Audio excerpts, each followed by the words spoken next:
Hassan, just quickly, on YouTube right now, it says waiting for Raquel Rodriguez. Is there something I have to press on YouTube or does it just begin in 1 minute? If you schedule, that should start 1 minute. So as soon as when you start the live broadcasting from your end, that should go right away. Okay. You don't need anything. Okay, because on Zoom, it does say live here. And then on Correct. the YouTube page, it says waiting for Raquel. So maybe it'll just kick off in 1 minute. It's going to kick off. Yep. Okay.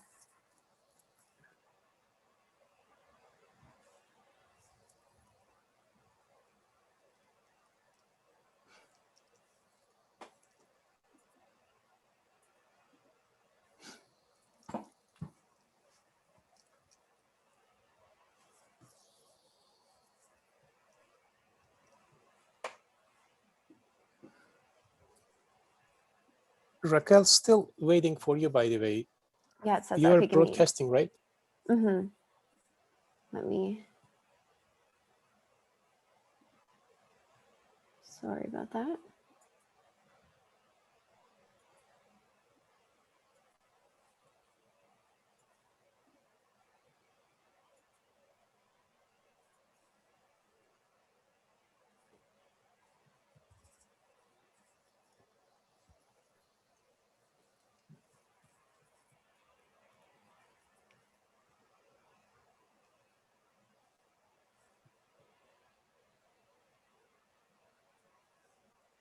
Raquel, I just sent my charts over to you. So just in case there's a problem with me sharing them, you'll have them. Okay, perfect.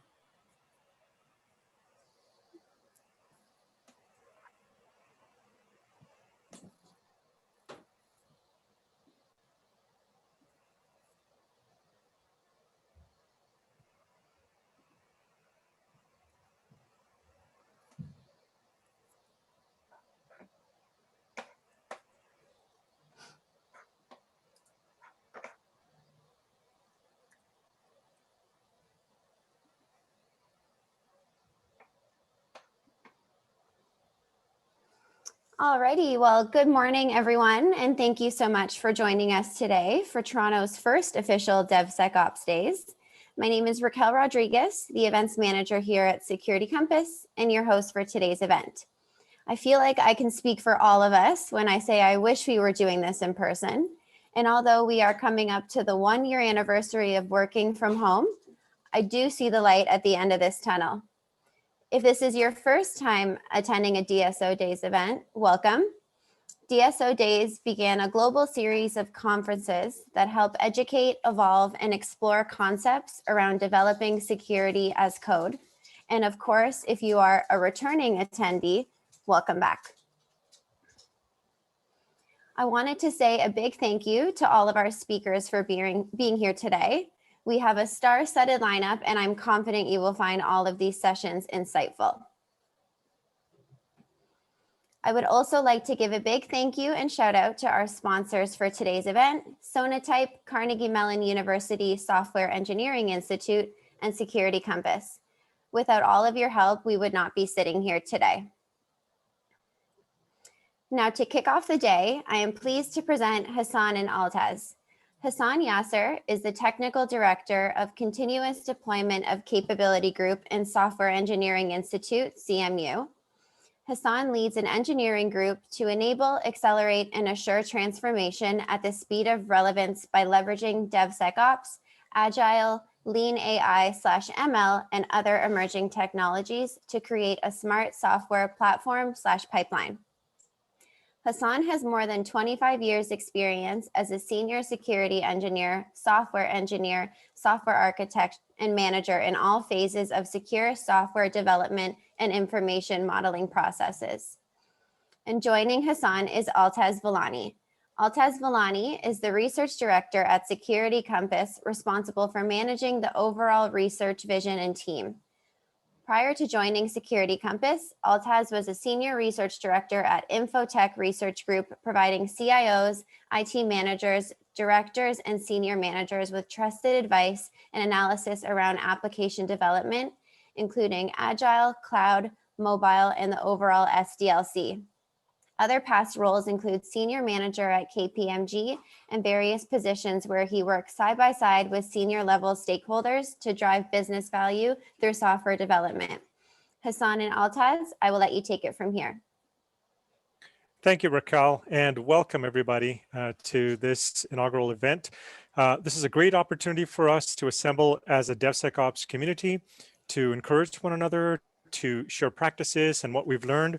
And I'd like everybody, please allow me to introduce you to Hassan Yasser. He's a close friend and colleague of mine. Hassan, welcome. Thank you so much, Altaz. I'm really happy to be part of the first DevSecOps Days event in the world in Toronto. I'm really excited to say we are kicking this session actually. And the winter is over and spring is almost to start. So no more snow in Pittsburgh. I'm glad to hear that we are starting DevSecOps Days. So as you said, Altaz, DevSecOps Days is really the main intent and having the practitioner and they share their experience, how they done the security perspective, what they are doing with respect to the security with the DevOps component, with the DevOps together, then we can help the community. It's a community thing, it's a community event, because what we believe strongly, Altaz, and as you said a little bit ago, we were looking for to build up the knowledge, and knowledge is about the sharing. This is the first principles of DevOps. It's about the sharing. Let's start the sharing what we know, what we learn from each other by sharing our stories and by sharing our experience. And I strongly believe that sharing is really increasing our knowledge, because if you look at the fundamentally with the security problems based on the knowledge, we're not expecting everybody knows everything, but we should share the knowledge in the network. That good knowledge will help us to build up a secure systems. And how the adversaries are sharing knowledge in a dark net, we should be sharing this knowledge in a way that it's more open for us. We're just going to learn from our mistakes to share that, or we're going to learn what we can do better out of it, what the techniques are, what the practices are. This is exactly for that purpose, DevSecOps Days events. So we are in Toronto. We're going to have the many other events as well this year.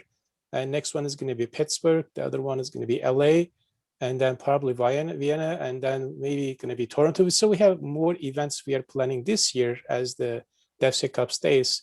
So pandemic is not really stopping us, and we will continue as we had another 10 events last year. So we would like to increase that the community event and sharing that. Again, I know we are virtual. I wish we had it in person and have more discussions, but I really encourage the speakers and participants ask the questions and be part of this movement. Because as a community, we are responsible for security. As an individual, we can do something, but we cannot really solve this problem. We can solve only and only if we work as a team, as the global team on the security perspective. If we know what the problem it is, if we share our experience, then we can get better out of it. So I strongly believe that DevSecOps Days community, that's the main purpose. We have been building up the community around the topics and focus on security.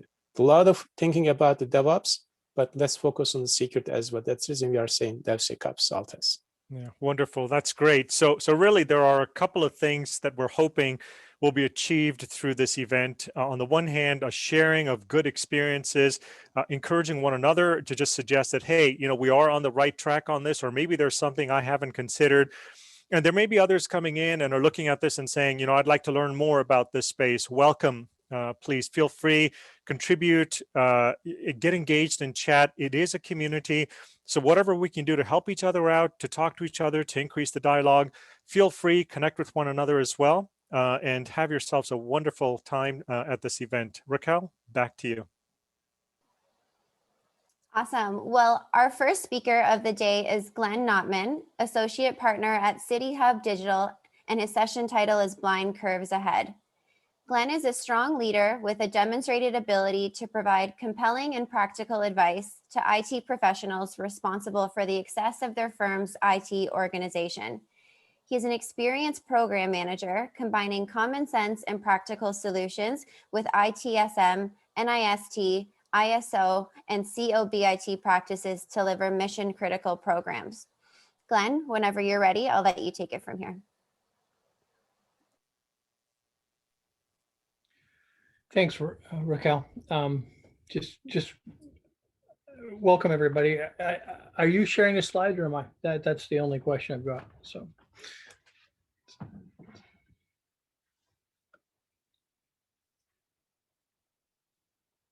Okay. So when we talk about blind curves ahead, one of the things at City Hub, we were talking in our experience, we work with very large organizations, and they've got very mature security practices, and they still keep getting hit.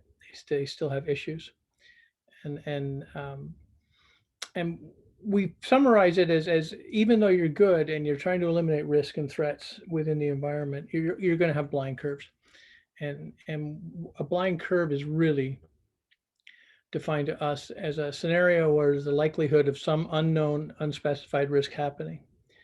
The way I describe it in the real world is if you've ever had an aha moment where you suddenly got caught by surprise, or there was and you go, oh, I'm never going to do that again. As human beings, we're experiential learners, and you figure out, oh, that was something I never want to do again. And sometimes the circumstances line up. You don't know what's happening. A blind curve is a situation that increases the likelihood that some material risk will occur. Makes it difficult to proactively predict which risk will materialize, but you know something could be out there. And navigating blind curves require planning, awareness, and skill. So blind curve navigation in the real world is I mean, the Ministry of Transport has this division called Road User Safety, whose whole world is to go out there and build highways and keep things safe for us. And what we find,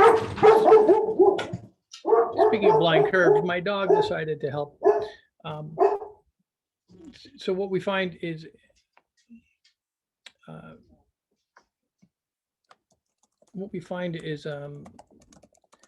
in a blind curve, Road User Safety creates a manual. In the manual, they actually describe if you're going to a blind curve, you need to slow down, avoid braking. People who race will tell you that you slow into the curve and you accelerate out of the curve. And what they do when they're designing the highways and figuring out how we navigate things is they equip the drivers with some ideas, and then defensive driving courses, driver's ed will go through and say, you know, what to think about when you're going to a blind curve. So as a driver, does the roadway curve? Can you exit? Can you see ahead? What's the sharpness? What's the lane width? What's the other traffic doing? Basically, what's going on out there? What's the posted speed? And the government and Highway Traffic Act has provided us the lines on the highway and the guardrail so we don't go crashing off. And you say, well, what does that have to do with security and with IT and DevSecOps? And that's what I'm going to tell you. On slide 4 with the DevOps transformation, the legacy model, you know, we used to plan, build, and operate in silos. And there was almost a brick wall between the dev side and the operation side. And what we realized is to be, it's funny, Hassan talked about, Hassan talked about knowledge sharing. DevOps came out of you know, we got tired of the squabbles and the fighting and the issues. And so by putting Dev and Ops together, we got a convergence of design and ability to build and operate functions and really empathy. The two teams, years ago, I did a paper on application support lifecycle and ITIL. And really both sides want the same thing, which is to deliver results to the business in successful and timely fashion. Putting the teams together gave them a chance to share experiences and knowledge and actually built an understanding and perception. And now we're almost into this infinite loop. The challenge we run into is if we go into the DevOps curve, security is this big black box on the end. So we're doing the Dev and Ops working together. They deliver faster, but they don't hit the mark. Part of it is they don't know what they don't know. So as human beings, we have experience. We know what we know. Experts know their space and they're pretty good at it. And they might have an idea of what they don't know. But in every situation, there are unknown unknowns, things that are out there that could materialize, that could fit. And it's the unknown unknowns, sometimes the known unknowns, that are the blind curves. Those are the things that are going to get you. And security at the end, what we find is this black box of security that comes in after we've built. I mean, the Dev and Ops and DevOps together are building solutions and rolling them out into the organization. The challenge we run into is security comes in and says, oh, we found 65 vulnerabilities with that rollout you just put in. And part of the problem I'm seeing in my practice and with City Hub is Dev and Ops have moved into an agile delivery model, and the gating is fluid. Whereas in many organizations, security is still relying on a gated model where they can veto it at the last minute. But when you're rolling out 50 different instances in a day, and you've got containers going out, and the speed of delivery's gone up, security has a hard time exercising that veto power and being at the end of the delivery chain. In the 80s, we found out, in manufacturing practices, that putting quality assurance and quality management up front into the first line made things better, reduced rework, and saved time and money. And I don't know about you, but I've seen many teams having to stop and do rework and retrofit and react, because when they get into the deploy, operate, and monitor side of the DevOps cycle, something goes wrong. One of those they've hit a blind curve. They didn't know they were hitting it. Now they're on black ice heading to a guardrail. And so it's, how do you make this happen? How do we actually enable the teams so that security is not an end of process or a bolt-on at the end? That's too costly. It causes too many vulnerabilities. And what we're seeing is, for DevOps to be effective, it needs to be DevSecOps. You need to have that understanding within the teams and how things are working. So I use the NIST cybersecurity framework in this deck. You could use ISO. There's other things you could do as well. But what we're trying to do is reduce the degrees of unknowns by adding security awareness into the DevOps lifecycle. I like this circle picture because it integrates into the infinity loop of Dev and Ops. And what we're really showing here is almost a Venn diagram where the different groups overlap, but also it's like gears in an engine. Security has to seamlessly integrate with this. And that's a language, and it's a knowledge, and it's a sharing point of view. I mean, at the end of 2020, I was reading through some articles to get ready for this, and there's a recurring theme that the biggest obstacle preventing the success of DevOps is security and compliance. Teams are now able to move more quickly, but the processes for risk, security, change, and compliance have not evolved. To really succeed, security needs to translate their perspective into jargon-free language that the DevOps teams can use, and vice versa. The DevOps teams need to understand what security is looking for. So you're not breaching by absence or by unknown. You're actually focused on making sure it goes out secure. So the 5 areas in this: identify what state of capabilities and the governance around the capabilities. I've always said security management professionals need to identify the governance that the rest of the team's working. There's one of us and 1,000 of them. And if you try and do it all yourself, that's it's too hard. So I use the 3 lines of defense in this, where the DevOps team is really the first line of defense. And then you embed some security champions and some awareness and some coaching. And then that's the second line of defense. And then audit and senior management make up the 3rd line. But identify what's going on, make it clear. And then protect. What are the policies and the controls we need to have in order to protect the organization? How do we detect things, and what do we do when we detect them? How do we respond? How do we recover? So NIST walks you through a framework that actually talks about getting through these areas. And then what I'm going to talk about is how to take that and inject it into your DevOps and make a DevSecOps lifecycle. So how do you share the perspectives? Really, if you take that NIST circle and lay it out, these are the 15 categories that it breaks down into.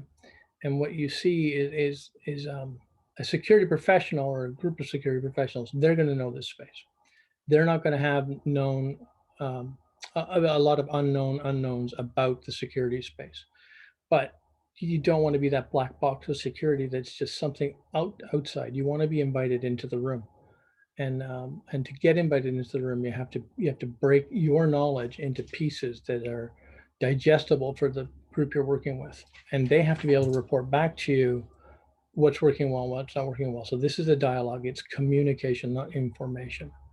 So if we break it into the left and the right on the gray box, the left side, security policy, that's the rules of the road. If I go back to the road analogy, that's the Highway Traffic Act. You know, how do we, what can we do? What are our access controls? What's important to the business? What's our risk appetite? What's our threat awareness?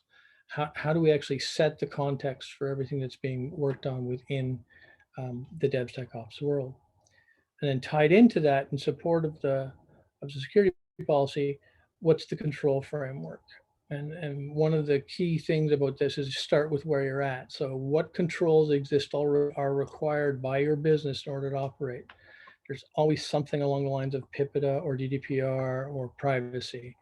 There's health, there's PCI DSS, there's ISO, there's different federal and regulatory requirements that come into play.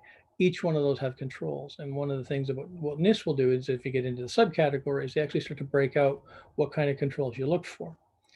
What I do when I'm working with organizations, what City Hub does is we actually take those controls and translate them into questions and criteria. So that the security team says, these are the controls we need to look for. Multi-factor authentication. So how do you access and control access and then we break that into questions and criteria that we work with the DevOps teams to build. So how will you recognize this? This is part of that knowledge sharing where by getting them engaged and defining the control. As a security expert, you know what needs to be covered. As a delivery team, they know how they do it, and you work together, start bridging that gap by communicating and making it happen. And that then ties into design criteria. And you can still use gating if you're in a waterfall world where your build criteria, your design criteria, your build criteria, your operate criteria can be built into checklists. People can look at them. But in City Hub, we talk about compliance as code. When we talk about stitching those controls into the design criteria. And imagine the power as a security expert if each development team or DevOps team is hitting their code and their applications with like 10,000 different questions and controls and validating the vulnerabilities that exist and everything else that happens. And then just coming back with, based on the designs we've laid out, the architecture we're using, the elements in place, we know we're secure, we know we've got these vulnerabilities, and then you can have a discussion about what to do with it. And then testing, dynamic and static testing, the instances that occur throughout the life cycle. what are mandatory static things that just get tested? Or what are the dynamic things you can look for? And I know I'm talking generalities right now, but that's because of the time limitations we've got. And I want to make sure that people understand the buckets that these things fit in. On the right side of this gray square, you actually see the practical application. NIST actually has a how to do cyber security training and communication. And I extracted from that. Security scenarios to me are the biggest way of making communication happen. And it's as professionals, we look at the threat and risk that exist out there, and we write security. So a big one for 2020 was, of course, ransomware and what to do about it. So write down ransomware, how it could manifest itself in your organization, and then work with the teams to say, what would our response be? What would we do if this happened? And walk through the various options, testing, rebuilding, taking a hash, how we're going to recover from it, and just walk through that life cycle. How would we identify it? What would we be looking for, monitoring for? How do we protect the environment? Do we use honeypots? And actually walk through the different elements we know as security professionals we'd be looking for, but get the dev and the ops teams to start contributing into what they would do. I know one organization, they did a hackathon based on a scenario where the teams went out and for a weekend they hacked on some of the key vulnerabilities that were being identified. And came back with solutions that got stitched into the design criteria and the testing framework. From the scenarios, table talks and walkthroughs, where you actually go through some of the scenarios you've developed, but also what if scenarios. And this red teaming can come in here, other things can happen here. But what you're really trying to do is again, get that engagement for the controls that we're putting in place, for the questions we're building, for the criteria we're using. How would you test for that? What would you do in these instances? And really get the teams focused on those aha moments. Well, what you're trying to build in is, instead of a 2-hour once a year training session, you're actually getting them engaged in building an inflow security model where they're actually walking through and thinking about it in alignment with what they're doing, because their drivers are not, let's be secure. Their drivers are, the product owner wants this out by Tuesday. We need this functionality in place. And we want it to be secure. We want it to be clean. We want it to be nice. Yeah, we want it to work. And if all this comes together, you end up building that model where things are rolling out in clean, and that saves rework. That's the lesson learned from manufacturing was if you design it into the workflow and you put the test points along the way, you get better product and outcome, which drives a much more productive environment. And then suddenly you don't have 70% of your time being consumed as a operations team in reacting to incidents and issues. You're actually getting proactive and ahead of it, so things go up cleanly. And ultimately you get into the governance. What are we going to monitor? What are we going to report on? What is the proof that we are protected? Vulnerabilities identified, tests applied, number of defects per million lines of code, number of defects per application. There's all different kinds of metrics you can put in place. And I could do, for each one of these buckets, I could do a 3-hour workshop and walk people through what needs to be done. This is heavy mental lifting in a lot of these, because you're really talking about paradigm and communication and making sure people understand the outcome, which is a secure, clean, and viable environment. So ultimately, what are we trying to do? Blind navigation with DevSecOps. You want to inject that security awareness, and just like the drivers, they get told to slow down when they're going into a blind curve. First thing is help the teams recognize, based on all those criteria from the previous slide, am I going too fast? Do I need to slow down? Sometimes, drivers will tell you, especially race car drivers, you slow into the curve, you accelerate out, and the net effect is you're coming out of the curve faster. Whereas if you go too fast into the curve, you hit the guardrail, and then you can have a wipeout. And in some instances, it's a fender bender. In other instances, you're in the ditch. And in the security world, if we make a mistake, you might be infected. I mean, regulators we worked with in 2020 were saying, assume they've penetrated. When you're doing your recovery operations and you're really talking about security, assume that the bad guys are already in your environment. Now, what will you do? So equip our DevOps teams with a DevSecOps awareness. Have we met the existing security policy requirements? Are any potential security exposures understood?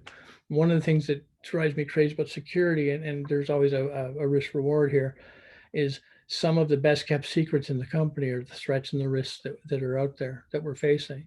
And yes, I understand that you can't tell everybody, ooh, if, there's a real vulnerability in our PCI DSS Visa transaction software, and if the bad guys know about it, they'll get all the Visa cards. But you still need to communicate with teams.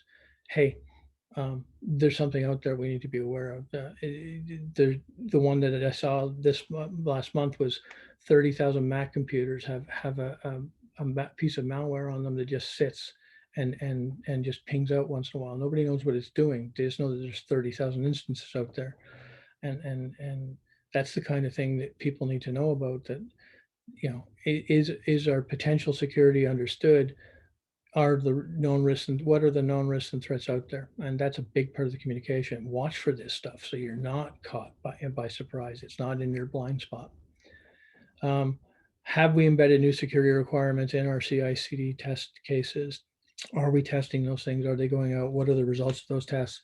Really, just like a driver gets what to do going into a curve, we're building for the team what to do when they're coming into, in the real world, you can see the curve on the road. In the virtual world, you don't know you're entering a blind curve until you're in it. And so part of this is giving a heads up awareness. Puppet said last year and this year in their surveys, breaking down the knowledge silos between the teams to improve security, both raise overall awareness of the security terms, makes it more likely that everyone will adopt known patterns for security protection. And that's what you're trying to do, build up that knowledge and awareness so that they see the patterns. One quick aside on this slide, the falling cows is an actual sign. It's out of California. There's a place where they've realized one of the threats during a rainstorm is that cows could slip off the hills and fall onto the highway. So I think it's I-378, SI-378, SR-378. But it exists. Somebody has determined that's a threat that's out there. And I would tell you as a driver, nobody would expect cows to fall into their car. But in some parts of the world, that's something you need to know about. And I put it in here for a little bit of levity on a Friday morning. Ultimately, in the last slide for this deck, when you get the embedded security capabilities, you've got this, what I call armored matrix, an armored infinity loop where you've worked with your teams, they've given feedback, and then it's just part of their routine. Just like when you turn on the car, the check seat belts and the airbags and everything else come in place.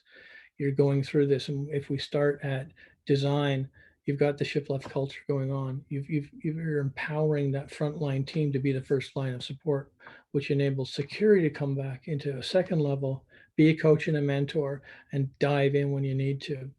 And that's about building in the things that make it happen, building the blueprints, having the controls in place that people recognize. That's what we're looking for. That's why this exists. That's to illuminate this blind spot or blind curve in our organization.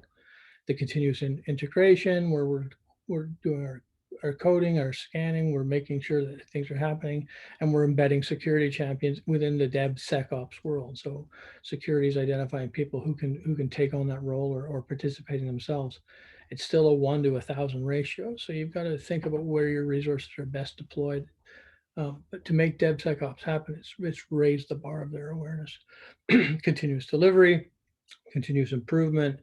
That's where a big part of this comes in, is getting their engagement and discussion about what should go into the tabletops, the awareness training, the information sharing, what we can share, what we can't share, how to make it happen. Continuous deployment, then how we do the distribution, the landing zones, the firewalls, all the things that we do traditionally. Getting into reliability, getting into continuous monitoring, and then what to do if. A big part of this is if something breaks, do people know what their roles are in a detect, protect, and recover point of view? So that's kind of how the loops work. That's how it all fits together in my mind. Ultimately, hackers are going to take a look at your delivery chain. They're going to ping on every aspect of it, and they're going to try and figure out where you're vulnerable. And if you can equip the people who are delivering it, making sure the chain is secure, you get this armored cocoon that will help you roll things out and make it happen. And so, any questions?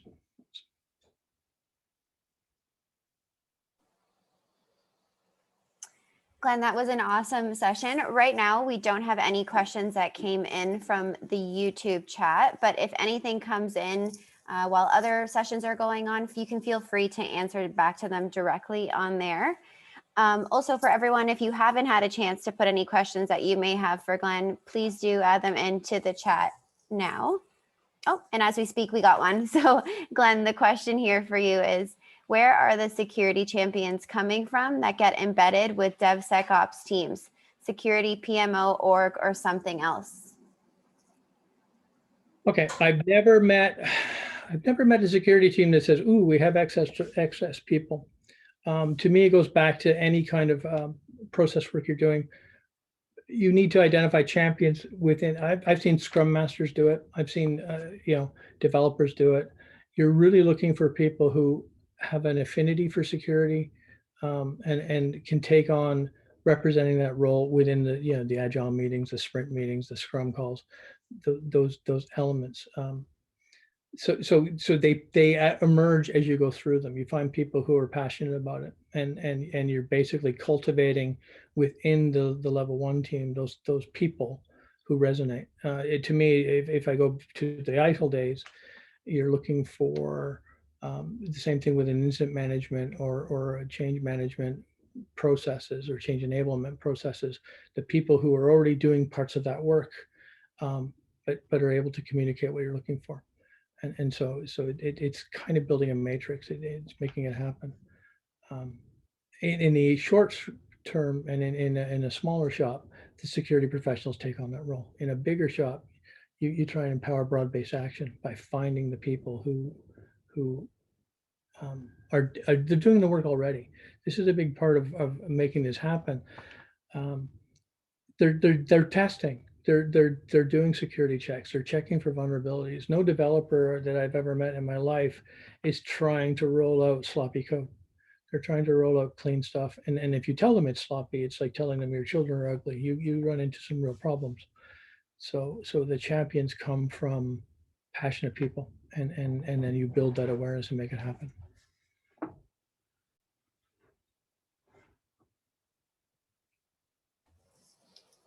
Awesome. Well, thank you so much, Glenn. Again, Glenn. I hope everyone found your session insightful. And just a reminder to everyone that's watching us today, today's session will be live on YouTube and the DSO Days website after the event, as well as the slide decks. So Glenn, if you have anything else you want to share with the audience, please feel free to do so now. If not, we'll take a quick break before we head over to Janie's session. No, thanks for the opportunity. I look forward to listening in to the rest of the sessions. Perfect. Thanks, Glenn.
Alrighty, so up next we have Janie Beach, the Director of Information Technology Application Development at the Wood Forest National Bank. And her session title is The Unstoppable Object Meets the Immovable Force, Making Peace with the CFO. Janie Beach has been in the IT business since 1981, writing and testing code, analyzing systems, and designing human-computer interfaces. She holds dual bachelor's degree in math and computer science, an MS and PhD in cognitive psychology. She leads teams for cockpit design at Bell Helicopter and automated systems at Lockheed. She holds a co-patent for a graphical user interface for well treatment plants in oil and gas, and shares a patent with the research team that explored multimodal alerting in combat aircraft cockpits. Janie, whenever you're ready, if you want to get your slides loaded up, we can begin.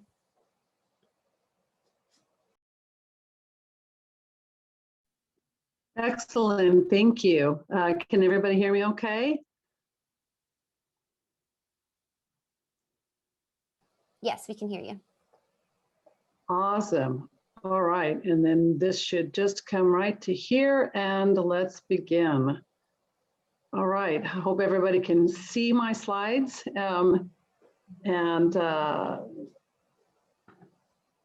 Excellent, let's move forward. So yeah, I'm delighted to be here today. So thank you for inviting me.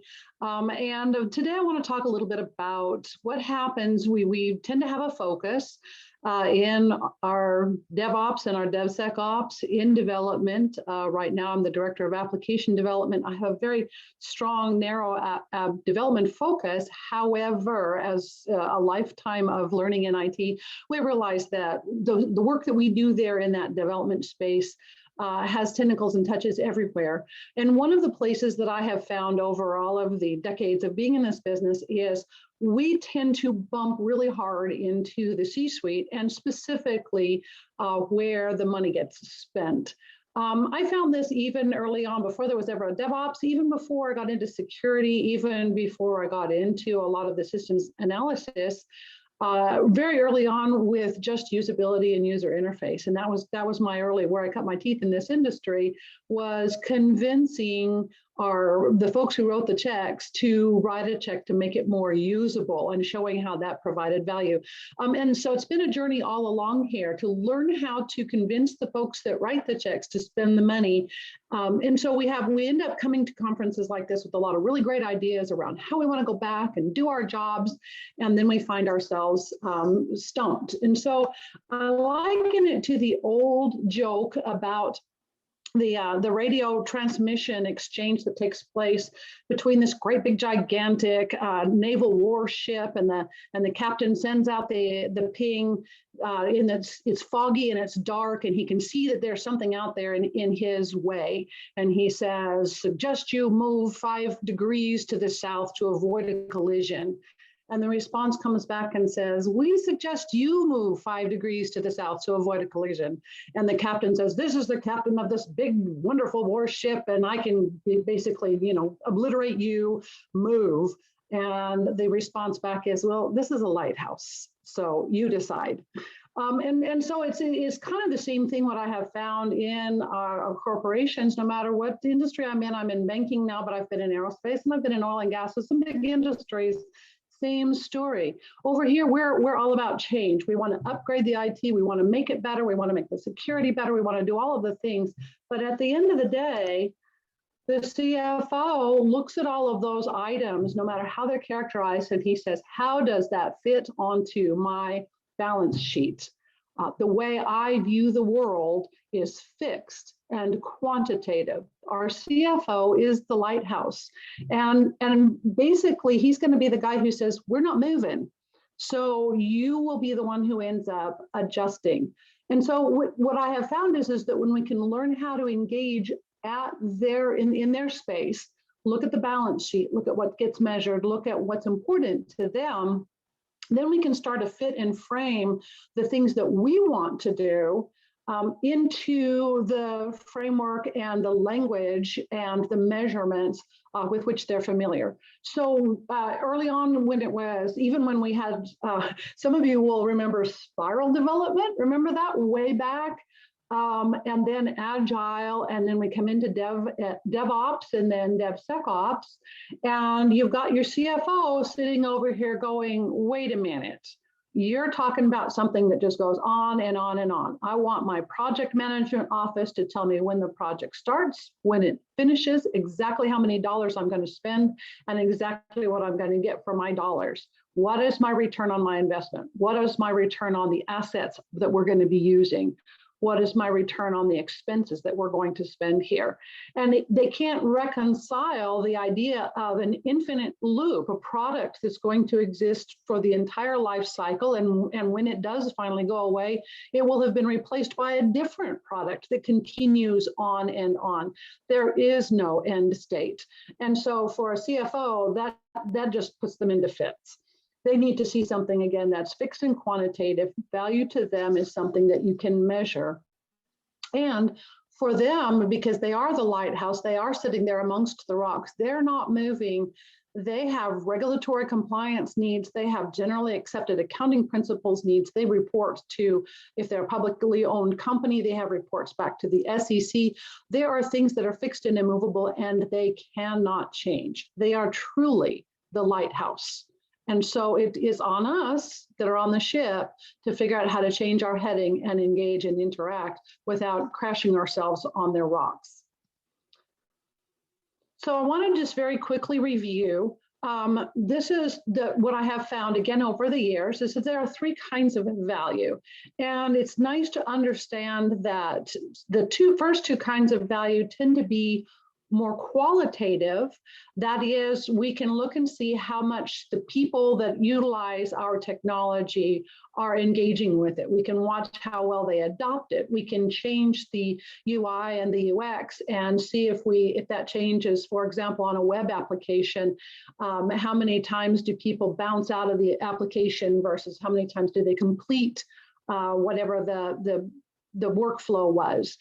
If I'm selling things, obviously, I have a big interest in making sure that they get all the way to the point where they pay money and purchase what I'm selling. And so it's not as easy to quantify up against that balance sheet for the CFO, but there are ways of quantifying it that can eventually lead over to that balance sheet. Technical value, a lot more difficult to see. And so how many of you have ever had the conversation around technical debt, or here's why we need to go back and refactor this architecture. Here's why we want to add on this particular security element, for example. And it's a little more difficult to sell, especially to a non-technology person, and explain to them why we want to go back and manage our technical debt, or why we want to go back and refactor an architecture so that we can do something like container management and do a plug and play architecture and slip something in later.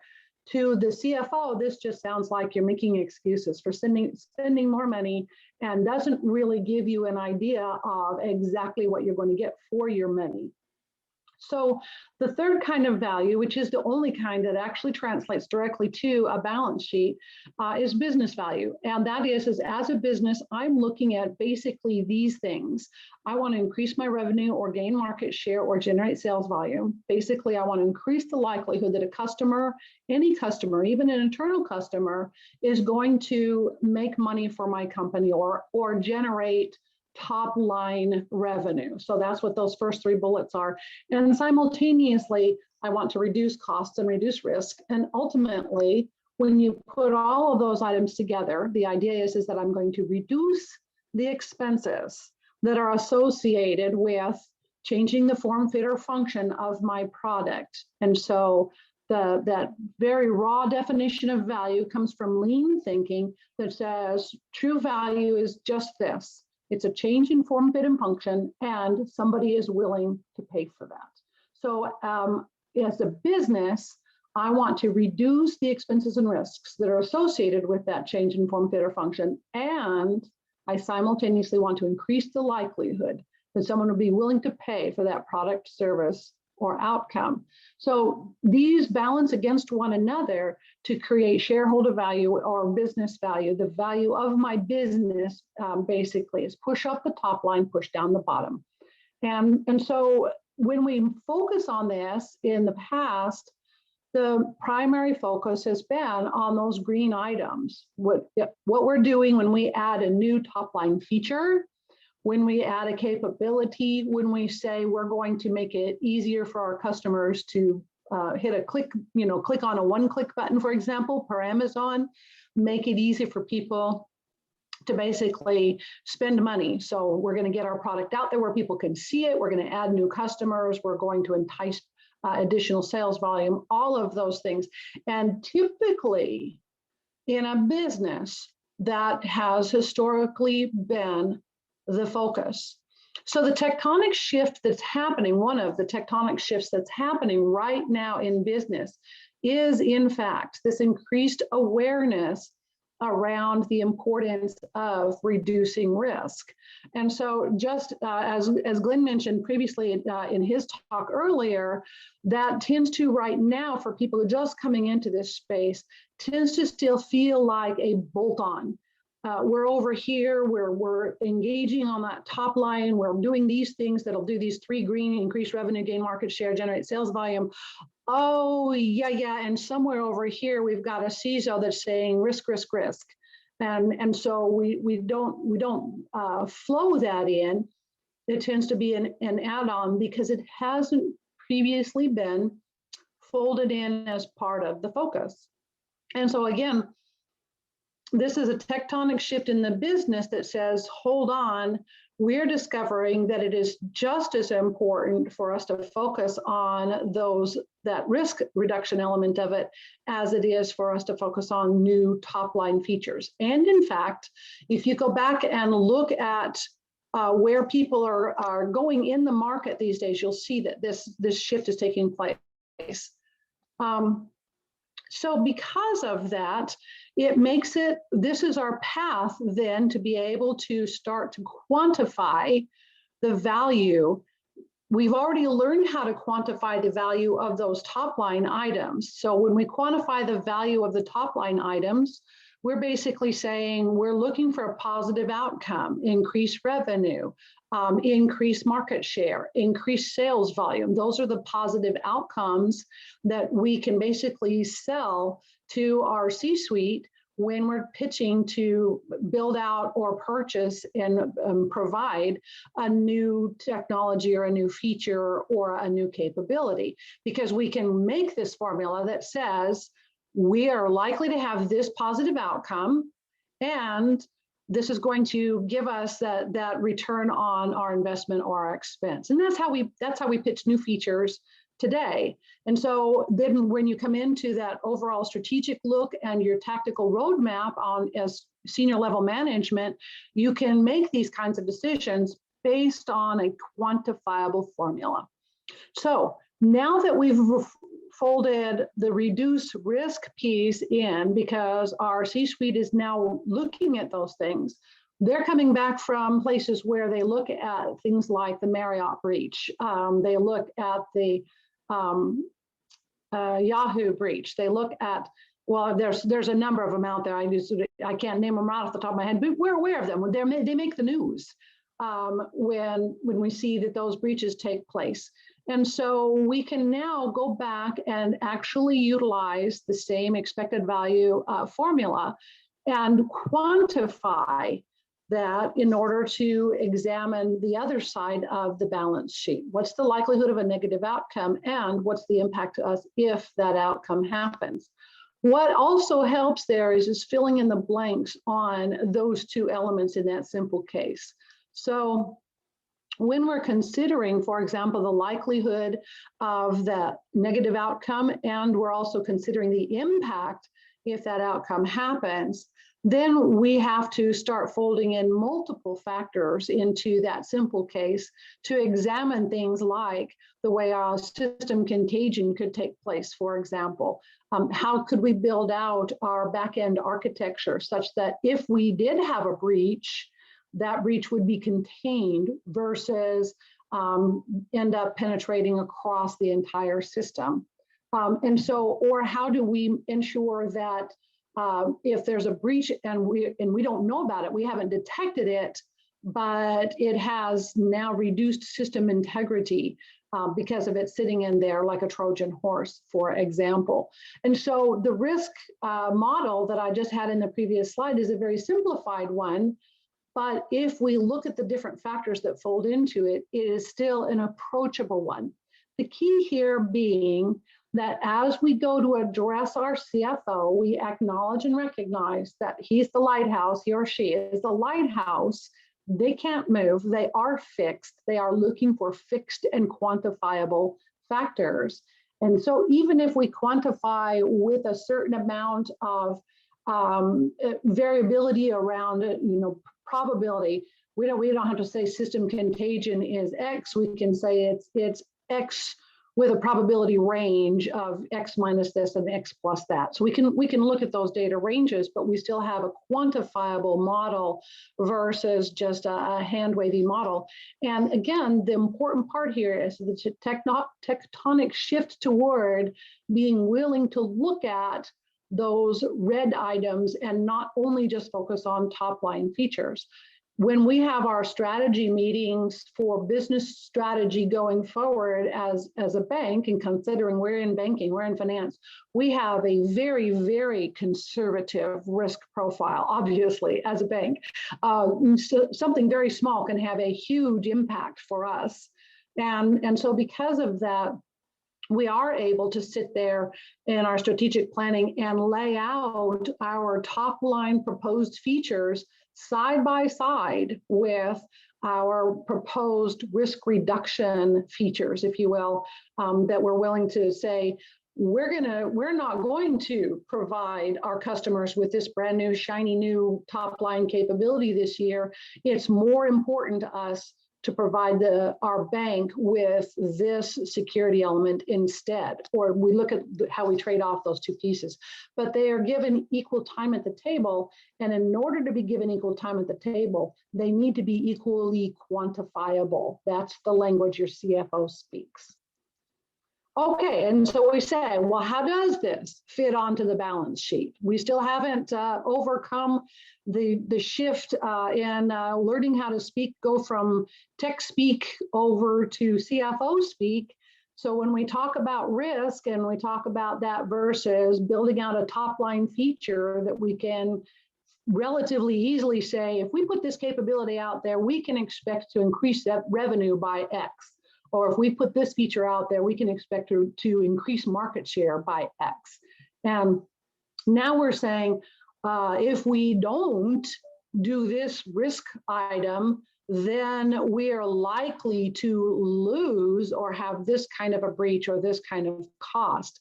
And so again, the CFO is like, well, you're halfway there. You've started to quantify this. But it sounds like you sound like an extortionist kind of thing, Somebody comes along and says, hey, it sure would be a shame if something bad were to happen to your business. And so we have to go one step further with our CFO, and we can't just scare them. We have to also show how what we're doing in the risk world provides a quantifiable value that maps to the balance sheet just as easily as those top line features can map to the balance sheet. And so let's take a look then. Oh, go ahead. I'm sorry. Somebody had a question. Oh, okay. I'm sorry. I thought I heard a question. Okay, so let's talk about the containment of a breach. So I'm not going to scare my CEO or my CFO. I'm going to just tell my CFO, this is not something that kind of maybe could happen, and you can cower in fear and hope that it doesn't. The fact of the matter is, there is a greater than zero probability that our system is going to be breached. There simply is. So as much as we will want to have that front gate, that front door, and as impenetrable as we want to make it, the truth of the matter is we still have to also account for what happens in case the bad guys break the door down. And so now we want to look for things, additional elements that reduce or that mitigate the impact of a breach, assuming that one did happen. So now we're looking at things like early detection, impact penetration, the ability to limit our exposure in the case of a breach, the things that will help us maintain our business integrity in the event of a breach. And again, going back to some of those big, well-known breaches such as Marriott and Yahoo, they lost integrity. That was a huge loss of their reputation. It was loss of trust in their systems, that people didn't want to engage with them anymore. And so then the ability to go back and restore what you've basically get the door shut. And so impact restoration, meaning to say we can quickly and swiftly slam the door on the bad guys, and then also go back and do restitution to anybody who was impacted, and do restitution in a meaningful way. So again, in many cases, I'm sure all of you have at one point or another gotten the letter from Yahoo or for whoever. And I don't mean to keep bringing them up and picking on them, but they're one of the most well known. And that is the letter says, "Oh golly, sorry, your data were shared, and so here you go. We'll let you have free credit reporting monitoring for the next year." And you're like going, "Oh boy, thanks a bunch. You didn't really provide true restitution to me. You just tossed me a little bone." Okay. And so true business focus, if we want to restore the trust and the reputation of our business, we have to spend a little extra also to make restitution to the people, to our customers who experienced a loss because of the breach of our system. And so our entire top level strategy should address and enable each one of these items. And then as we do so, again, those will roll up onto those spots on the balance sheet where this is an expense, but this is the reason why we're going to spend this money. And it becomes at least partially quantifiable with a margin of error, but it becomes partially quantifiable, and that's what our CFO and our C-suite need to see. So in order to reduce the expense of addressing and enabling each of those items, we want to build info security in by design. Now, to be honest, we don't necessarily have to use DevSecOps to do this. We could brute force this in no matter what process we were using. I'm going to make the case that DevSecOps is the easiest way to do it because it lays it all out in a transparent way where you can see where those different elements are. And I'll show you that here in just a moment with a chart that I borrowed from Derek Weeks. But let's just talk really quickly about what we need to do by design. Now, if we're doing these items and we've made the pitch to our CFO, this is what must happen. Part of that pitch also has to look like a vertical integration throughout our technology organization. We're pulling in our CISO and enterprise architecture and enterprise security. So we don't have those guys doing their thing over there and then us over here in application development completely separated away from them. Same thing with our NetOps and our infrastructure operations, and whether we're cloud-based or hybrid cloud-based, again, pulling all of our technology elements together in that vertical fashion from the CISO all the way down into our actual application development makes all of this flow a whole lot better. So think in terms of the ability to automatically install security patches and upgrades. If we design our platform architecture so that it can take those patches and upgrades automatically and monitor them with instrumentation that's built on as we go. Now what I'm talking to my CFO, I'm saying, yes, this is going to cost money to do this. This is part of that reduce risk side of it and reduce and mitigate the impact of a breach, but I'm also showing you how I'm not going to spend as much money with a lot of physical, manual monitoring and so forth. We are going to build this into where it happens automatically for us and notifies us by exception when there's a problem. The other thing is we can instrument in onto our platform redundancy and resiliency. So I'll give you a very quick and easy example of resiliency that we experienced just within the last couple of weeks at the bank. As you know, here in Texas, we had Snowmageddon or Iceageddon or whatever you want to call it. The entire state was under ice. And so through a chain of events, our operations center and our ability to utilize our data center went down, as you would probably guess, given an ice storm and loss of power and generator and battery power and everything like this. This was our true live action failover scenario.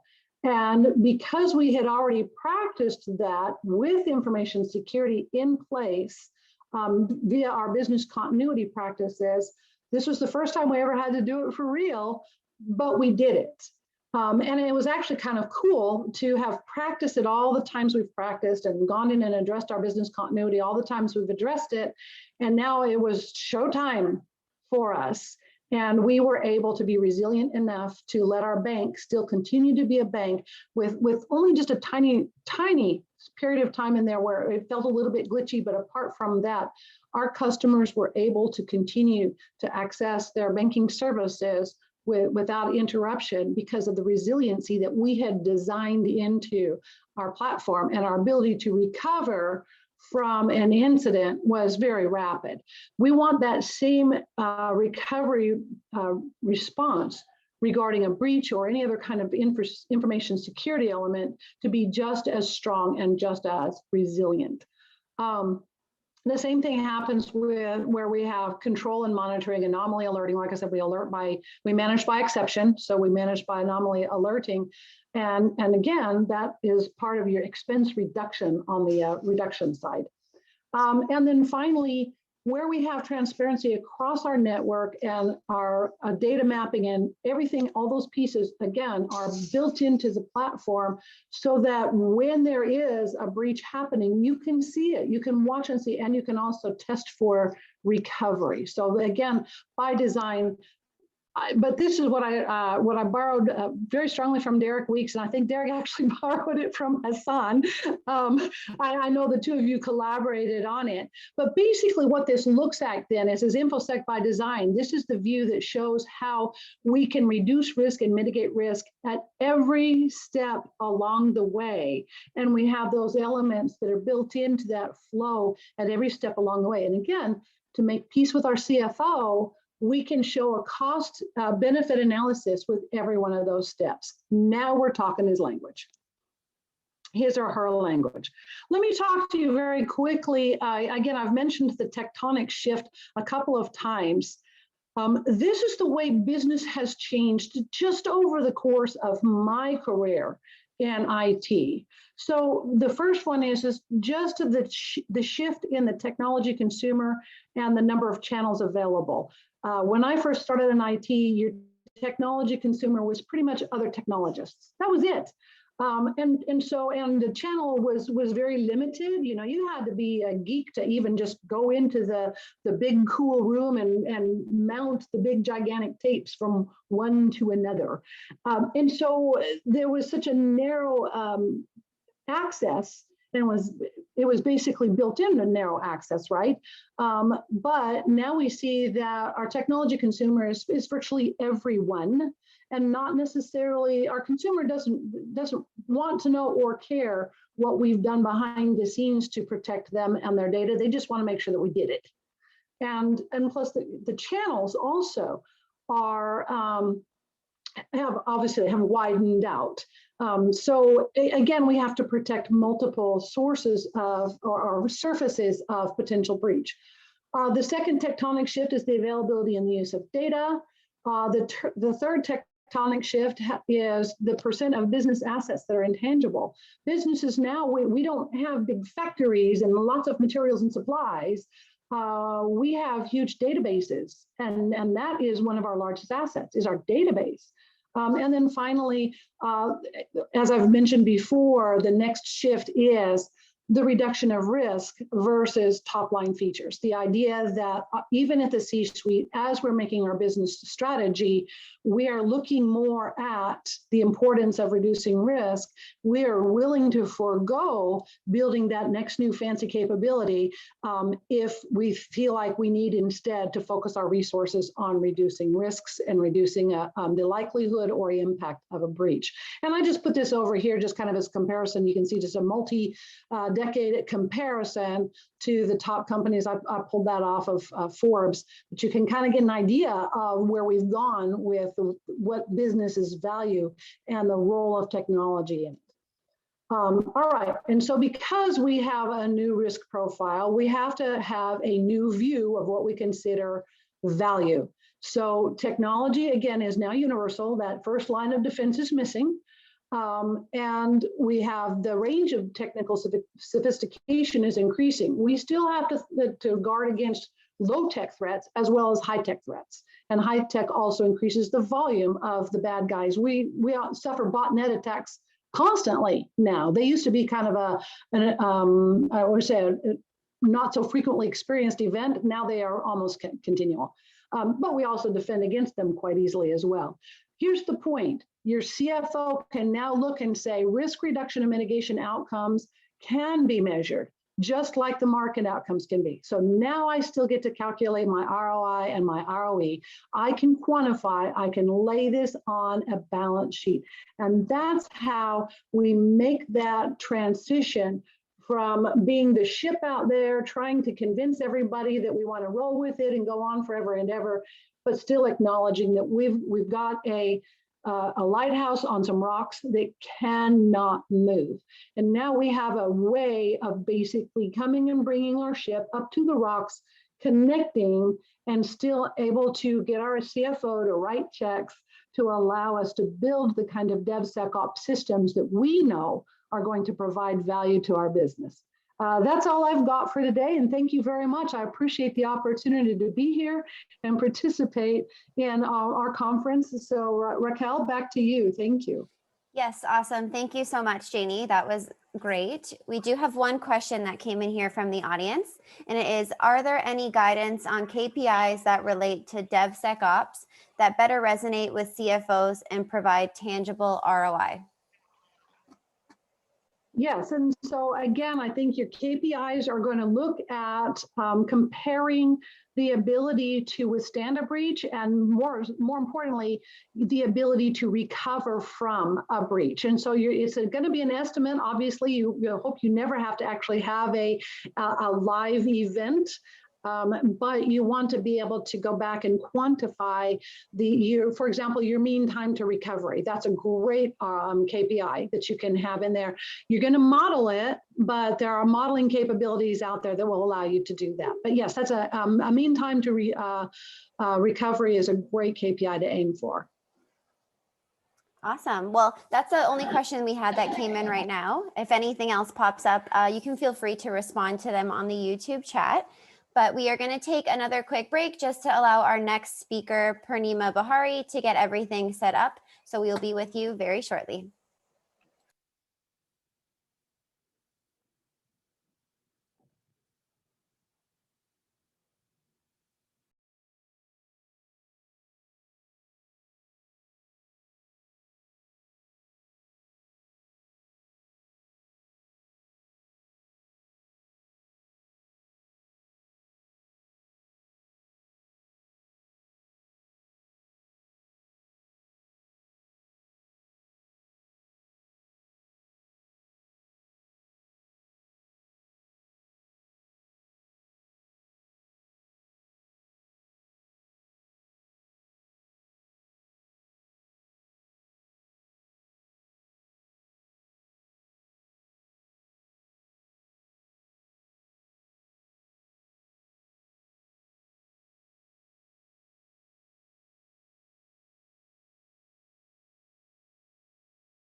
Alrighty, so up next we have Purnima Bahari, Senior Technical Product Manager at Security Compass, and her session title is Product Management in a DevSecOps World.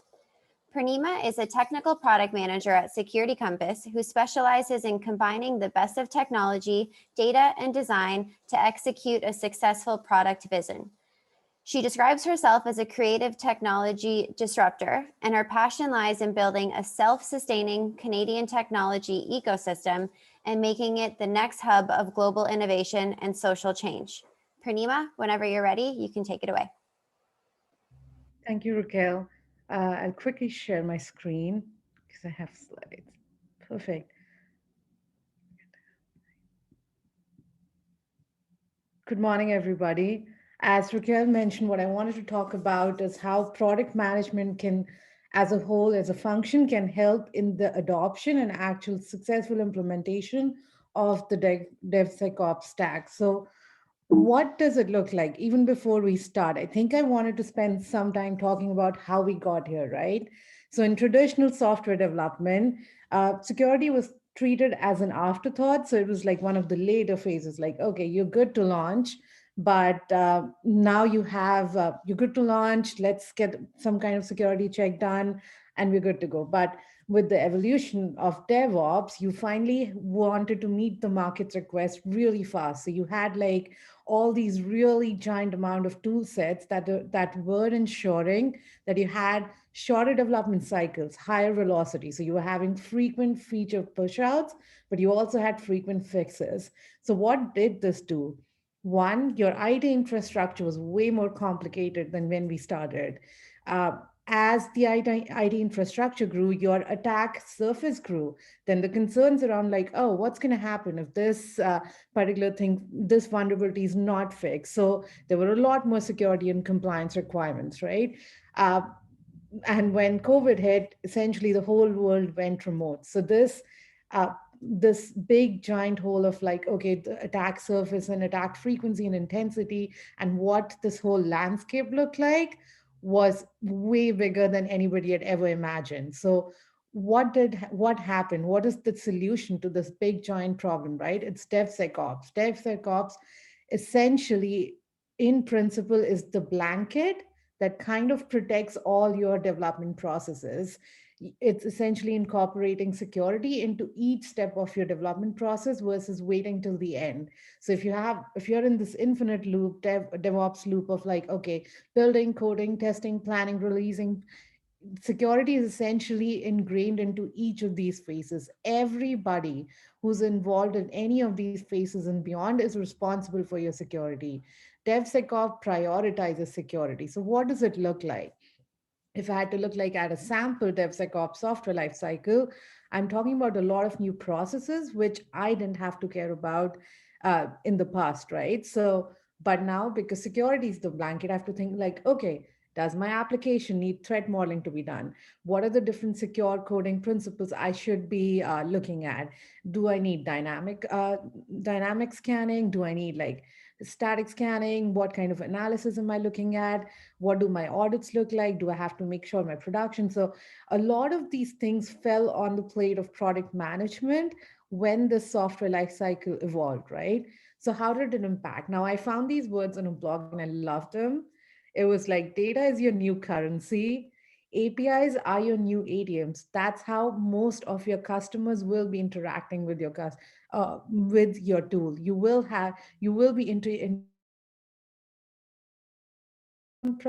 application. So you'll constantly have customers pushing in data into your tool, taking out data to report on, all of that. So you basically become a bank where all these APIs are being used to withdraw your data currency from your bank, right? So what are you responding? Now, security and management in an environment like that has to be part of your company's DNA. How do we do it? Well, we treat security as a functional requirement. It's no longer a non-functional requirement or an afterthought. You have to think about security vulnerabilities, how they can be abused. You have to think way beyond even like, so developers, it's like developers have this code, they have this application. What are the different ways somebody could exploit this for malicious use, right? So you have to goal set security as a goal for the application right at its inception. You would like to have conversations like, okay, what vulnerabilities are we looking at? How do we see if the vulnerabilities have been fixed? What are the other different kinds of threats that will come from my non-code base, right? Because we are in an environment where there's a vendor for everything. How do I ensure all these vendors, I'm not inheriting their risk? And even if I'm inheriting their risk, how do I fix it? So the three kinds of security requirements when it comes to product is like, first, function requirements. These are direct ones like, okay, there needs to be data integrity, there needs to be authentication baked in, there needs to be access control. Non-function requirements would be like, basically meeting the triad, right? Like I'm like, okay, it should be auditable, it should be up anytime I want, I should be able to look at my logs and find out what is happening and when an issue occurs.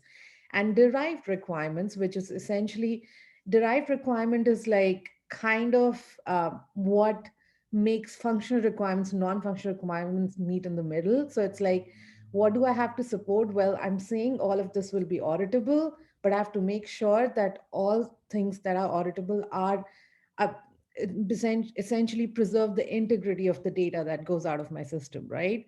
So for example, so let's say as a user story, now we are doing more of negative user stories, like because we are kind of programmed to be like, okay, as an external user, I should be able to do this to achieve this particular goal. Now I'm thinking from like, okay, what should the application not be able to do? So as an external user, I should not be able to execute a command in data and have unintended manipulations on the database, right? Which is kind of a fancy way of saying what most security folks will call it SQL injection attacks. And then you have like, okay, these are the three ways, these are the three preventative measures you can put in place if you don't want something like this to happen. So this becomes a part of your application requirement. If you're looking at data, you want to make sure the triad is met, like confidentiality is met, availability is met, integrity is met. But it's not really possible for us to know all these requirements right from the starting, right? Like, where do we get these requirements? So security requirements, and the best way to do it is to refer to the regulation frameworks, the compliant and regulation frameworks that are industry-wide, that are made by these industry groups who are looking at all of these standards, and they're coming up with like, okay, these are the vulnerabilities that might happen. These are all the weak points that your application can have if you do these things. Like if you handle data, these are all the points where you will go wrong. Convert them into actual controls. So when you go to the second side, you're basically looking at what do these security requirements, how by basically recommended by the regulation framework, become mandated. So now I'm breaking it down. Okay, I need to have authentication requirements. I need to have data privacy requirements.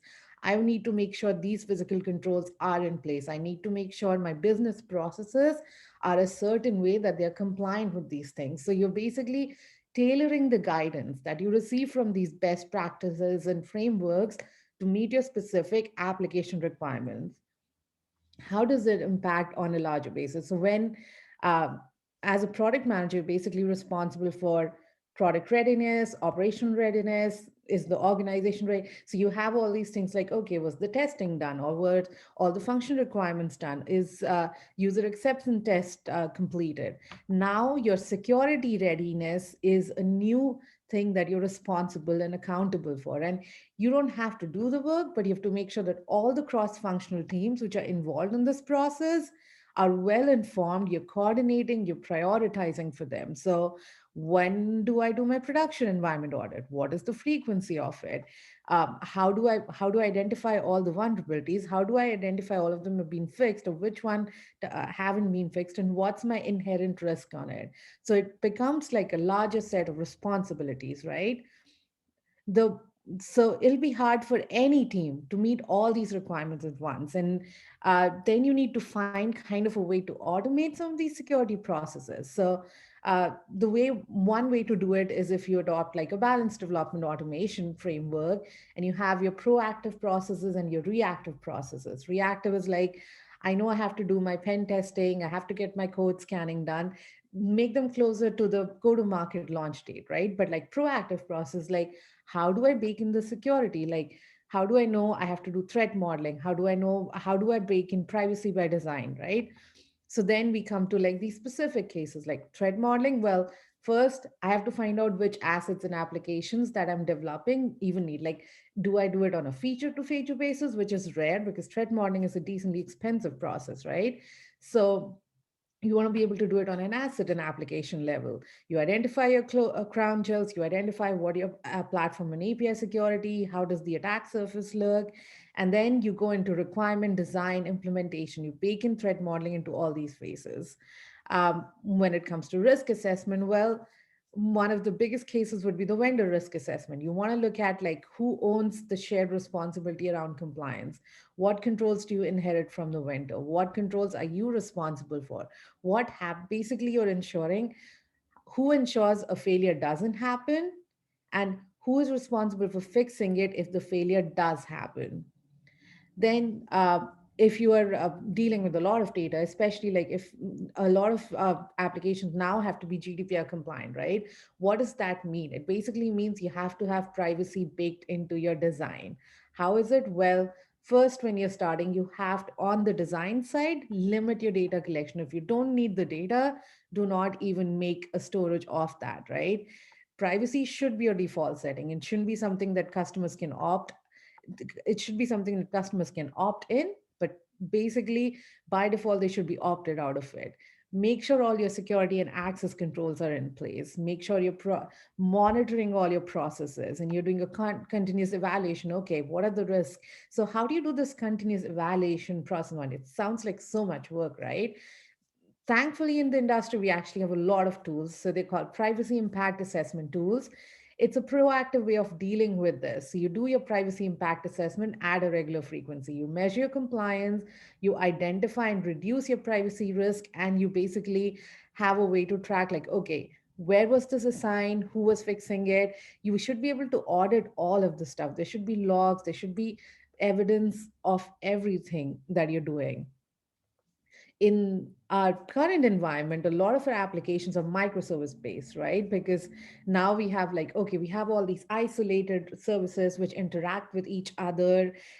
They're pretty functional, but and it's got into a place where we have a container based application. So we have an architecture with a much larger attack surface than we were even talking ahead. What's difficult? Well, forensic analysis is more difficult.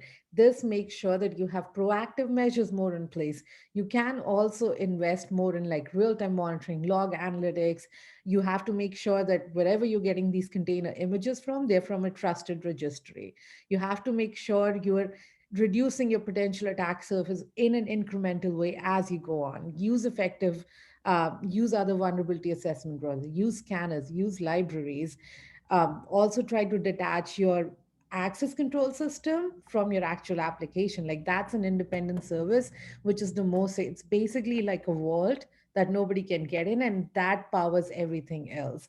So isolate it, go for the least privileged environment. So build a container-based application and secure it. The last but not the least, invest in security training, not just you, but also the whole team that's involved in the product launch.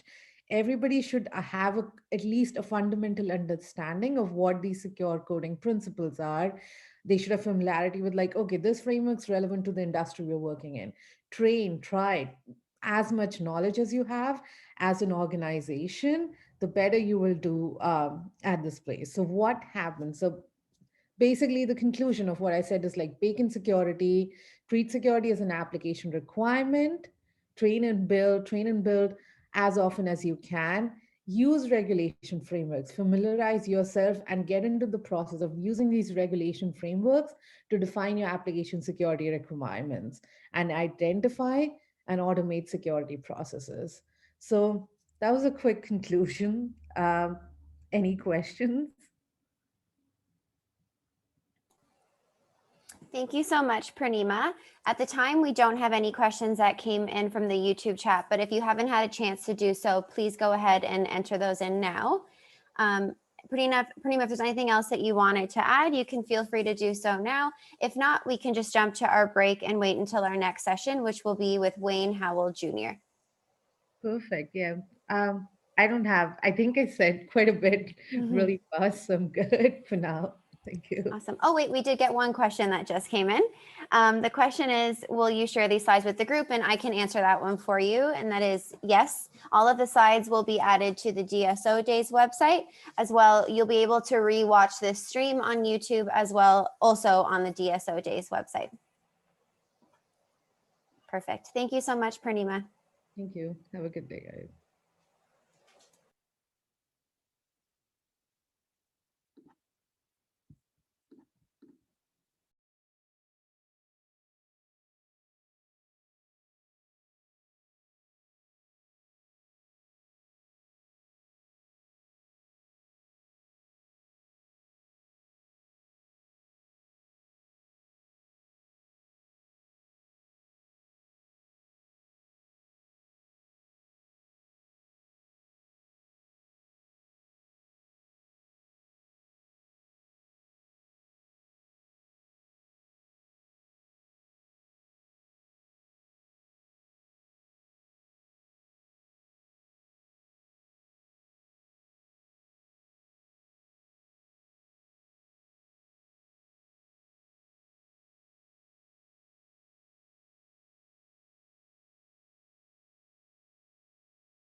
Alrighty, hopefully everyone was able to get up and do a quick stretch in between our sessions.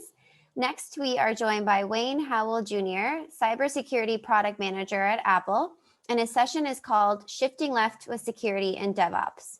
Wayne, a cybersecurity product manager at Apple Inc., has over 10 years experience in cybersecurity, network security, software development, risk management, compliance, and governance. His responsibilities include expertise in building strong cybersecurity programs and product security. Wayne, whenever you're ready, you can take it from here. Hi, Raquel. Thanks for having me here. Let me share my screen here. Right here.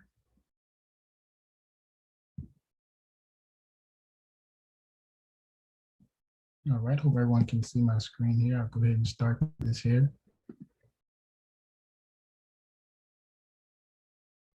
All right. So look, I'm glad to be here. Thank you, Raquel, for that introduction here. So I do want to talk about this topic is shifting left in security here. And like I said, she said before, I've been in security for 10 years and I'm actually approaching my 15th year in security. So that's actually a good thing for everyone there. I feel really pleased about that. So today we're going to talk about a range of 4 topics, really is what is DevOps. We're going to talk about a little bit on the shift left approach here. And we're going to move into the topic of DevOps and security. And we're going to talk a little bit more about security in the pipeline. Okay. So really, what is DevOps, right? That's a common question that everyone kind of asks here. And really, DevOps is the combination of software development practices and operations. And is really the intersection between where DevOps and operations meet. So for example, if you're on the freeway or the highway and you're getting on, that merge intersection is what we really want to look at here in terms of how we can bring these 2 different practices together. How we actually develop our applications, how we put those out there, and really the operation side of how we actually manage those and manage the infrastructure, how we manage the applications, and how we actually get those out to our actual consumers. And I think this picture that I showed here is really the Shibuya crossing in Tokyo, and it really shows how everything intersects here. All these people moving in between the intersection is really kind of what I picture DevOps to be in terms of how we move data in and out, how we get people from left to right, how we move people across the crosswalks is almost as similar as what we do in DevOps. And the next piece I want to talk about here is some of the common practices here. So if you think about it, using automation is one of the most key things that we do in DevOps here. So whether we're doing automated testing or automated deployment, we really want to focus on, the big thing of using actual automation. I know that's probably a big thing that we kind of use in today's society today, but we really want to make sure we focus on using those things. We want to talk about CI/CD. Are we making our infrastructures immutable, right? Do we have common components here? Are we reducing changes in our configuration here? Are we setting specific configurations, right? So as we make deployments, are they the same across our environments here? So for example, are we documenting the process? Are we automating the process, right? Are we making sure that our infrastructure are immutable so that the software and the hardware virtualizations are all the same here? What about our reliable and repeatable workflows?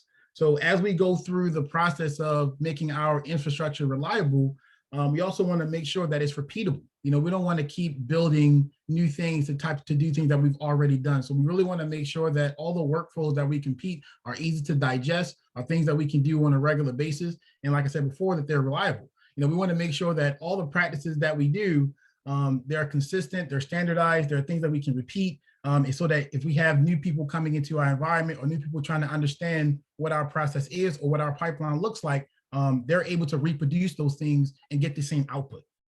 And this is pretty important. So when we're doing testing, we want to make sure that we have those automated testing in place. We can continuously do and implement those test cases there as well. But also on the side of reliable and repeatable workflows, all about consistent naming conventions as well. So some of the things that we do in DevOps is, we make sure that, hey, we have a consistent naming convention. We name things the same across, all of our artifacts here. So if we're moving from one platform to the next, we have a consistent naming convention across those things. We want to make sure that we implement automated alerting. So as we go through the process of implementing our, our user automation, make sure we implement our CI/CD pipeline here. We have the workflows in place. We want to make sure that we get notification on those. We want to be able to look at the status of how our solution is being deployed at any given time. What's our uptime looks like? What usage are we using? Has it went through all the necessary checks? We want to be able to check those things on a regular basis. Okay. The next piece we'll talk about is the environment, right? Some of the principles and procedures of DevOps here. So if you think about your environment, you're going to traditionally have your development environment, you'll have your QA environment or your staging environment, and you have your production environment. And the focus really here is to make sure we have the same security policies and workflows across all our environments. As I'm a developer and I'm moving from my development environment and I'm pushing things into staging, I want to make sure that everything in my development environment is as close as production as ready. So that if I have a penetration tester going through and testing out my infrastructure here, they're able to see exactly how my changes interact from a production side. I'm able to look at everything and say, all my environments are the same. So therefore, if I find an issue in my staging environment or the QA tester finds an issue in the staging, it's going to be relevant in production as well too. So I'm quickly able to identify those things and make changes across all my environments here. But not only on that, as we get into some of the principles and procedures, we really want to look at from a DevOps perspective is change management. How am I ensuring that I have the right change management approach, right? Do I have a robust change management process, right? Because a lot of times we don't have one of those things in place. How am I allowing these changes to enter my dev environment? How are they entering production? Have those been signed off, right? Have we actually went through the process of making sure that any changes that take place from the staging to production have the right sign-offs, right? Did it go through the change of commands? Did it run all the necessary processes? If a user submits a request for something, did it go through the proper vetting process to ensure that we can move that particular change into production as well? So another thing we want to talk about is understanding the business risk, right? Even if you have your development stage environment, your production environment from a DevOps perspective, you should always understand what is the business risk. Are there any legal risks to me not having these things in place, right? Is there any reputational risk? What is the potential attack vector if I leave my environment, unsecured? If I leave my passwords out, if I leave my keys out, if I leave my environment with, not implementing best practices, is it not hardened? We need to understand from a DevOps perspective how I'm introducing risk to the business by not having these proper controls in place here. Okay, let's see here. So next I want to talk about a little bit about the shifting left approach here. So really, shifting left is really moving activities from the later stages to your earlier stages in your process. So if you think about from a development lifecycle, you mainly do testing at the end, something like that. So what we really want to do is say, hey, let's take all those things that we do later on the stage, let's move them up earlier, or we do them in parallel. So that way we can implement a lot of things from reducing a lot of production cycles. We have that type of benefits to do those things if we begin to start to move some of those things early on. So in a traditional waterfall model, we would do a lot of these things later on in the stage, but in this particular process, we would move those things early up, making sure that we can do those things in parallel. Here we go. And some of the benefits of that, right? So one of the biggest benefits is reducing production cycles here. As you have your DevOps team, they can focus more on implementing quality checks, right? Creating reliable and secure solutions. What about faster delivery? This way you can get something out to market, with those security quality benchmarks in place. But we'll touch on a little bit more of those things later here. Automated deployment, this can allow for continuous deployment, continuous provisioning, automated testing, things of that nature. And really, we reduce a lot of manual effort by doing a lot of automated deployment. We reduce manual mistakes and error, so we can reduce a lot of those things out by just automating a bunch of those things. And like I said before from the previous slide, our pipeline environments are the same. Our configurations are the same across, so that we're able to really bring those things and harden those things just from a deployment perspective. Also identifying bugs faster, right? This allows for, proper planning and fixings of issues that are identified, because I have a consistent environment across, I'm able to see and bring in those issues early on. I'm able to get those into my backlog. We can do proper sprint planning for those and get those addressed at the proper time that they need to be. Or we can put the level of severity on those things and classify those as, hey, these things need to be fixed, based on, depending on what our security policy may be. We're able to identify what those bugs are, get those identified, and move those on in the life cycle. One of the biggest things of shifting left is cost reduction, right? There's always a cost to address something early on or later on in the development stage. So, for example, I've done what I've done. But for example, we came to the place where we created an application and we identified some issue later on. The authentication mechanism wasn't working properly. Well, had we done those testing early on, we were able to identify that. So those are some of the things that we kind of want to look at from a cost reduction perspective, because it's going to cost us more to go back and redo that work again to meet that specification if we will already introduce it at an earlier stage. Also, one of the benefits of shifting left is resource management. We're able to effectively, put our resources better. We have better identification of where our resources are going to land, how much time is going to effectively take to do the work, who we can assign it to. We have a better understanding of what that looks like. And that's critical if you're trying to meet, production deployment times, or if you're trying to meet a tight deadline. We understand how to effectively use our resources here because we have a good understanding of what our pipeline can do and who are in our pipeline, how we can actually move those things forward. But not only that, we really want to talk about integration testing, right? We want to shift left and make sure that we do a lot of integration testing. So if you think about it from this perspective, you are a developer and you create some application here, and now there's another requirement say, hey, we want to integrate with SAP, or we want to integrate with this third-party system. What does that look like? So that may be in the scope. We want to start doing that stuff early on. We want to start building those integration testing as early as possible, so that way we don't have no unknown or unforeseen issues as it comes to actually deploy those. Your application works fine, until it's time to integrate with something not designed for it in mind, right? We should be building our test cases at the very time we write our first code, building our integration testing as early as possible. So, but also we want to do continuous testing, right? From a DevOps perspective, we want to always continue to do testing. Irregardless of how many applications we write, we want to continuously build our test cases and do test cases even after we actually launch our application. We need to be building on top of those to make sure our system is most robust as possible. Well, like I said, always we need to understand what the business needs are, right? Do we have the right requirements in place, right?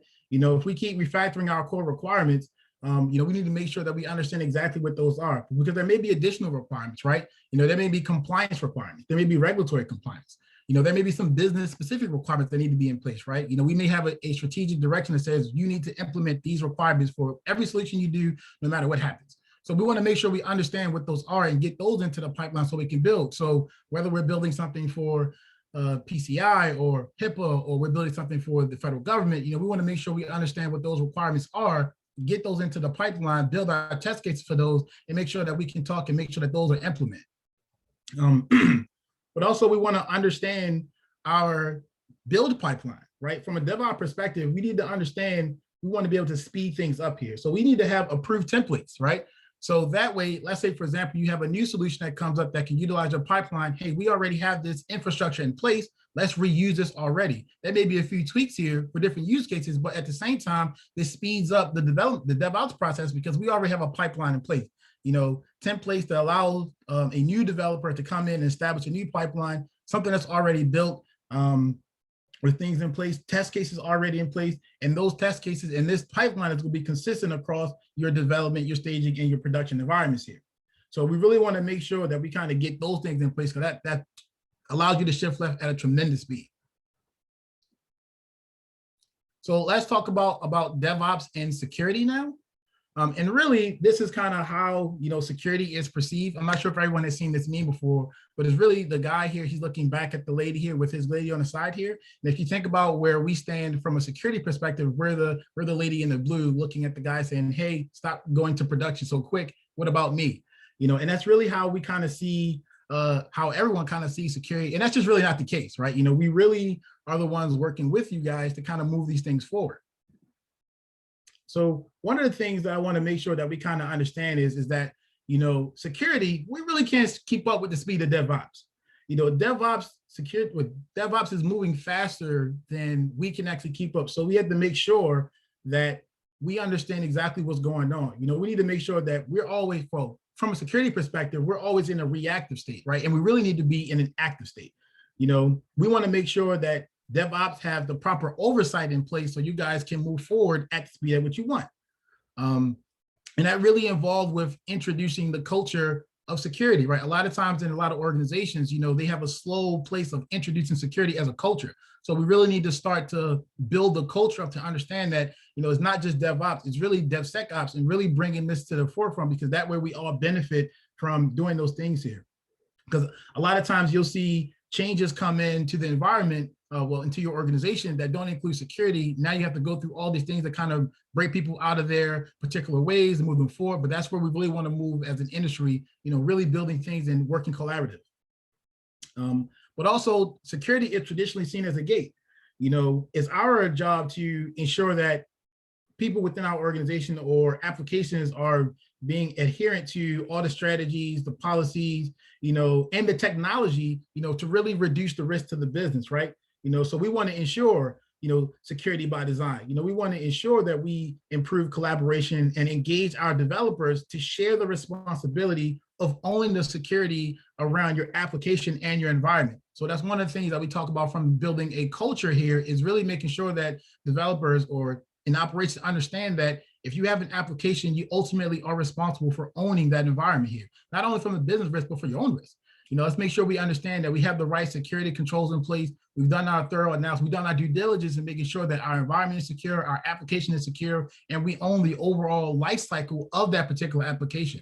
So even in your DevOps environment, you want to make sure that you own that entire space. From the moment you write your first line of code to you deploy it, to the time that it's in operations, to the time that you actually end of life that solution, you own that entire pipeline here. And that's one of the things that I think that from the industry perspective, and even from a DevOps perspective, we want to kind of hone in on that. It's not just after you release the application, you have to still maintain it. Okay.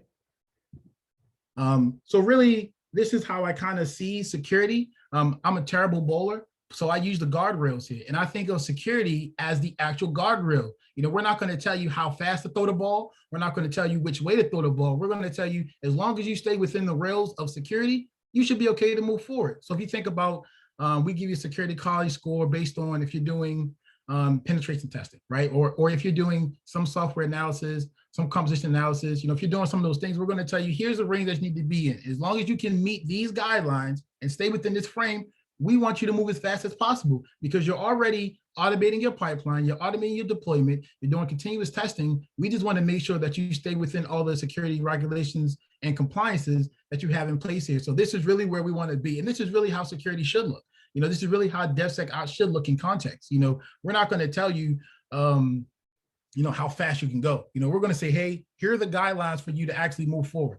Whether you're releasing every 2 weeks or you're releasing every 30 days, you know, you understand, here are all the functional requirements that your security team needs to put in place for you to move forward. So here are all the security things that you need to meet. And if you meet all those, you know, there should be no block of security. It should simply be a checkoff at that point, because you've already been doing and building your security by design as you move out your pipeline here. Okay. So next I want to talk a little bit about securing the pipeline. So really, in securing the pipeline here, you know, we really want to build a DevSecOps model, you know, and that's really aligning security practitioners with DevOps from the beginning. So at the time your product manager, you know, launches an actual product here, we want to say, hey, we need to bring a security practitioner on. Usually those are, you know, people in your organization who specialize in security, but you really want to bring them into your DevOps environment so you can really get an understanding of how we should be implementing things, right? We're going to give you the best knowledge of some of the industry standard practices out there that you should be following, and we'll be able to tell you for the particular use case what should be involved, right? You know, from the outside looking in, you know, we'll be able to tell you, hey, this is what your attack vector looks like here. Here are the type of controls need to be in place, or if you're going to be in this type of industry, here are the type of requirements that you need to have in place here, right? You know, we're going to pretty much talk about enforcing the policy, right? So are you aware of what your organization's policies are, right? You know, do you know where the policies are, right? Do you know how to apply them? You know, what information do you need? And one of the key things that I like to say is we really need to understand where they are, right? A lot of times your DevSecOps people don't know where their actual organization's policies exist. You know, what is your application, you know, standard policy? What is your password policy? You know, what is your configuration standard policy? Where do you get those from? So we really need to understand and educating people on where those things are.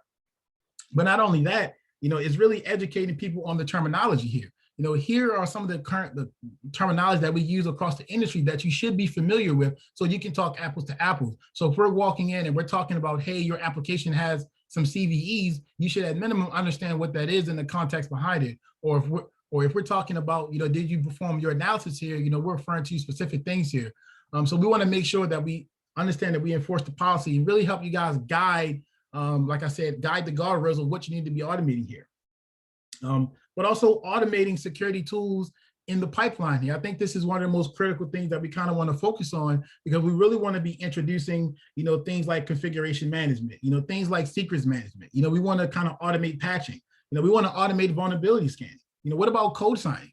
You know, we want to be able to take DevOps and automate some of these things in security so that as you're developing, like I said, you're building your secure pipeline and you're building your application security by design. You know, we have all the necessary things in place to do code signing. You know, we have all things in place to manage our secrets. You know, we have those things already built with templates, of course, so that we can actually manage these things and scale these.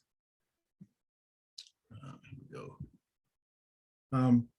So I want to talk a little bit more about a couple of these things that we really should focus on from a security perspective here. You know, we really want to focus on security requirements here, and that's really implementing security mechanisms that reduce the likelihood of an attack and enforce the application's intended use. So if you think about this from this perspective here, what are you really trying to prevent?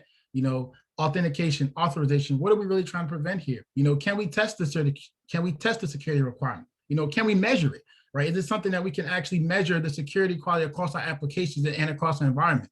You know, is it really clear what needs to be implemented? So as we build those security requirements in, can our DevOps people take that information and understand, hey, this is what needs to be implemented for this particular requirement here. This is the exact thing or security control or mechanism need to be implemented here.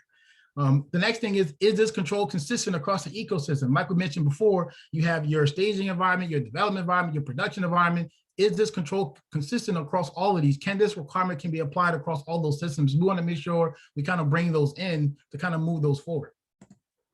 So what about static application security testing? In this case, SAS here. And it's really, you're analyzing your source code in an active state. You know, really, it doesn't require your code to be compiled. You know, you're really able to get real-time feedback. And this is where you look at, you know, I'm looking at CWEs here, right? So if I'm looking at my source code here, and I may be introducing weaknesses and I don't know it. So using a SAS tool is going to allow you to identify what that is. You know, and this is really what you want to be integrated in your pipeline, so that when you write your first line of code, you should be running SAS here. You know, you really should be identifying, hey, am I introducing vulnerabilities or introducing weaknesses into my source code by, you know, not properly sanitizing my variables? Or am I introducing buffer overflow because I didn't, you know, classify what my string size looked like? You know, we want to be able to identify what those are and really get that real-time feedback. So as we go through our build pipeline, we understand that, hey, we identify some issues here, we can address those, or we can properly align those to who needs to address those.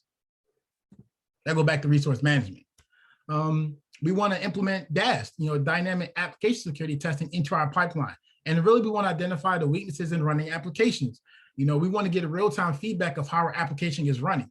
You know, this way we can identify, you know, environment misconfigurations. You know, this also can be integrated with your issues tracker, right? So if you have Jira or you have Radar, if you have any of your bug tracking tools here, you know, you want to be able to have the capability to automatically push those things out. You know, so if you have like APIs or you have web services out there running, you know, DAS is going to allow you to, as you start to build your application and you're running your application, it's going to run those test cases against them and push those into your environment and say, hey, here's some things that you need to address, because these are things that are front facing when your application is running that you need to go take a look at. So this is another thing that we want to kind of implement into our pipeline to kind of move us forward. What about RAS? You know, runtime application self-protection. And really this identifies and prevent attacks at runtime by analyzing traffic and end user behavior. And really what RAS kind of does, it understands how your application is being attacked. And really what it has is, you know, if you think about it, you know, it has the view of everything. You know, it has the full execution of how your application is running from end to end. So it's able to identify, when something is out of whack, or be able to at least alert you, say, hey, this application is doing something that it shouldn't be doing. It allows it to defend against itself in real time. And also it's easily deployable. So this is another thing we kind of want to implement into our pipeline here. So as we're building our robust solution, we want to think about how can we implement this into our pipeline? How do we integrate this here to make sure that we can actually have an application that not only has all the security configurations in place, but also can defend itself if it sees some things that are out of context and out of order here. Okay. The next piece here is software composition analysis. You really want to identify those vulnerabilities in your third-party libraries. And what are some of the benefits from this here, right? Managing your open source risk here, right? You can identify legal issues in your licenses. You can identify all the files where your impacted vulnerabilities are. You may have some approved policies for open source packages. And really the whole purpose of this is really to identify open source vulnerabilities that may put the business at risk.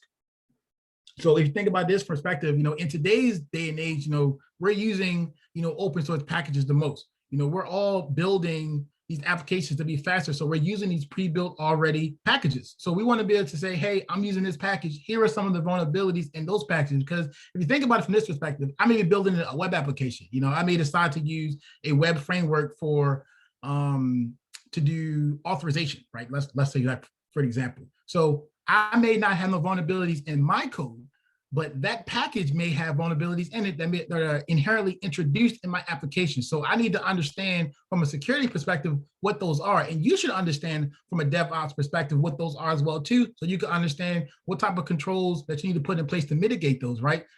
For example, you may have something that's in a library that you're not even calling. So you may be introducing some of these vulnerabilities because you're using a particular software package that is widely known, that has, high risk, and this is where we kind of get back to the security perspective of having that practitioner there, so we can kind of give you the guidance on, well, are there any alternatives to this, right? Are there any alternatives to using this package here? That maybe not. You may need to get exception for those, but if that is the case here, let's go with those. Or we can build our own, right? We can build our own component. Yes, it takes longer time to do that, but you got to look at what is the real risk to the business, and how you manage those is where you kind of want to be. So if you're not already doing software composition analysis, you should actually be doing those, especially if you're using a lot of open source third-party libraries. The next piece is implementing security hardening guidelines into our pipeline here. We really want to establish what's the baseline for our environment, right? So we want to have a consistent hardening configuration across all of our systems. As I indicated earlier, as we go through our DevSecOps pipeline, we want to be able to consistently harden our infrastructure here. We can apply those industry standards across the guidelines. Yes, your particular organization may, put its own spin on those, right? But at a minimum, you should understand what those are. So if you at least deviate from those are documented for what those are. But also there are some vendor specific hardening guidelines, right? You may have something specific to a vendor that says, hey, I need you to deploy this way, or these particular controls need to be turned on or turned off, depending on how you want to implement those. But also, as you're going through your hardening for your DevSecOps pipeline, you want to make sure that you remove unnecessary features and functionality. We don't want to turn on or leave on, FTP. What is the reason for that? We're not using it. It's not a part of our functionality, even though it comes with some of the standards that we do. We want to make sure we kind of remove those things because they're not needed. They involve and add unnecessary security concerns that we don't need.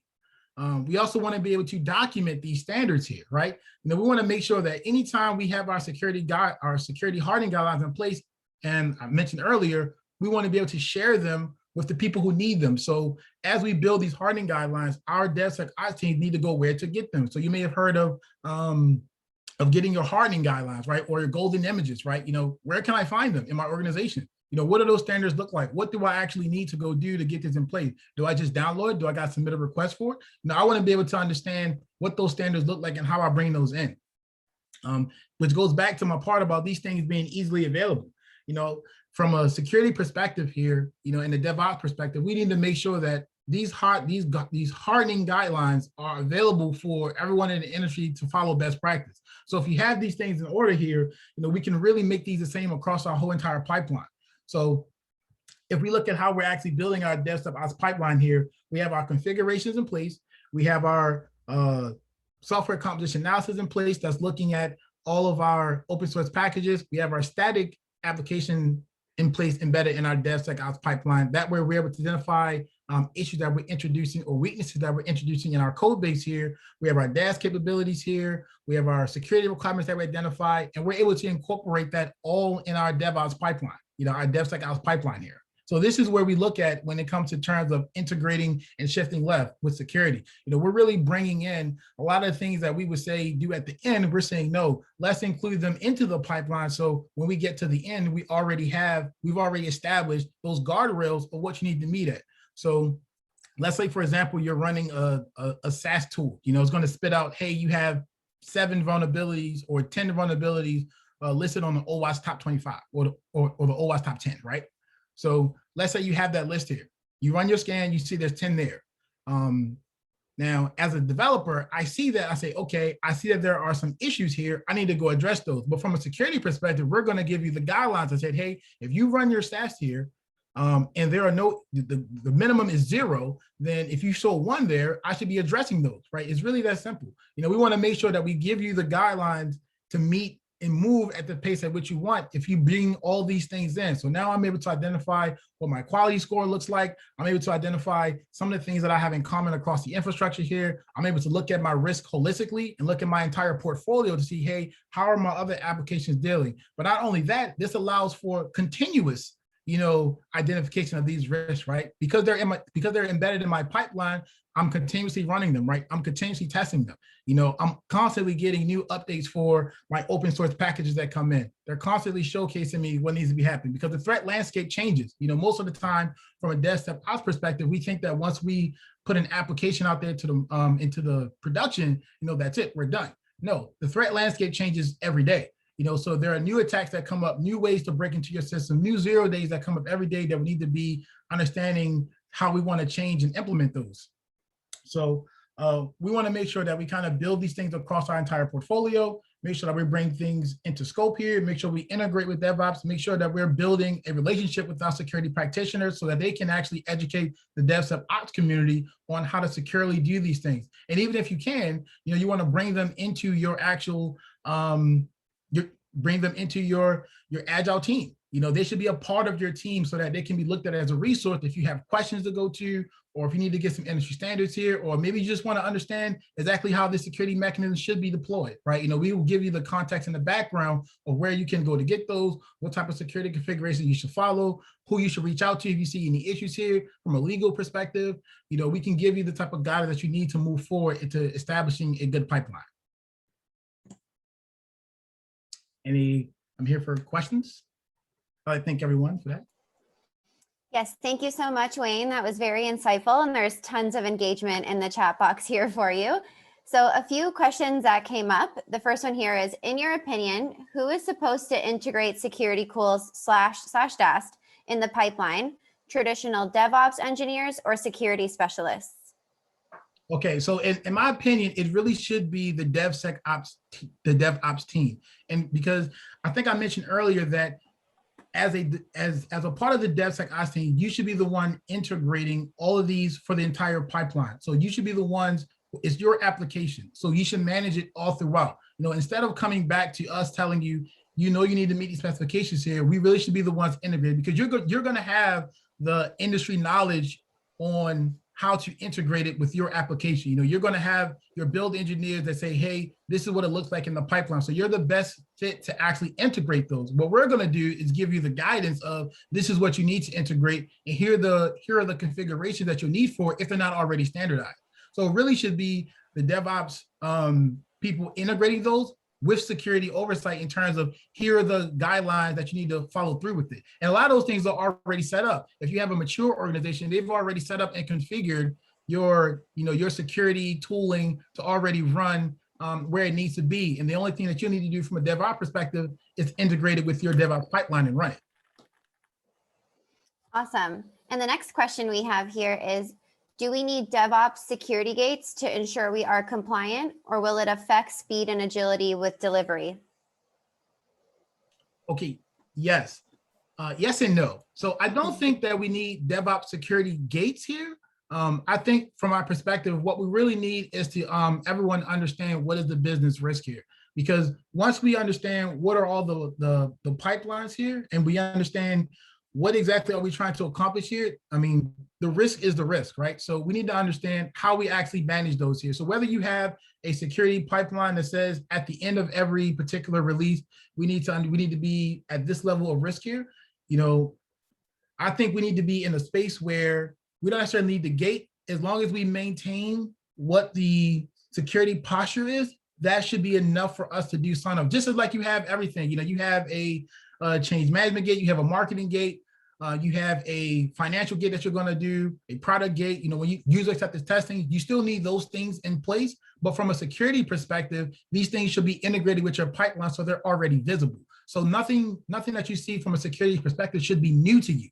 So instead of going through a specialized security gate, you know, what we should have in place is the pipeline telling us this is what our security posture is after every build. So I should know where I stand from a weakness perspective because it's already integrated in my pipeline. You know, I should know these things. You know, I don't need a gate to tell me where these things are. They're already existing in my pipeline if I've integrated it. Awesome. And we have one last question here for you. How does SRE fit into the shift left and security? Well, I think that we need to kind of understand, you know, how we want to move these things forward. You know, shifting left is really, you know, bringing everything over to the new way of managing things. You know, we need to kind of move from the old mindset of this is kind of where we need to move from an industry perspective, because a lot of things happen, you know, at the speed of DevOps. You know, we really want to say that, hey, we have these engineers here, we have the expertise here. There's no reason for us to take the slower route and not have the right controls in place and configuration in place to move forward here. So I think it fits at the space of doing what we need to implement. There's not, personally, I think we just need to move forward with DevSecOps. You know, there in this particular lane here, we don't need to wait any longer to implement these things. We already have the guidelines, we have the controls here, we have the regulations here. Most mature organizations know exactly what they need to do to implement. It's all about going in and doing it, you know, and that's really, we need to kind of really build the culture up. You know, I kind of mentioned that earlier before, you know, it really depends on what your culture is and how you want to move that forward. You know, you can be the one, you know, be the security champion, be a security advocate to go talk about these things and bring these things into scope here. And as we get more people doing that, you know, everyone gets to understand how we can securely build these environments to move forward. Perfect. Well, thank you so much again, Wayne. That was very informative. We appreciate you having here at DSO Days Toronto. All right, thank you so much. No problem. All righty. So up next, we have Ihan Tech, VP of Information Security at Cyber Electra, and he will be talking about Agile Risk Assessment Framework. Ihan Tech is the VP of Information Security at Cyber Electra. Ihan is a seasoned information security professional specialized in risk management, security architecture, and application security domains with over 20 years of experience. Ihan is active with ISACA, ISC Squared, IEEE, and other professional organizations, and provides cybersecurity events and trainings in North America. Ihan holds CISSP, CISM, TOGAF, SOA, ITIL, Oracle, IBM, and many other professional certifications. Ihan, whenever you're ready, you can take it from here. Thank you, Raquel. Hello, everyone. I would like to introduce you today an Agile Risk Assessment Framework, in my opinion, which is badly needed in organizations that would like to get the balance between the business agility and also the security these days, right?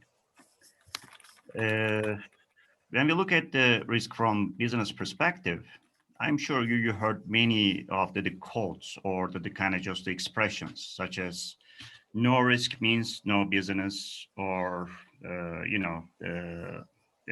another thing that I like is the opportunities and risks come in pairs over there, right? Or that the biggest risk is in business is not taking any risk. These expressions and the similar ones are telling us that risk is everywhere and it is in everything that we do. How you manage that risk is kind of just sort of makes it a huge difference, right? And we know that if you don't invest in risk management, it doesn't matter what business that you are in, it is always a kind of just a risky business. So most organizations do know that risk management is important. Let's have a look at how they manage their risk, because if we see the kind of just the current issues, and then we will understand and we will appreciate why we need to kind of just change the kind of just risk assessment methodologies a bit. Right? Sorry, Ihan, to interrupt, but we can see your slides if you wanted to go to presenter view. Sure.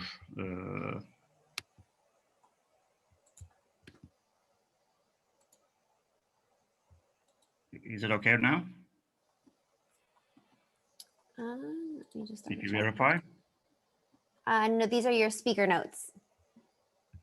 You just have to. Sorry, I'm using the kind of just the That's okay. The use slideshow should be. Should be There fine, we go. right? Okay, it's taking some time. Yeah. Awesome. Okay. There are different kind of just the guidelines on how how to implement the kind of just the sound risk management, right? And maybe the most widely used one that I know is ISO 31000, which is the risk management standard. And many organizations use it as a baseline, and they tailor it according to their specific risk management requirements, right? It is very kind of just a generic thing. And we do have an ISO 27005 standard, which is an international standard and set of guidelines for specifically information risk management.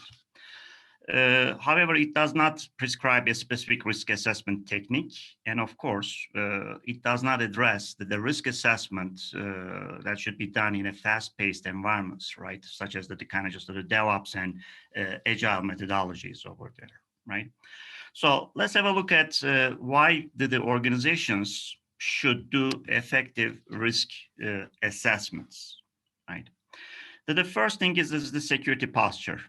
In risk management, and actually in real life as well, not to know is bad, and not to wish to know is worse.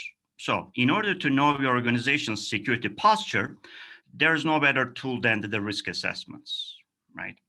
And then comes the kind of just the supporting the strategic decisions. We know that there's no wealth like knowledge and no poverty like ignorance. Risk assessments are providing us the kind of just the adequate knowledge that supports our kind of just the strategic decision-making capabilities, right? And comes the kind of just the compliance.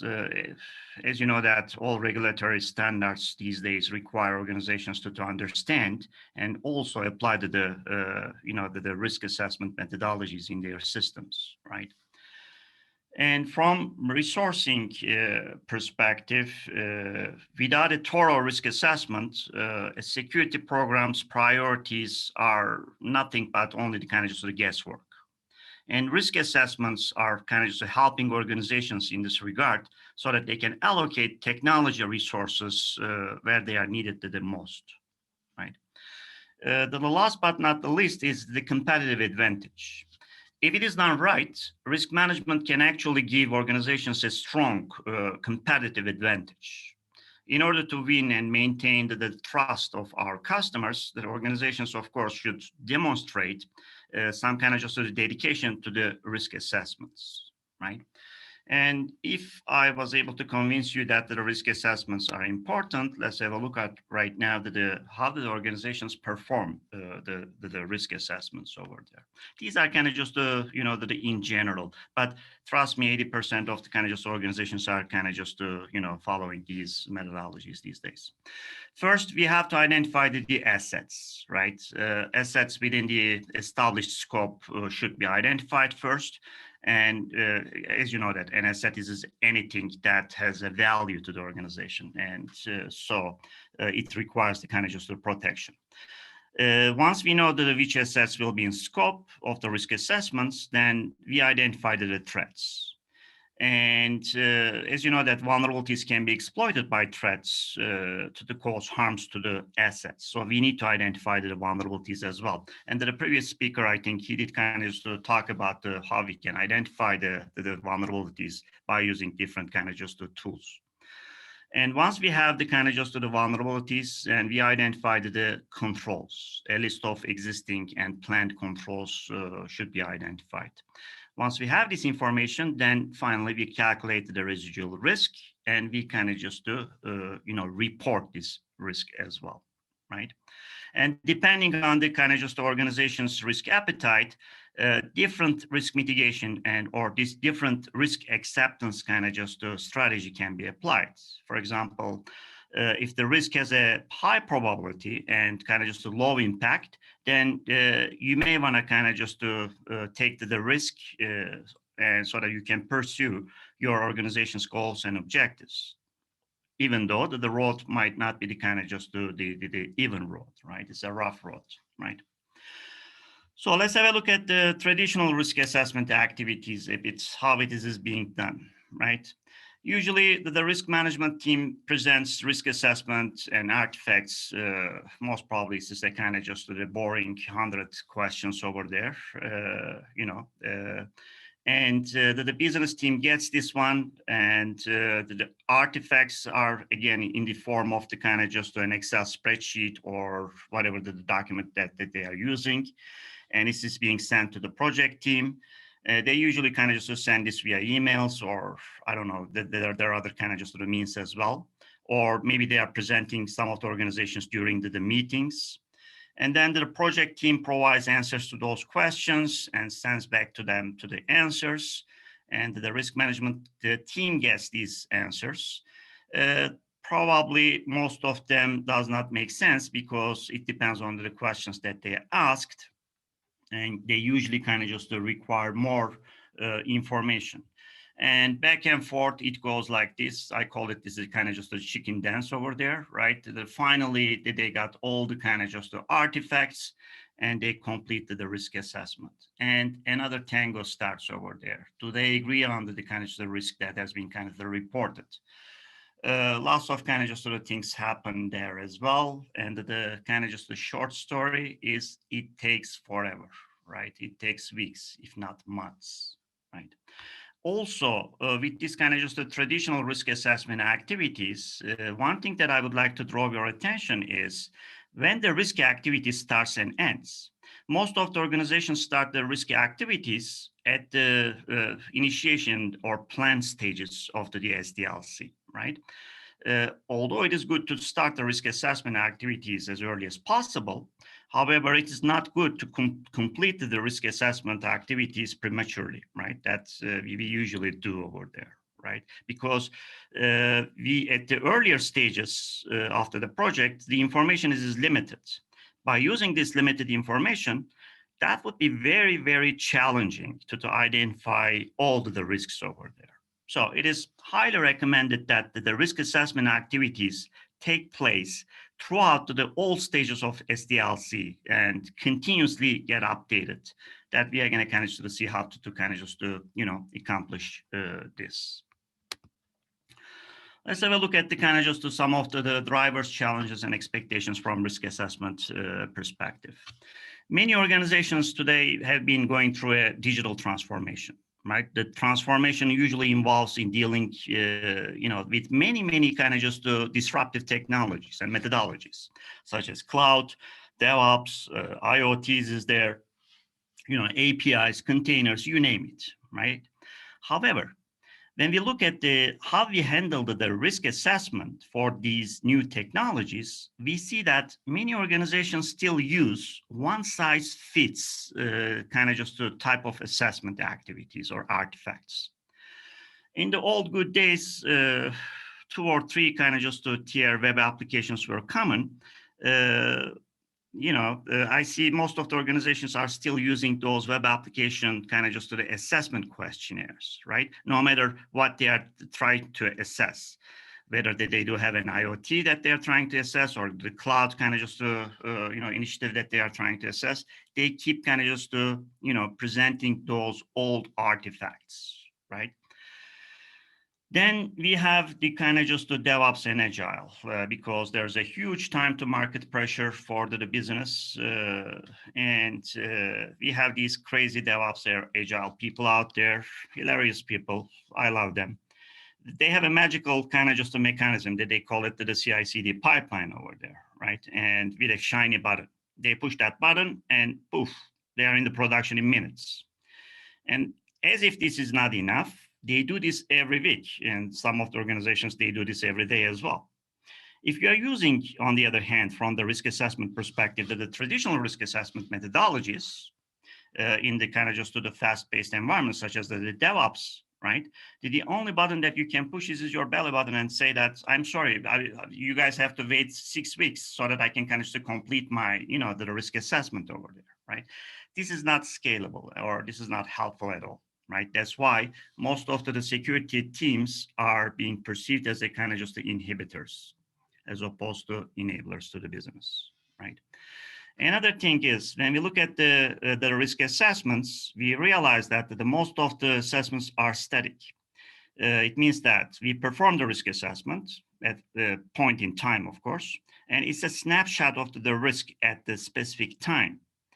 But what happens if there is a kind of just the new threat or new vulnerability kind of just to pop up, right? After 5 minutes, I completed my threat risk analysis. Right, we are not able to kind of just to add those dynamically into the kind of just the risk assessment over there, right? So the issues are here, and there are some kind of just opportunities over there that I would like to kind of just to talk about the opportunities. Now, let's have a look at how we can address these issues, the known issues, with ARAF, or Agile Risk Assessment Framework, right? The ARAF, Agile Risk Assessment Framework, it has been developed to allow organizations to achieve, sustainable progress in their risk assessment, while in the meantime, maintaining both speed in the execution, of course, and a strong risk culture. The purpose of the ARAF, the reason why we created this, is to provide a guidance to the organizations on the design, implementation, operation, and the maintenance of the continuous and the agile kind of just the risk assessment process over there. The framework kind of just the focus is the risk assessment and taking from the static or procedural activity to a more dynamic approach, so that it can provide the capability to effectively manage the cyber risk in the highly kind of just the diverse environments, or in the kind of just the rapidly changing the threat landscape over there, right? The implementation of this framework, as I can illustrate here, involves selecting a set of attributes and associated activities suitable to the organization or the project over there. As you can see here, that the attributes are kind of just coming to the process groups. It could be kind of just to the strategic process groups, such as the kind of just the governance, or kind of just the operational ones, and also the kind of just the technology, since we are kind of just dealing with the agile methodologies. The technology and automation is a kind of just the key as well over there. Let's have a look at the kind of just the attributes closely. The first thing is the business integration over there. Agile and DevOps is kind of just trying to do this very, very effectively. They are including the business people. And actually, we should be doing the same thing for the risk assessment process as well, right? Timely, we did talk about that the risk assessments should not take the weeks or months, and it should be kind of just at the speed of the DevOps. And we are going to kind of just show how we can achieve this with this framework as well. The risk assessments should be continuously offered. I mean, yes, there is a huge shortage of the stuff on the information security side, right? But it's not an excuse. We should be able to continuously offer the risk assessment services over there.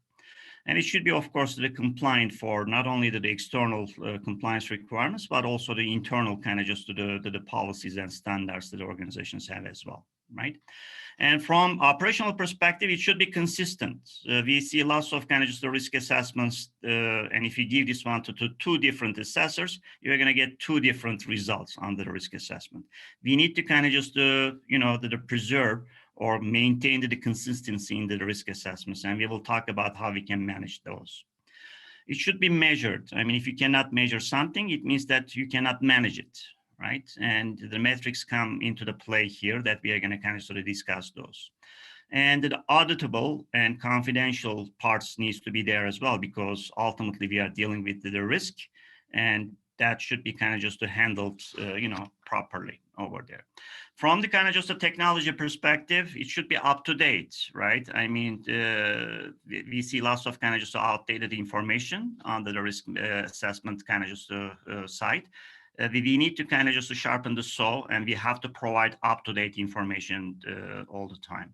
It should be dynamic. As I mentioned, we are doing this one just point-in-time risk assessments over there. And if anything changes, we should be able to kind of just to feed this new thing, whether it's just a threat or it's just a kind of just a vulnerability, into the risk assessment. It should be a living document over there. Of course, it should be scalable. There are some times that the projects are kind of gaining momentum over there, and we should be able to kind of just to assess those, the initiatives as well, without kind of just presenting to the excuse that we don't have the resources, etc. Right? It should be customized as well, right? We are going to discuss this a bit more because we did talk that we have lots of disruptive technologies, and each require different kind of just sort of techniques to assess the risk, because technologies sometimes are different, and then we have to customize the kind of just the risk assessments over there. Let's have a look at these kind of just how we achieved the things. The framework tells what needs to be done, and it leaves how it needs to be kind of just fulfilled to the, just to the implementers over there. However, having said that, I'll try to provide some kind of just a practical guidance on some of the organizations, how they are implementing, what they are doing, right, to achieve this. We did talk about the business integration, right? I mean, we are doing the risk assessment to enable the business, not the vice versa, right? The information security teams need to understand that they are there for the business, right? And as such, business people need to be kind of just involved in this. How do you involve? If you look at the agile principles and the DevOps principles, right? That they kind of just indicate and emphasize that business people and developers must work together, or collaboration is needed. The same thing applies here, right? And what we are doing, we are kind of just, if we are doing the isolated risk assessments, and we are providing the kind of just the risk assessment results at the very end, we are surprising the business, and this is not a good surprise, by the way. They don't appreciate that. The one way to kind of prevent that, involve them in every kind of just to the phase of the DevOps or SDLC or whatever the methodology that you are applying over there, right?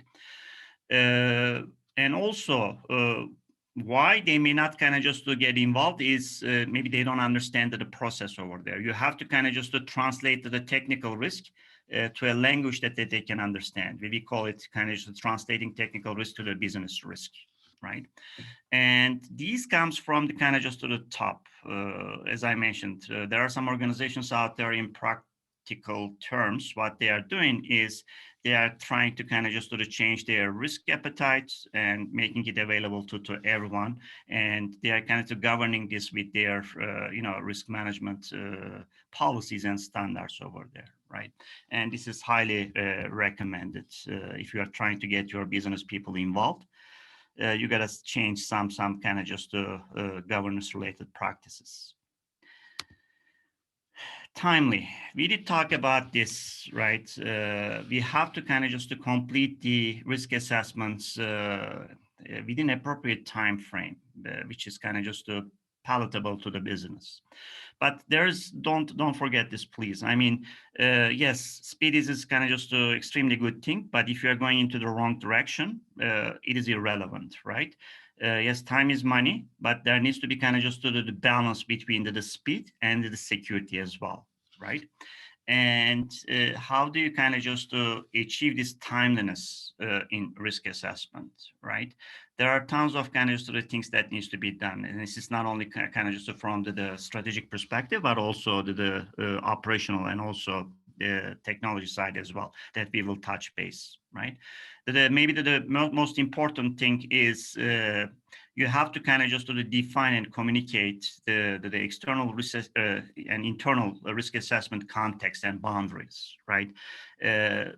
I see lots of organizations, they are trying to do the risk assessment without defining the risk appetite over there, right? Or they are kind of just ignoring the legal or regulatory requirements over there. You have to bring whatever the kind of just the governance that you have, and you have to integrate that one into your kind of just the risk assessment activities, right? And once you do that one, you have to kind of just, of course, define an activity execution approach as well, right? And the deadlines and also the traceability over there, right? And when we come to the technology part, I'll kind of just show how we can kind of just, you know, make it quick, these risk assessment practices over there. Another thing is it should be kind of just the continuous risk assessments, right? We should be able to offer continuous self-served risk assessment services, right? And how do you do that? Or what needs to be done to kind of just achieve this? You have to kind of just define self-served risk assessment initiation activities. Who starts the kind of just the risk assessment, right? In which manner? There are some organizations over there, right, that they use some kind of just the tools, or they use some kind of just you know, the platforms, right, internal platforms, I mean, to kind of just initiate the self-served risk assessments, right? And you have to provide access to risk assessment platform artifacts to the relevant stakeholders, right? So that they can kind of just initiate this anytime. And then, of course, since you are providing access, the monitoring and auditing activities must be there as well, properly, right? And if you look at the kind of DevOps cycle over there, the kind of just making the risk assessment continuous depends on your ability to kind of just integrate your risk assessments, or kind of just divide them and integrate them into each kind of just phase. If you're into the planning phase, then just you know, start the kind of the business risk assessment over there. If you are doing code, let's say that you are using SAS, DAS, or SCA, right? And kind of put your technology risk assessment there, right? How the kind of the DevOps and Agile people are doing this one in iteratively, right? And you should be kind of able to divide your risk assessments and kind of just, you know, put into each cycle, so that you can kind of just be an enabler as opposed to an inhibitor. Compliant, we did talk about this, right? There are many kind of just regulations that is just kind of just asking that, hey, risk assessments or risk management should be there. You have to kind of just, in order to be compliant, first you have to identify, integrate into internal and external policies over there, right? Applicable laws and regulations over there. And then you have to kind of just integrate your compliance requirements into the risk activities, right? For example, if you have an initiative that is in scope of the PCI DSS, then you have to kind of bring your kind of just the you know, risk assessment you know, questionnaire or whatever is around that as well. You have to align this, right? And it should be consistent. As I mentioned, if you give an assessment to the two different assessors, you're going to get two different results over there from risk assessment perspective, usually, right? But this is not a good thing, of course. You have to produce fair and objective risk assessments. And what needs to be done to kind of just provide that, you have to kind of just automate this as much as possible with the templates.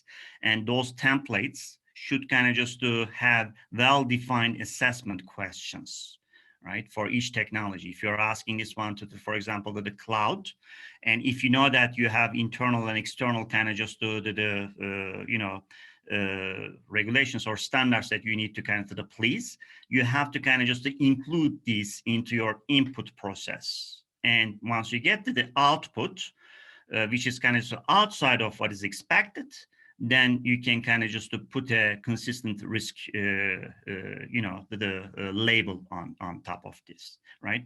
Most of the organizations are kind of sort of missing this step. This is extremely important, and it is kind of just causing lots of frustration to the business as well, right? Because they are getting inconsistent kind of just a risk assessment from different risk assessors.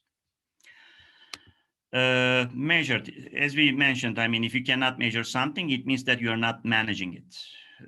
right? So you have to kind of just define your key metrics, what you would like to kind of just measure, right? I'll give a practical example over there, right? We kind of just do the risk assessment, and one of the questions that we ask is, hey, are you going to use the production data in test?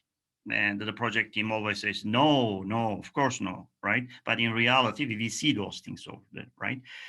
That you have to collect that kind of just metrics. I mean, how many kind of just initiatives said that they will not use the test data in production, but in reality they kind of just did go ahead and kind of just use that. Maybe we are kind of just some policy changes or kind of just the other ways over there, right? You have to collect the metrics over there so that you can enhance your people, process, and technology aspects of your risk assessment, also the security posture of your organization as well, right?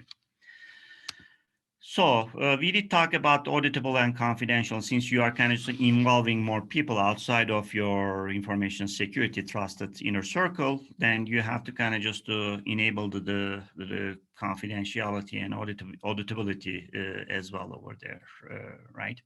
And how you do that one? I mean, you can kind of just develop role-based access, whatever kind of just the artifacts that you have over there, whether it's just a kind of just a tool-based or maybe a repository based, try to kind of just put the role based access and kind of just some kind of tracing as well, right?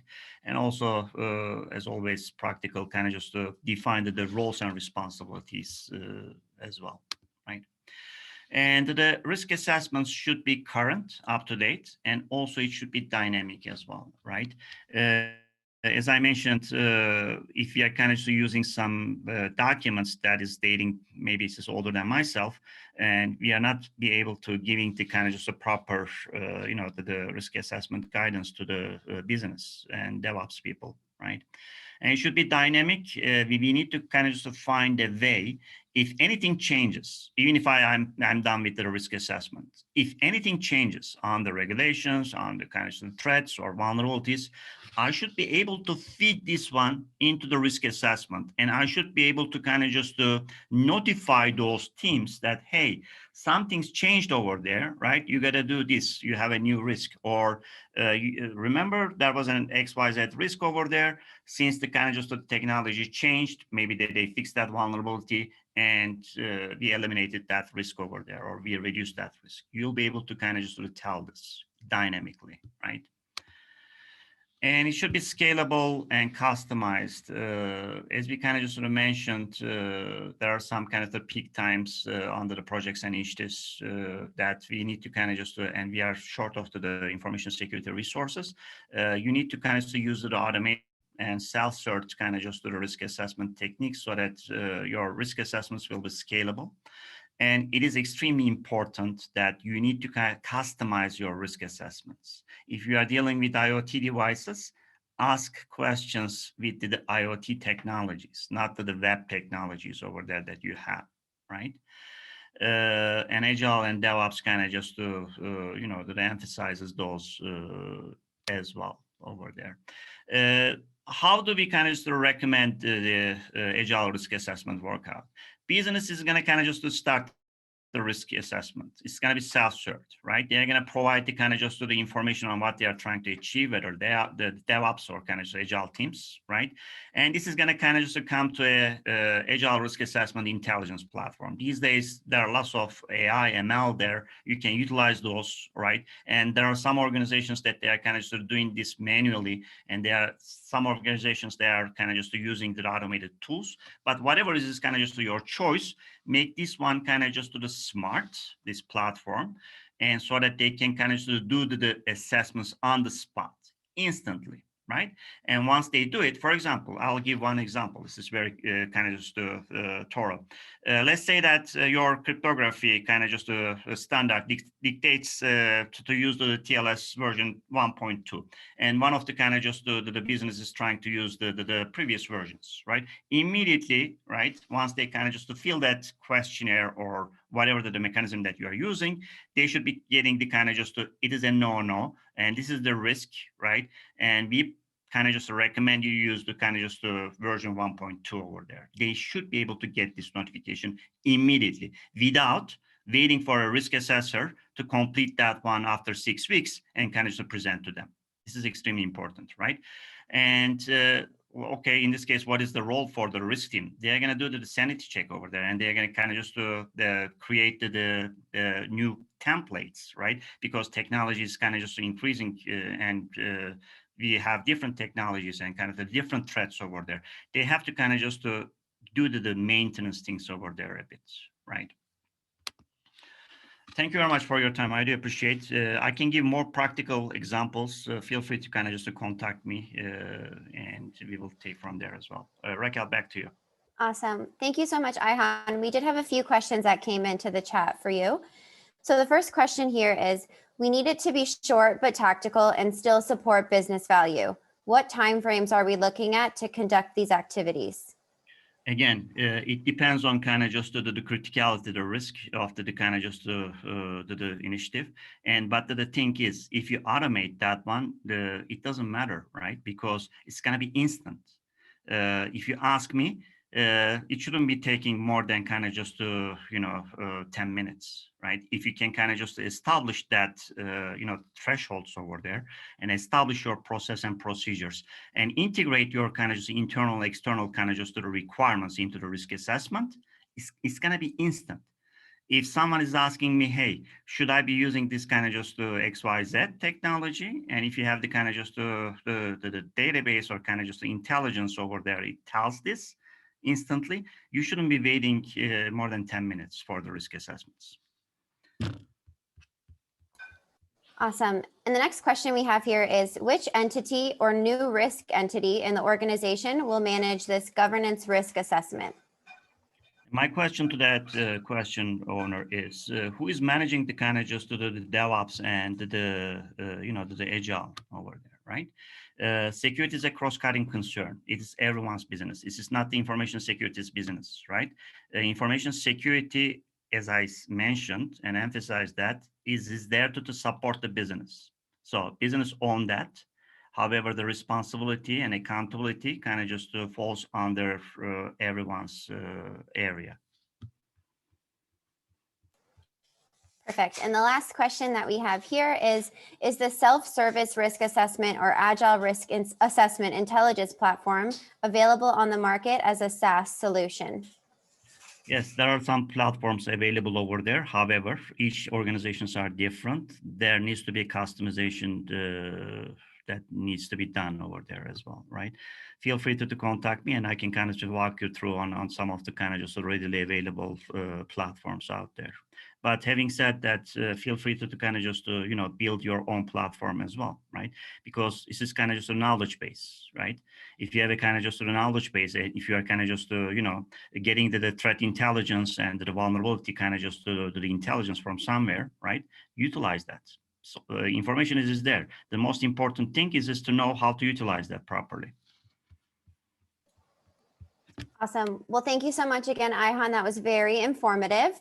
We will now be taking a quick lunch break, and to keep with the timing of the day, we will back here at 12:30, where we are joined by Nitin Bedi. Thank you so much, and we'll see you soon.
All right, welcome back, everyone. I hope you were able to enjoy your lunch.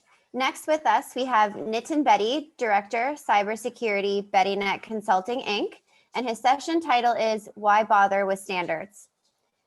Nitin is an information security executive advisor with over 25 years of experience in information security, governance, project management, and business advisory services.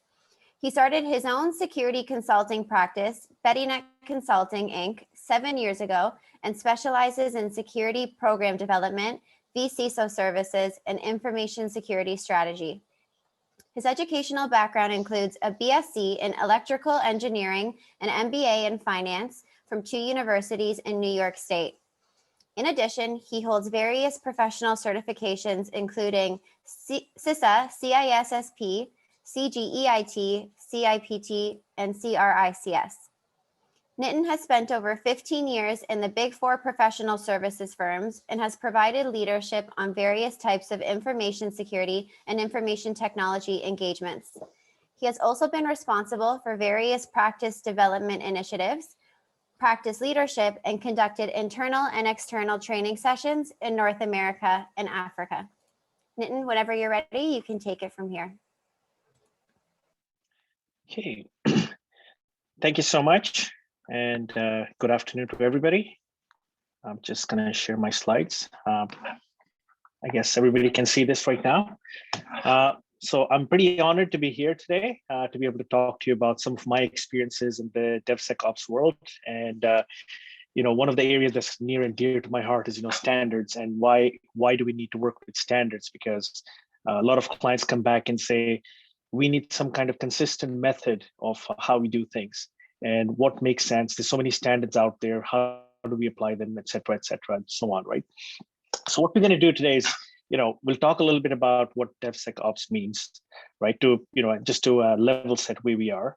We'll talk about how standards can be used. We'll talk about a specific standard, which is the NIST standard, and we'll talk a little bit more about what that is. And we'll also look at how it can be applied in the different stages during the development life cycle, right? So to begin, so if we look at it, what does DevSecOps mean, right? And secondly, we also hear the other word being thrown around, which is security by design. If you look at the definitions of the two, they really look at how you can incorporate security, or some people call it a cybersecurity, which is looking at interconnected devices, obviously, and how we can implement security within the development lifecycle, right? The focus really comes down to how can we prevent a breach rather than trying to fix something after it happens, right? So this is very important to understand, right? We want to build security within the life cycle just to make sure we're not on the other end of a breach, now trying to remediate things, right? Reason this is important is based on the Verizon data breaches investigation report from 2020. They said 43% of the data breaches that were out there or that they found targeted web applications. So obviously near and dear to everyone's heart, probably on this call, right? And the reason why they see this happening and that these numbers are growing is because there's more applications out there. There's more APIs that are being developed and put out there, and the sophistication of the interconnectivity of applications. I mean, we all talk about all the different, SaaS-based applications everybody uses, and how great they are and how important they are. So this is a very important issue from that perspective, right?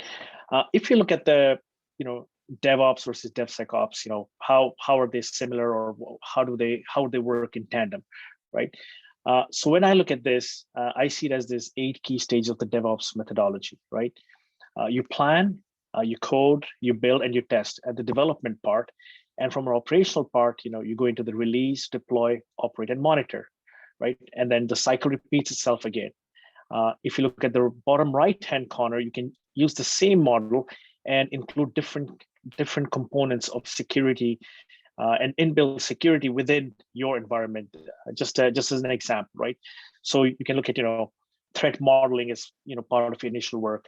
You can look at analysis, review of the code, pen testing built in as part of your testing, for example, validation from a compliance perspective, We can build in threat intelligence and monitoring capabilities and detection capabilities and so on and so forth on the right-hand side of the model on the bottom corner of your screen. So essentially, you can build all these capabilities within this kind of environment, right? So I've had some experience over the last few years. I was engaged by a large client who was working on a big project as a service provider for the federal government. The value was over $150 million. I don't know the exact number, that wasn't shared with me. It was a 2.5-year development cycle using agile methodology. I saw the security requirements pages. There was 350 pages of security requirements built into that contract. There were over 200 development resources, including offshore resources who were part of the engagement team. And again, this was part of the federal government. There was some, personal information and personal health information. So everybody needed to be security cleared on top of it as well. So there's a human resource component of it as well. So how did we go about doing this? This huge undertaking. I was brought on for that. So we looked and said, let's apply some kind of standard in place. So this would help us guide what we're doing. So if the question ever came up, we can always point back to our standard. Standards are not the final solution for anything. Standards I found have been very useful because then you have a backing of what you're working with. So if you come up with a standard or any engagement or any project you're working on and say, here's a security standard and these are the things it says we should do, you actually get people's attention, right? Quite often, as most of us know, security is only considered if there's a compelling event, like a breach, for example, or any kind of legislation that comes into play. Otherwise, people try to say, let's keep moving on. The functionality is more important than security at most times, right? There's a lot of standards out there. There's NIST, there's ISO-based standards. There's the Cloud Security Alliance has a bunch of standards they have out there. So it comes back to what works. One size does not fit all. It all comes down to what your team may be familiar with, what you're looking to build, and what makes the most sense for the tool or the application that you're working towards. What a standard can do is, like I said, it'll complement the processes that you're carrying out and add some method to the madness, right? Rather than just trying to figure out where does security fit in my development lifecycle. This gives you a breakdown of what the different pieces are. For purposes of today, I'm using the NIST standard, which is from a US-based standard. It's developed by the US government. They have a unit called the National Institute of Standards and Technology. And they develop all these fantastic technology metrics and standards, which are actually being used globally at this point, because they just make sense. They're simple and they make sense. And there is a method to how they do different things. And I'll share that with you, what we used here. So what we have here is the NIST cybersecurity framework, right? So this is what we're going to walk through as part of this presentation.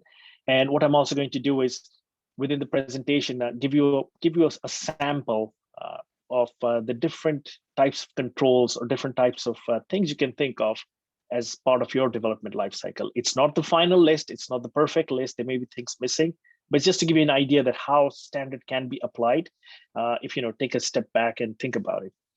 So looking at NIST, NIST has 5 functions, high-level functions they call them, and there's 22 different categories within the functions, right? The functions they defined as you can see on the screen: identify, protect, detect, respond, and recover. So when you take a step back and look at it, it actually makes a lot of sense, because identify says, let's try to understand our environment and what we have in place, and what are our risks, and so on and so forth. Protect looks at, what do I need to do in order to protect the application that I'm building, for example, or the environment that I'm building. Detect looks at, if something were to go wrong in my environment, how would I know? Respond looks at, once something has gone wrong, how would I respond to this, right? And finally, recover looks at, I responded to the incident or something going wrong, but how do I recover in case I had some catastrophic failure, for example? How do I recover from that? And what capabilities do I have to be resilient? Okay. So the next few slides are just going to go through different aspects of the DevSecOps cycle or DevOps cycle and try to identify what are the key things you'd look at, right? So on this, and the format of the next few slides is pretty similar as well. So this one looks at the plan stage. It looks at what the categories, so CSF really stands for the cybersecurity framework. So that's the category and the subcategory, right? What I've also done on these is, it will always tell you which pillar you're looking at of the 5: the identify, protect, detect, respond, and recover, right? So for example, when you're in the planning phase, you need to understand assets. What assets are you going to have in place in terms of applications and platforms? Quite often we forget, you can build a fantastic application on a platform, but if the platform is not secured appropriately or not inventory, you don't know what you have. If you take the context of your own residence, for example, you would need to identify what's the most important thing for yourself. And then you'd probably put a safe in your house and put all your, your passports and cash and so on in the safe. Similar kind of concept. What's important here, right? You'd also need to identify the risk. What are the risks to this application? So if I'm looking at an application that has personal health information, the risks are obviously higher, or credit card information, it means the same thing as well. Who is in my supply chain, right? Am I using, AWS? Am I using Google? Or am I using a different third party to do some kind of management or even development of this application? Or from an operational perspective, I need to understand how this is going to work from a supply chain perspective. I mean, we've all heard about the SolarWinds supply chain, breach that's been doing the rounds since December. So again, this is very important to identify who those people are within your supply chain. From a protect perspective, we need to understand how we're going to set up roles and responsibilities, right? Is it going to be role-based access? Is it going to be privilege-based access? And what kind of roles and responsibilities we want to build within the application again? If you're building it for a third party, we need to understand what kind of roles they have built in within their organization, right? And we just want to incorporate, principles of least privilege. That's important, always, always important. And then from a security perspective, again, from a data security perspective, how are we going to obtain test data, right? And do we have different environments for testing and production and development, right? And a lot of organizations do that. You have multiple environments for each one of those areas, right? So this is what we would cover from a plan perspective. The next 3 stages don't have a lot from a security perspective because these are very specific to development. So when you look at code, build, and test, there's not a lot of different areas you get into here. But again, from a code perspective, you want to look at scanning, for example. So if we have code, we are coding, are we scanning our code just to make sure everything's okay? We're also looking at our life cycle, our system development life cycle. How are we going to manage these systems? So we want to understand what this full cycle would look like, right? Same goes with build and same goes with test. In test, you can also sometimes include things like, any specific testing you want to do, pen testing, for example, or application code testing again. Those may also be included in this. But again, these are areas where it gets a bit lighter of what can be done from a security perspective, mainly because these are very specific to building the product, right? So it's important to know from the design perspective, the planning stages, then you build the product, and then when you're getting ready to roll the product out, that's when it gets really, really interesting, right?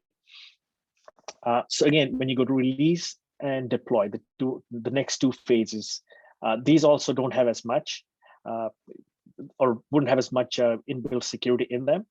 But again, when you're looking at release, you want to make sure released functionality is incorporated. People should only get access to relevant capabilities within the application.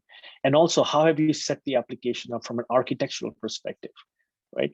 So again, we're trying to protect our data. We're trying to protect information at this point. We moved past the identify stage, right? When you get into the deploy area, you want to make sure, how do we protect our data? One, at transit and also at rest, right?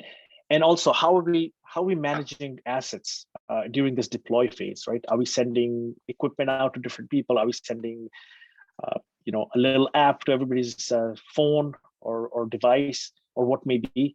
How is that being put into place? And also, how are we protecting ourselves against data leakage? Because that's, again, important, right? At the end of the day, the application is to store some kind of data or manipulate some kind of data.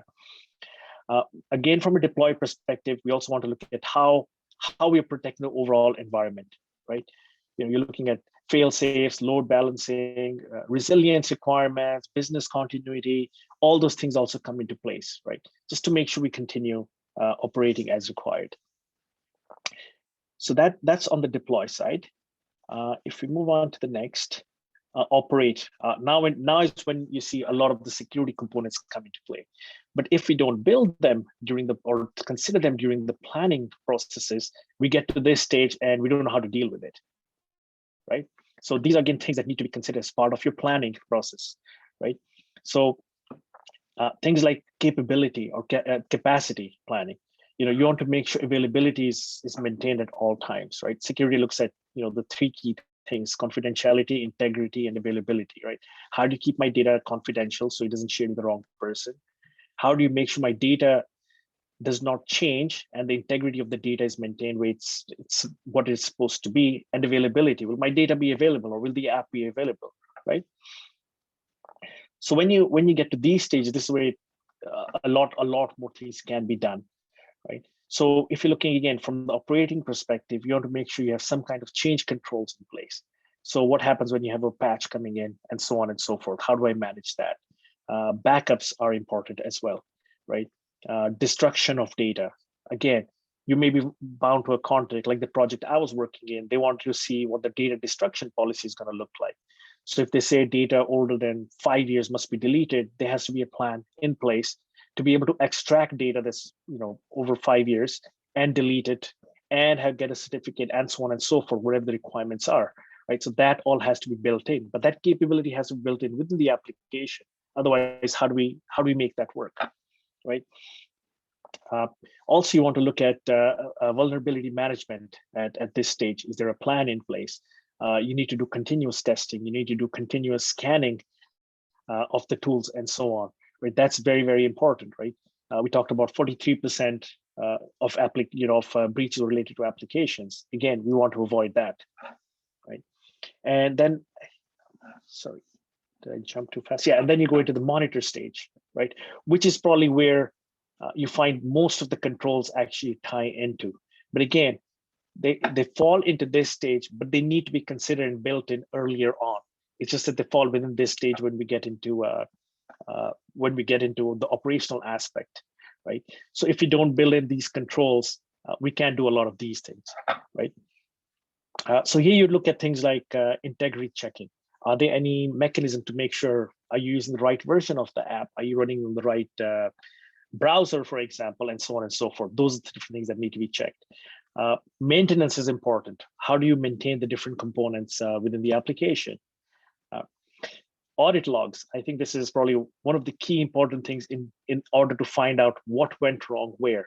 I mean, it's, any forensics exercise, for example, requires availability of audit logs.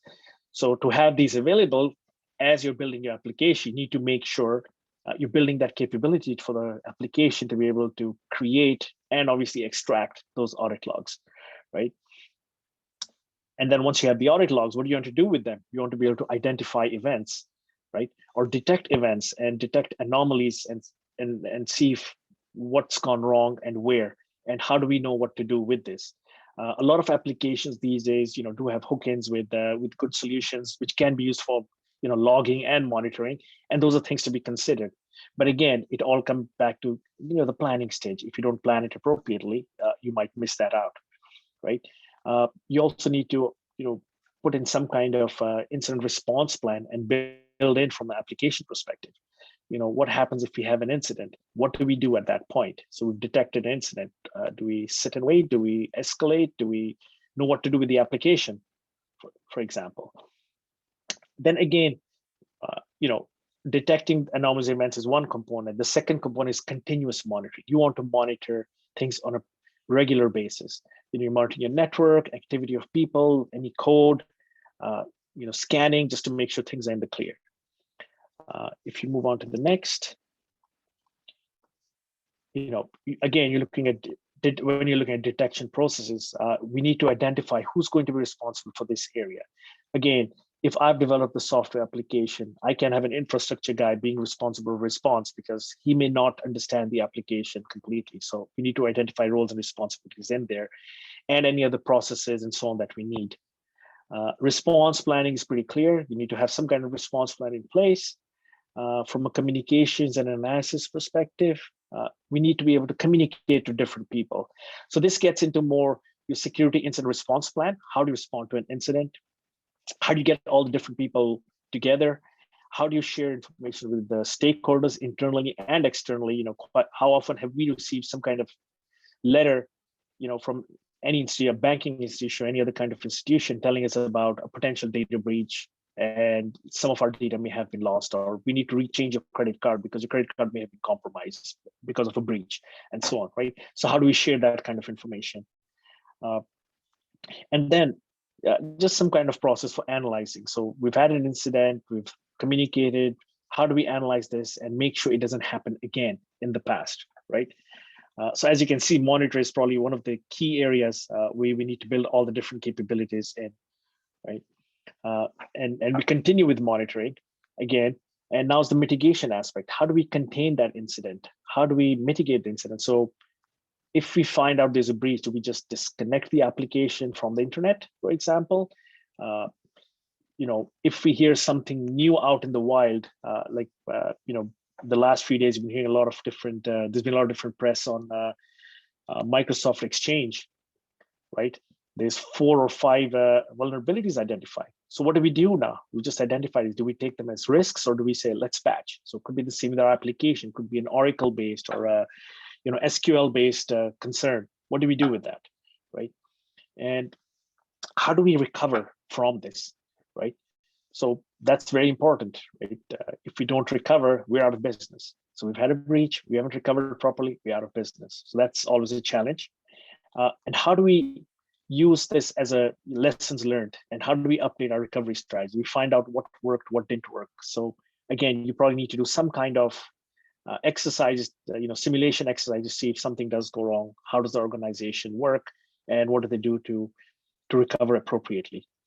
And then finally, from a communication perspective, you know, you need public relations to get involved. So good PR is important. What's our reputation like? Do people still want to do business with you, right? And do you need to rebrand yourself, perhaps? Those are the kind of things to consider. And how do you communicate these to external parties? So any breach that you may have seen recently in the press, you know, you always see a follow-up, you know, 6-8 months later. You know, there was one at a testing facility that does you know, medical testing that happened last year. They've been putting out notice after notice every few months saying, this is what we've done in the last few months, and this is how we're going to do it. And it came down to an application again. So how do we build all those capabilities in there to make sure we can reply and respond appropriately, right? We don't want to be caught you know, dead in the water, not able to respond in the event of a breach or any kind of breach.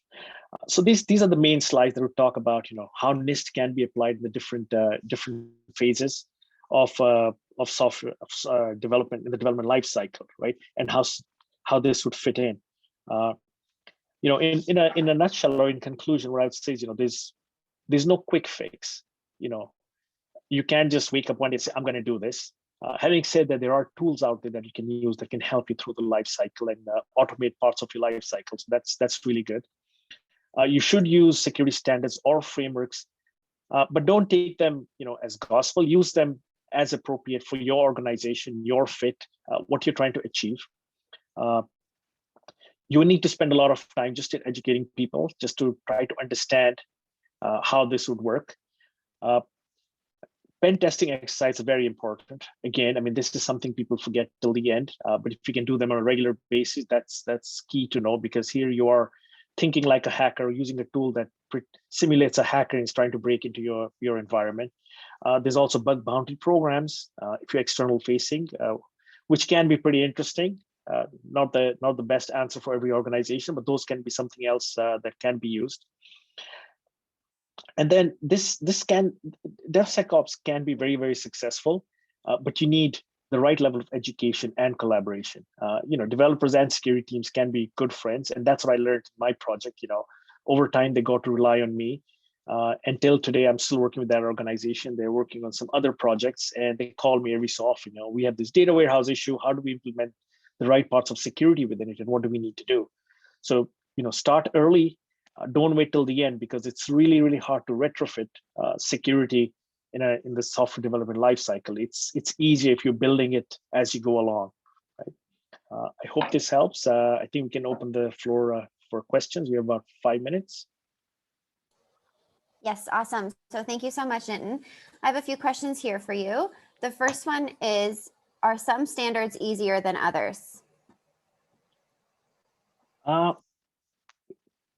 Some sound easier. A lot of organizations like NIST right now, and it all depends on the organization's perspective. NIST is just simpler and provides the right level of detail, and some level of depth as well. The ISO standard, which is another one that's used fairly frequently, is also good for organizations who are actually looking to certify. So it all depends what the organization's objective is. They're all pretty similar. They're all built on the same principles, just a different spin to it. So it's like driving a car. Any car on the road will take you from point A to point B. It's just how do you want the drive to be? Are you more comfortable? Do you have something else in mind, and so on and so forth? But they're pretty much at par. It's just the understanding you need with it. Always good to have an expert who understands the standard to be as part of your team, because that'll help make the journey much easier, right? Awesome. So the next question we have here is, should DevOps teams learn compliance? Oh, I think it's very important to do so.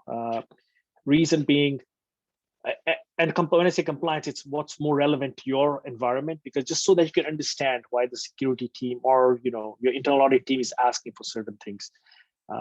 Quite often you find people just hide behind a compliance document and say, hey, article 1.2 says this, so you must do this. But it's important to understand the risk behind it. So more than compliance, I think risk is also just as important for people to understand, so that you can anticipate what can go wrong. I mean, that's what risk really is, right? What can go wrong? And that's what compliance is there to make sure that you mitigate those risks, right?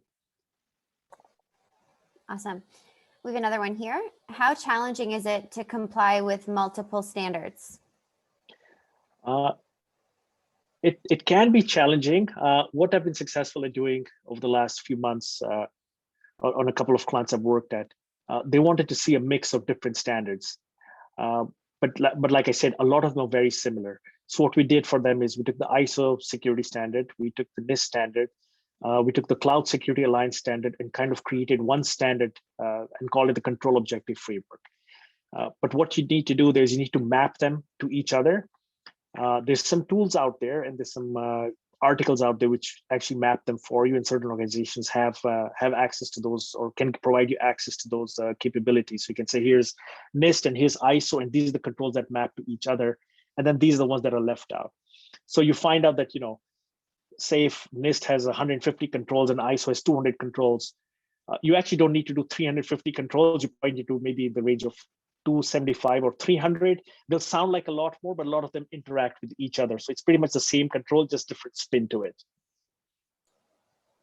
Perfect. And one more question here for you. Have you created a DevOps security path roadmap? And how did you determine what is first priority? What is the criteria?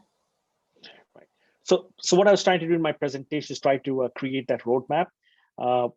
What we need to look at is obviously look at DevOps and DevSecOps and see, okay, what are the different stages of DevOps, and how do you bolt on security on the different components of DevOps? And that's what I was trying to do with this presentation. So if you look at that diagram that I had with DevSecOps, it's where the different areas you can do this. It's not a comprehensive framework. I mean, what I presented here, this is more just to give you an idea of what's out there. But there are frameworks out there that do exist, using a lot of automated tools as well. And there's a bunch of vendors out there, I think, you can help with those kind of things. Perfect. Well, thank you so much again, Nitin. That was very informative, and our audience thinks so as well.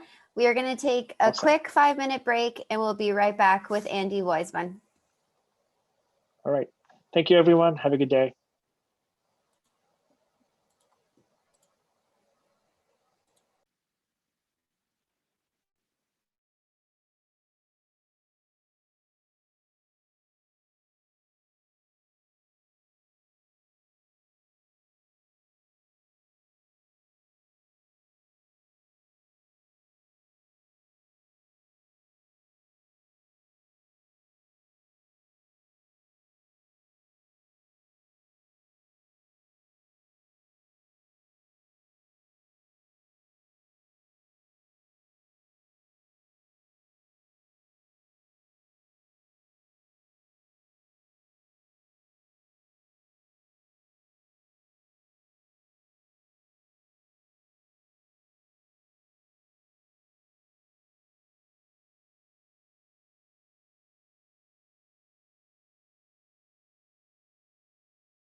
Alrighty, so up next, we are joined by Andy Weisman, Management Consultant at Weisman Advisory, and his session title is How Much Investment in Sec is Appropriate in DevSecOps?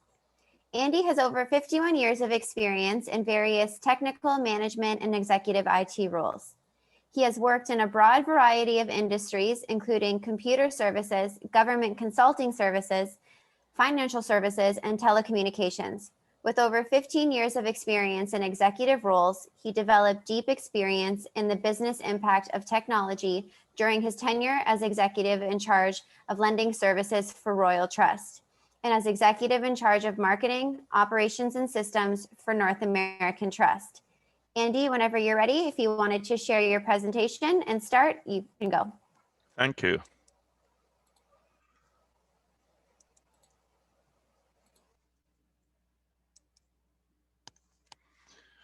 I hope everyone can see my screen. Raquel, nod if you can see my screen. Yes, we thank can. you. Thank you very much. So good afternoon, audience. It's a strange experience to be presenting over Zoom. So hopefully I'm reading the audience reasonably well, even though I can't see you. So as a ex-CIO, when we talk about the introduction of security in DevSecOps, one of the questions becomes how much effort, how much investment should you be making in the security part of DevSecOps?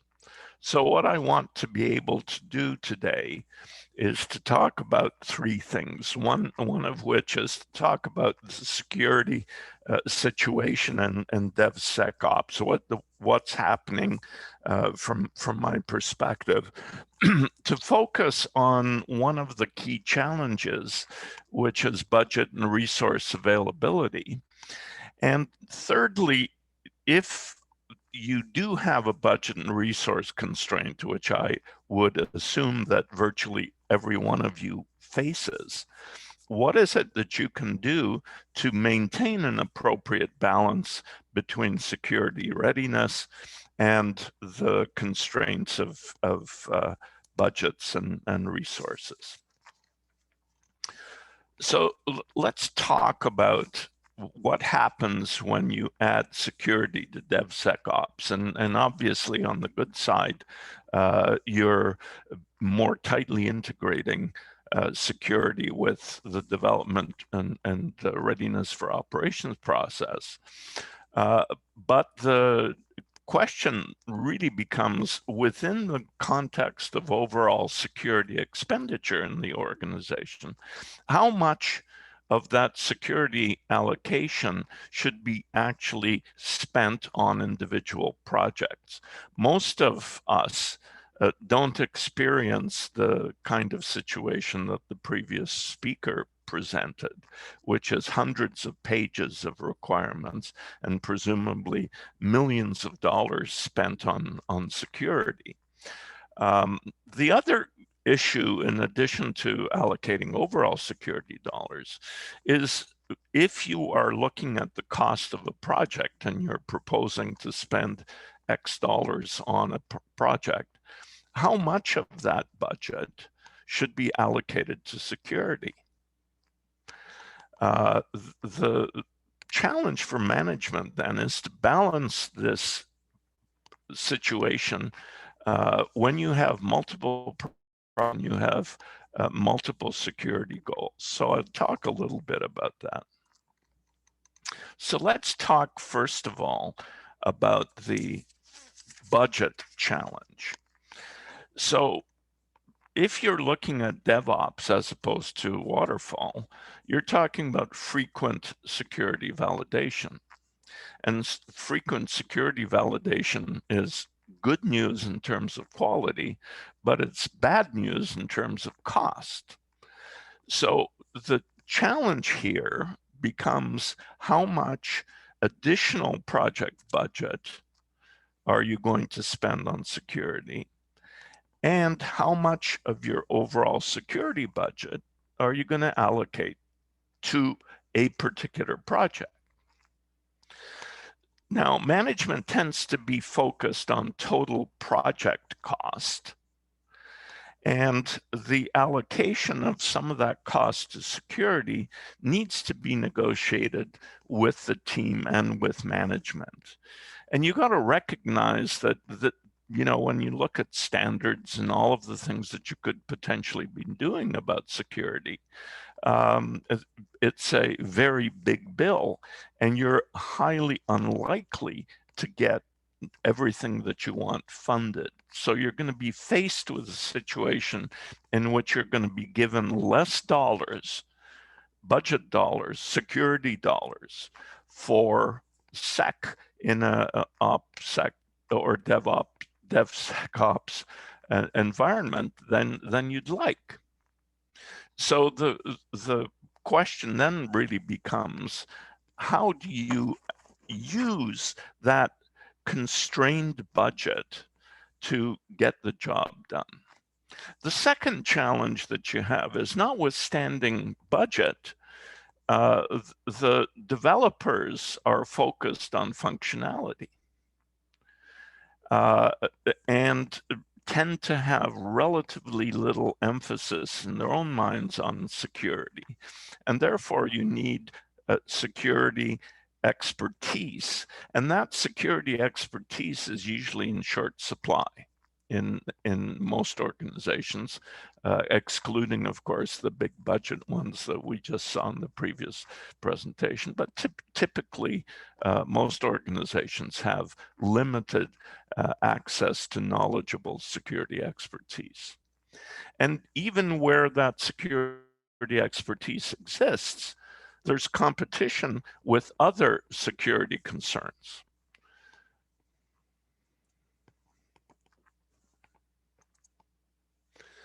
So the challenge then becomes, how do you allocate that constrained security dollars to a particular project? And within a particular project, how much you're going to spend on security? And so management has to balance those. Sorry, I went the wrong way. So in order to deal with these constraints on a budget and resources, the first thing that's needed is team cooperation and integration. What that means is that the security people cannot think of themselves as isolated from development, kind of an afterthought or an audit function. And at the same time, the development people have to see their responsibility for including security in their design and in their development. Looks to me like, oh wait, sorry. So what do you do to maintain an appropriate level of security with those resource and dollar constraints? And I'm going to talk about 5 things. The first one is the prioritization of projects, or at least the security focus. The second is on an individual project basis. What are the security essentials that you need to deal with? The third point is, stop thinking about security review as an audit and put all of the burden on the security audit. The fourth is, how do you take a look at the review process that you have for security within a particular project? And how can you automate and optimize that process to give you the best bang for the buck, so to speak? And the last point is something that most organizations really do not consider, and that is the importance of reporting to management to confirm the value of the investment that you've made in security. So let's talk first of all about prioritizing projects. And I'm going to start with the fact that we're talking about multiple projects, not these humongous projects that the previous speaker spoke about. And you have to recognize that from a security standpoint, or even from a functional value standpoint, not all projects are equal. And it's essential, I think, to differentiate between higher risk projects and lower risk projects and make sure that you're putting the emphasis on the higher risk ones, which tends to mean that some of the lower risk ones, you're going to cut corners, you're going to skip steps, and it just makes sense. The second element is taking a look at each project and taking a look at what are the real security requirements for that particular project. What are the security risks that are appropriate to that particular initiative, to that particular project? And this is all part of the planning process. You haven't written a line of code yet. This plan for security really needs to be built into the early stages of any OPSEC or DevSecOps project. And that planning becomes important. So the first thing being, which are the projects that have high security investment requirement, and then for each project, identifying what those security risks are. And most importantly, to get the developers to recognize that those project-specific security requirements are equally important to the functional requirements or the performance requirements that, that they have to meet. The third component puts emphasis on the responsibility of the developers. Sorry.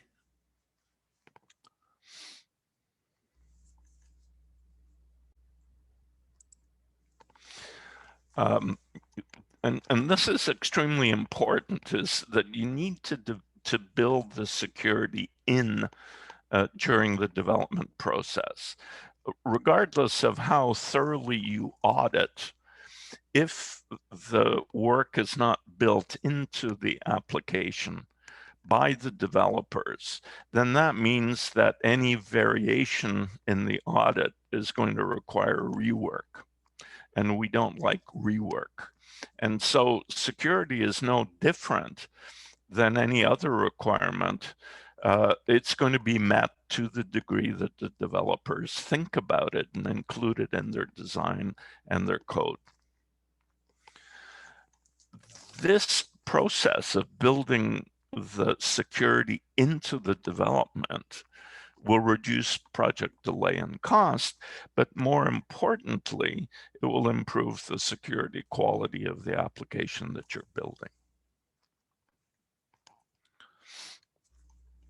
The fourth point, it has to do with how you look at your process, how you look at the process of DevSecOps.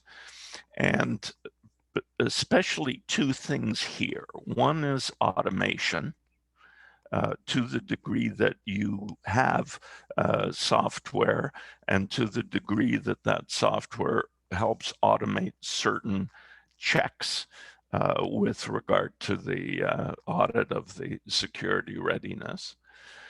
But more importantly is optimizing the frequency and depth of the review process. The more frequently you review security readiness, and to the degree that you ask more questions, you're going to slow things down. So you have to take a look at how much are you really willing to, or how frequently you're really willing to review applications, and what are the things that you really want to look at. So automation, improving the frequency of validation, and auditing only the essential aspects. And then the final point is it's important especially when you go back to the resource allocation, the budgeting, that management understands the specific things that you're accomplishing through investment in security. It's wonderful to say we need security, we can't tolerate an outage, we need zero trust. The reality is that you're not going to get everything, you're going to get something. And how much that something applies in future projects is going to depend on how much value they see from the projects that you've already done or you're in the process of doing. So I think it's extremely important to do regular report to management confirming the value of the security investments. And if you do that, you will build credibility for your security effort. So in summary then, what are the two things that I want to leave you with? First of all, is that when you start taking a look at the things that you could do with regard to security, recognize the fact that you have budget and resource constraints. And you're going to have to sell the resources that you think you need. You're not going to get them all. And the second thing is that you need to adapt your DevSecOps process to optimize what you are in fact given with regard to resources and budgets. So thank you very much. Do we have any questions, Raquel? Yes, we have a question that came in here. It says, Andy, one of the main challenges to integrating SEC into DevOps that I've encountered is getting buy-in from management and stakeholders who still are unfamiliar with DevOps. How can I get that buy-in? Well, I think that two ways, one of which is the conceptual sell.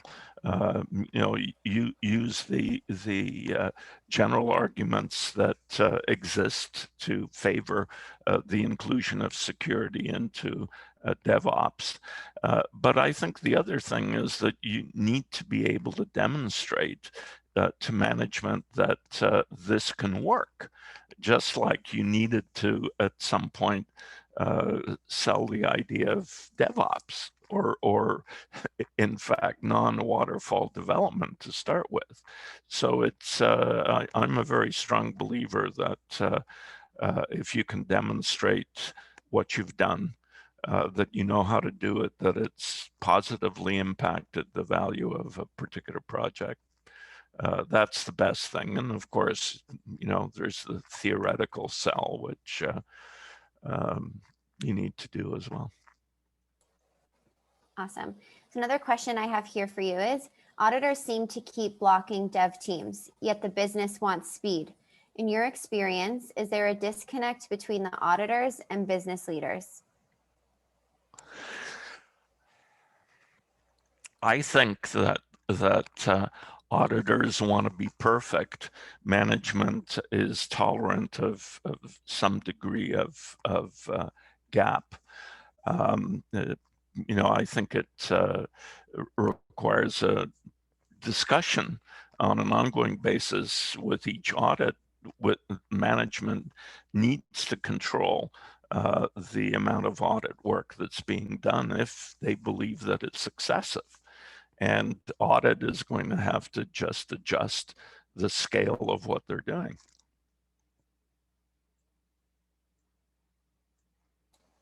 Awesome. And then the last question I have here for you is, can you help define, oh, another one came in. Can you help define what business value means?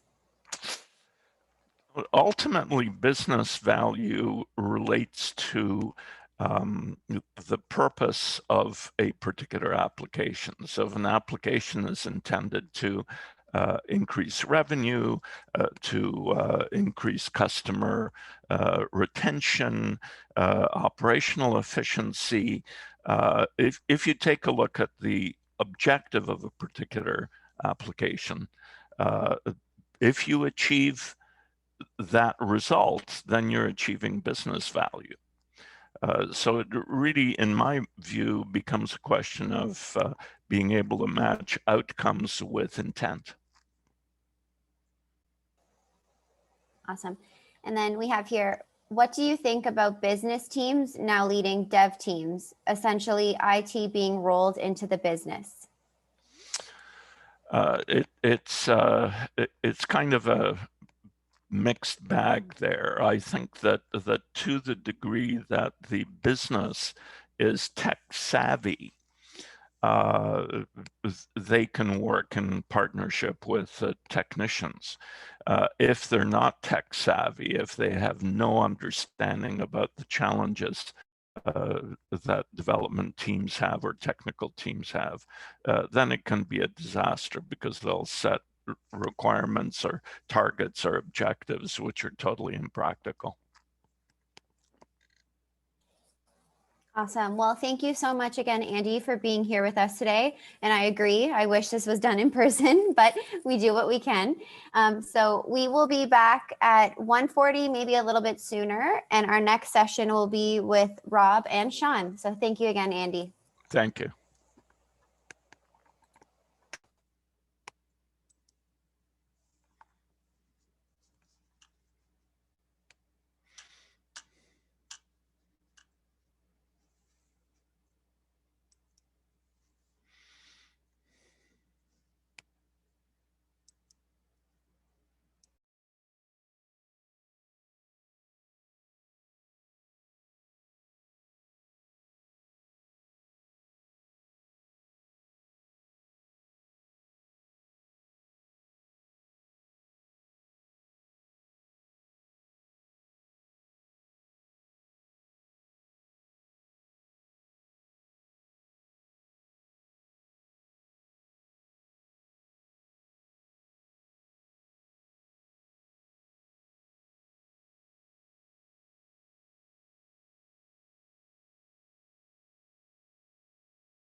That would be awesome.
Alrighty, so up next, we are joined by Rob Cuddy, Global Application Security Evangelist, and Sean Varghese, Senior Application Security Consultant Lead, Application Security, both from HCL Technologies. Rob is currently a Global Application Security Evangelist for HCL, providing thought leadership for application security, DevOps, and DevSecOps initiatives, and is one of the hosts of the Application Paranoia podcast. Prior to this role, Rob was with IBM for 14 years with roles in application security evangelism, worldwide sales enablement, Tiger teams, and field services for the management and platform segment offerings in IBM Cloud. Rob has worked with clients all over the world to help address their challenges in ways that bring a positive impact to the business bottom line. Sean is an application security specialist who has worked in both network and application security space for many years. Started with AppScan and IBM as part of the professional services side and has helped some of the world's largest companies deploy their application security program. Recently, Sean moved over to the sales side within application security, focused on clients in the Midwest of the United States to bring value to his clients. Their session today is Raiders of the Lost AppSec. And before we get started, Rob, I apologize again that I didn't get the movie reference, but I'll let you take it from here. No worries. It's all right. It's a little bit generational. Can you confirm that you can see my screen all right?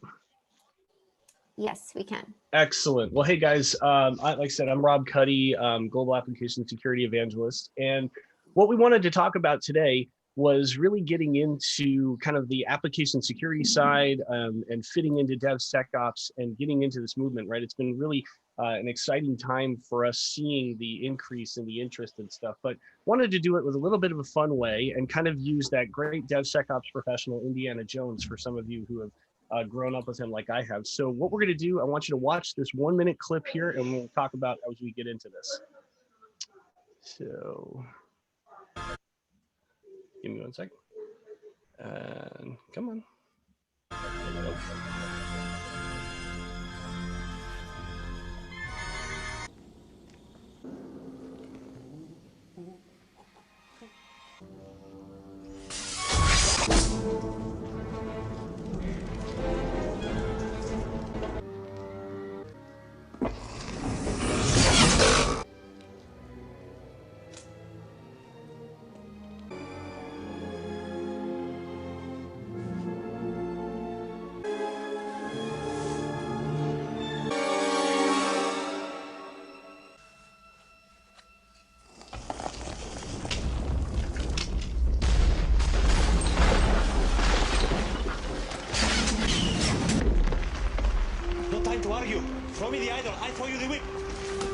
Adiós, señor.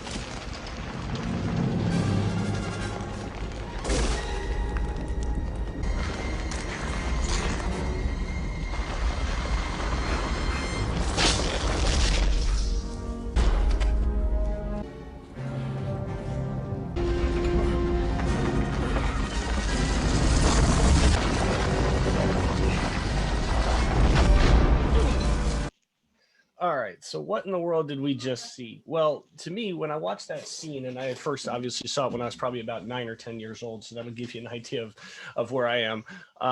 It was a great example of what we tend to do in security, right? Providing defense in depth.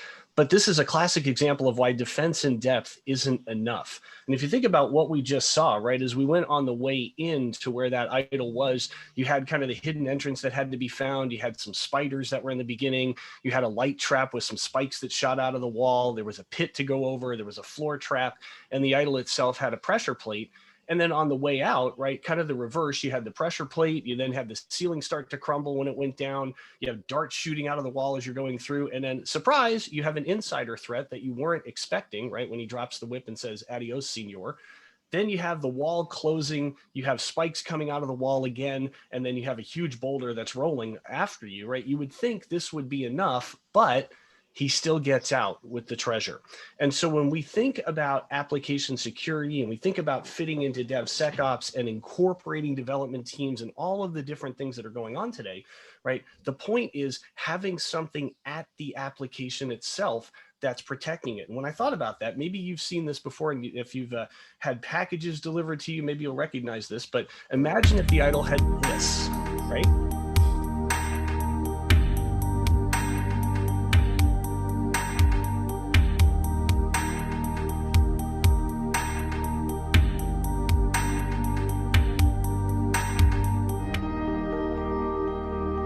So I love this idea, right? And if you haven't seen this, this is a thing called the glitter bomb. And these guys over the last 3 years have taken package stealing, thievery, and pranking to a whole new level. So one of the gentlemen, an engineer here a few years ago, had something stolen off his porch. And so he built this device that when it was taken and opened would shoot out odorous sprays, glitter everywhere, all of these different things. And so this to me was a great picture of application security in the sense that there's something in the device itself, right? So as that package gets opened up, things fly out in front of their face. But the nice thing about it, what these guys have done, the way that they designed it, there's actually 4 phones inside that box recording everything. There's a GPS tracker. There's all this expensive equipment, but they recover these packages almost all the time because these defense mechanisms go off. The smells are so bad, people just toss it and then they can go pick it up. And that's really what we want, something that's protecting itself and at that layer as that sort of last line of defense. So as we talk about this, right, here are some kind of big things to start thinking about. And Sean and I talked about this in terms of when we're building the app, when somebody's kind of using it, and then once, you know, somebody bad gets in and does some illegitimate type things. And so, you know, things that are very common, right? When and how often are you checking for possible vulnerabilities? But I think something to think about with the applications too is the entire inventory. Do you know what's going into that application, all of the different pieces, and especially when we start thinking about the open source world and how much of that we're actually consuming. And then when we're building it and testing it, are we designing and checking with the assumption that things could go wrong? Do we have what we would call adversarial use cases, right? These things that say, you know, as a hacker, I can gain unauthorized access, or as a criminal, I can come in and go in and say, yes, I have the ability to pull down data I shouldn't, right? For the ethical hackers, this is a really important thing because we want to be able to make sure that our applications are in fact secure, right? And so there's good and bad there that we want to take care for. And then we're thinking about somebody using the app, right? Access and authorization. And I know, Sean, you've got a lot of thoughts on this as well, right? Yeah. So, I mean, and just one quick thing that I wanted to mention about, like, when you are considering building applications and you're incorporating security into it, is really before you move into different stages of the life cycle, one key factor that you really want to start, if you're not doing already, is focusing on the security and testing it prior to moving it into the different stages of the life cycle, right? So that's where you'll be able to test the strength and the integrity of the core application or in the idle. And then as for while someone's getting access into your application, there's a big thing, especially as people move towards the whole microservices and distributed systems and API-based, REST API-based applications, is there's a notion of access and authorization. A lot of times these can get interchanged with each other. People get confused upon if they're the same thing, if they're different. But one of the biggest factors is, as you have in the example of microservices, right? You might have hundreds of microservices within a specific application. And so there's a difference between users who have authorization to be able to access a microservice, and then users who should have not only access to a microservice, but different functionalities within those microservices. And to dive deeper into that a little bit is, let's say you have 3 different roles, right? You have administrators who come into microservices, external users that come and access a specific microservices, and internal users who have access to that microservice. They might all have access into it, but they might not all need authorization into each level of functionality to it, right? So one way to counteract this is basically implementing role-based access control, right? So if you're an administrator, you have certain levels of access and you can do certain types of things versus an external customer might be accessing it. So with that being said, I mean, it ties into the security testing of that, right? So being able to test your applications from the perspective of each one of those different roles and making sure that roles get what they're supposed to, or not bypassing any type of access control you might have in place within your application is a pretty big factor, a vulnerability that does pop up a lot that we've seen. And then when you consider all this, you really have to also think about what happens in the worst case scenario, right? What happens when, just as Indiana Jones bypassed every layer of security or every layer that was meant to prevent people from coming in or unauthorized access? What happens in the worst case scenario if they do get access, right? And so what really needs to come into play, that needs to be thought about and put into place, is an incident response plan. And within that, there's many different criteria that make up an incident response plan, and it's different from organization to organization, right? So how quickly you recognize an incident or an unauthorized user in your environment, how fast can you guys react, right? Or do you have metrics or data or monitoring tools or systems to be able to identify if someone came in, and how long would it take you? And in addition to that, let's say you do realize someone's in, how fast can you react and quarantine that person so they don't have full access to your network for a long amount of time? So mitigating the amount of exposure they have within your environment. As well as, once you do find out, who are the different stakeholders that need to be notified, and do those stakeholders know exactly what they need to do when those incidents do happen? So running fire drills, right? Those are necessary, because if you've never actually tested the scenario, 1, you don't know if it works, and then 2, the stakeholders or the people and process in place might not always know what to do without doing constant drills to make sure the process is ironed out. Yeah, exactly. And the big thing too there is often we make that on ourselves, right? And so we have a plan, or we know what to do if we're in the security team, but can other people execute that if you're not there, right? If you're on vacation or something happens, and then how often is that up to date, right? And so that kind of leads us into this next area of where people sort of are today. And I want to illustrate that with my favorite line out of the entire Indiana Jones series, but it'll go by quick, so make sure you catch it. I don't know, I'm making this up as I go. Right? So Indiana says right there, hey, I don't know what's going on. I'm making this up as I go, right? And so we feel like there's a lot of that today inside the DevSecOps space, don't we, Sean? Oh yeah. A lot of organizations that we work with, I mean, once you actually dive deeper and see what they're doing, they're just kind of going as they go, right? They hear about application security, they might just pick out a few tools and just run with it without really putting a plan in place. And so why do we see this today, right? Why is this happening a lot? I mean, the biggest factors that we see that play into this, that we all know, especially being from security teams, is you have a limited amount of time and money, right? Resources. Security teams tend to be very small compared to the amount of development teams that you might have within an organization. And the expectation to kind of really secure and manage all of that is tough because the security teams are not large enough, right?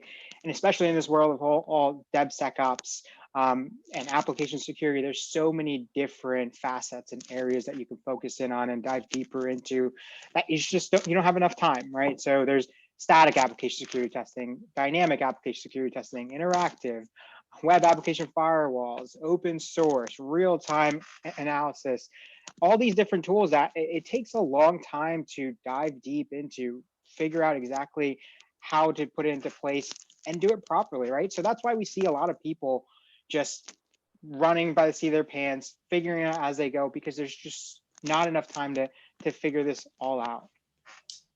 Right. And I really appreciated, in the last session, Andy talked a little bit about making investments in this space, right? And then before that, we talked about standards. And so there's all of these different things that you could do, but being able to figure out what you should do and what's going to have the most impact for your organization is a real daunting challenge. And what we're seeing is a lot of people kind of trying things and going for automation and putting things in place. And it reminds me of the days back when we were all doing nightly builds. And that was kind of the thing to do, right? You just ran and you checked in at the end of the day and you did a nightly build because that's what everybody was doing. And there's value in that because, you get to know if it compiles and links and hey, everything's coming together, but that's about it. You don't really know if it's meeting functional requirements and all of that stuff. Well, the same sort of thing is starting to happen in security where we're so keyed in on automation and getting testing in the pipeline. But now we have to start thinking about, okay, what do we do with those results? So what kinds of testing, where do we insert them? It's going to vary a little bit from organization to organization, but that's the question that so many are wrestling with right now. And so we think that the answer around that is really around metrics and having good metrics. And so we like to say that good metrics are a lot better than good guesses. Right, Sean? Absolutely. Yeah. And those things that you mentioned, automation, scanning, those are all great things to have. And a lot of people want to do it and want to develop secure code, but they just don't know where to start, right? So like you mentioned, good metrics is a very crucial and key part of putting a proper program in place. But the best place to start and to be successful in rolling out an application security program within your organization is really stepping back and starting at the planning phase. So planning out what each step and each process is going to be and basing those on metrics are going to be very key and important, right? Because you can't really improve or fix things without looking at the measurements and the metrics that you measure upon and then improving upon it.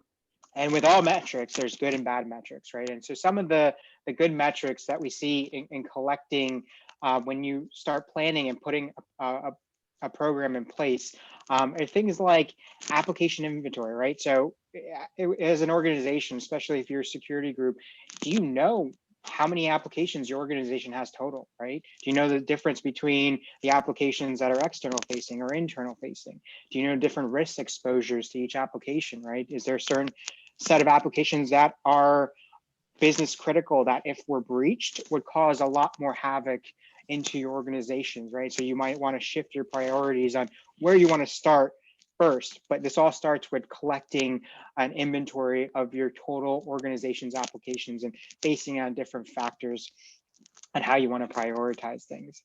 The other thing is developmental health, right? So being able to capture improvement over time is going to be key. So as you roll out an application security program and you get insight into the level of vulnerabilities within each application, you want to be able to track over time what are some of the vulnerabilities that you have on a specific vulnerability basis, but are you improving as an organization wholly throughout your entire application portfolio, and also individually improving over time, right? Because you really want to see over time that risk posture reducing, right? The less risk exposure you have within your organization, over time, you're reducing the amount of vulnerabilities that are being found within each of those applications.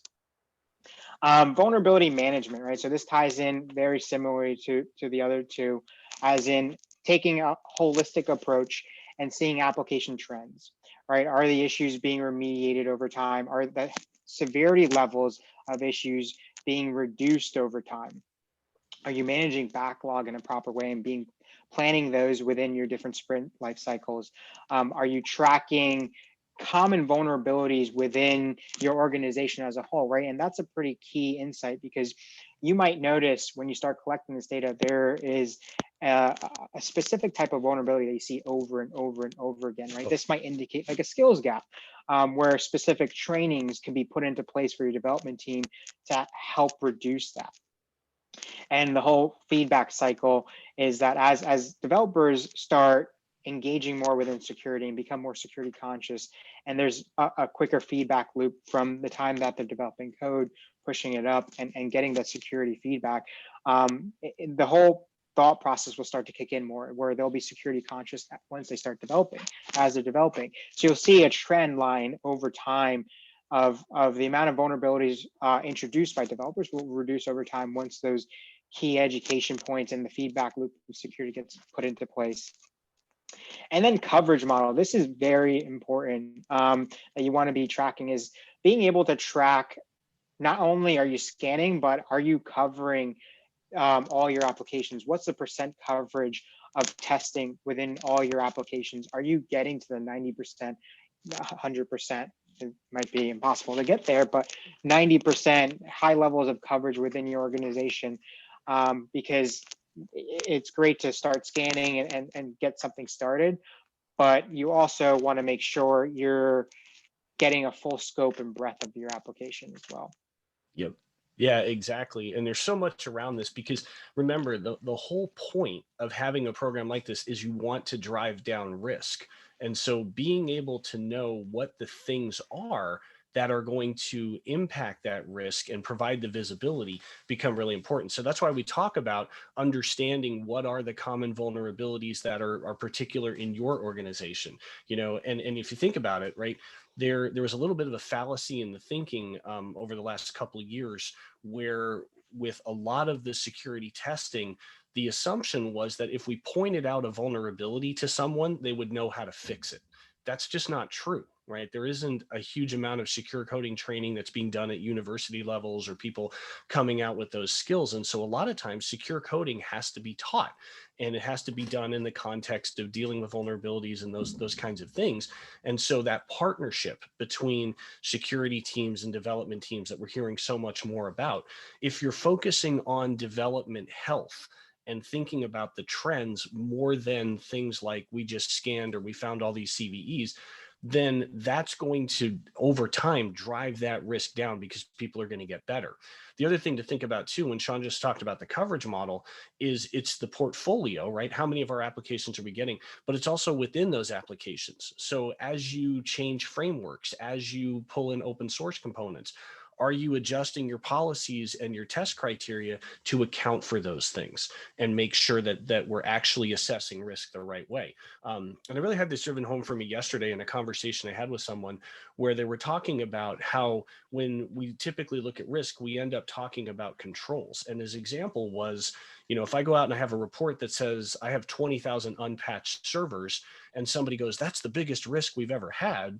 Well, maybe it isn't. Because what matters is, what are those servers doing? Where are they? What are they connected to? How likely are they to be exposed? Those factors, right? The usage and the exposure levels, that's what determines risk. The fact that it's unpatched in and of itself may or may not be a risk. And so really starting to understand how these metrics help us drive better behavior becomes super important. But just like there's some really good metrics out there, there's a handful of bad ones that we see a lot, that when we say that these are bad metrics, not that they're bad to measure necessarily, but if we count on these things, they can actually sometimes hurt more than help, right? And my favorite example of this, Sean, is just going on the number of applications scanned themselves, right? This sense that, hey, we scanned everything and we've got all of them covered, and we've run scans and the scans are part of our pipeline. Well, to me, that creates a real false sense of security because it doesn't tell me whether we're fixing anything. It just lets me know that I've scanned, right? Yeah, and I actually have a pretty interesting story where we were working with an organization that they were looking at some of these factors, right? They had good metrics and also metrics that could be improved upon. But specifically, when this got reported every week, all the statistics got reported to their executive team to make sure everyone was aware of the security posture, and where the organization sits. And one of the key factors to the project of rolling out their application security program and getting all the different development teams involved was the number of applications scanned, and the number of scans within an application. So they wanted to see the number of applications that they were scanning, obviously increase to the total number of applications that they had. Not only that, are they scanning every month at least, right? So they're key in on the number of scans.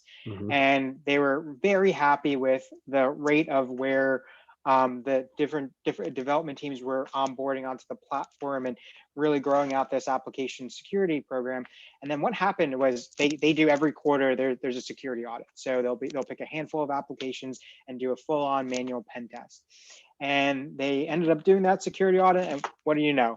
There's a ton of high-risk vulnerabilities on some of the applications that were shown to be onboarded and doing regular monthly scans. So then they came back and were like, guys, what's going on? Why wasn't this caught within our monthly scan reports? And then so we dived in deeper and realized, well, yes, it's great that we're onboarding all these applications and we're doing all these scans, but they found out they were only covering 10% of their application. Oh. They were some of the development. So the biggest things were the developers wanted to get through the security testing really quickly so they can do the checkbox and push their code into production and move on. But so what they were doing were just testing maybe one portion of their APIs, like the status that just returns a 200 okay, right? And weren't really testing the core functionalities about it. So they were in this mode of like a false sense of security is the way they coined it, right? So they were thinking for all these months that they were doing a good job rolling out this program. They were securing themselves, reducing the overall organization's security posture, but in actuality, it wasn't. So what we did was we went back down and we looked at the key metrics that we're tracking and improved upon it, right? So that's why we point out here the number of application scans, the number of applications that you have been onboarding and scanning. They're good numbers to keep track of, but you shouldn't put a lot of focus on it solely on. You should tie those things to the coverage model, right? So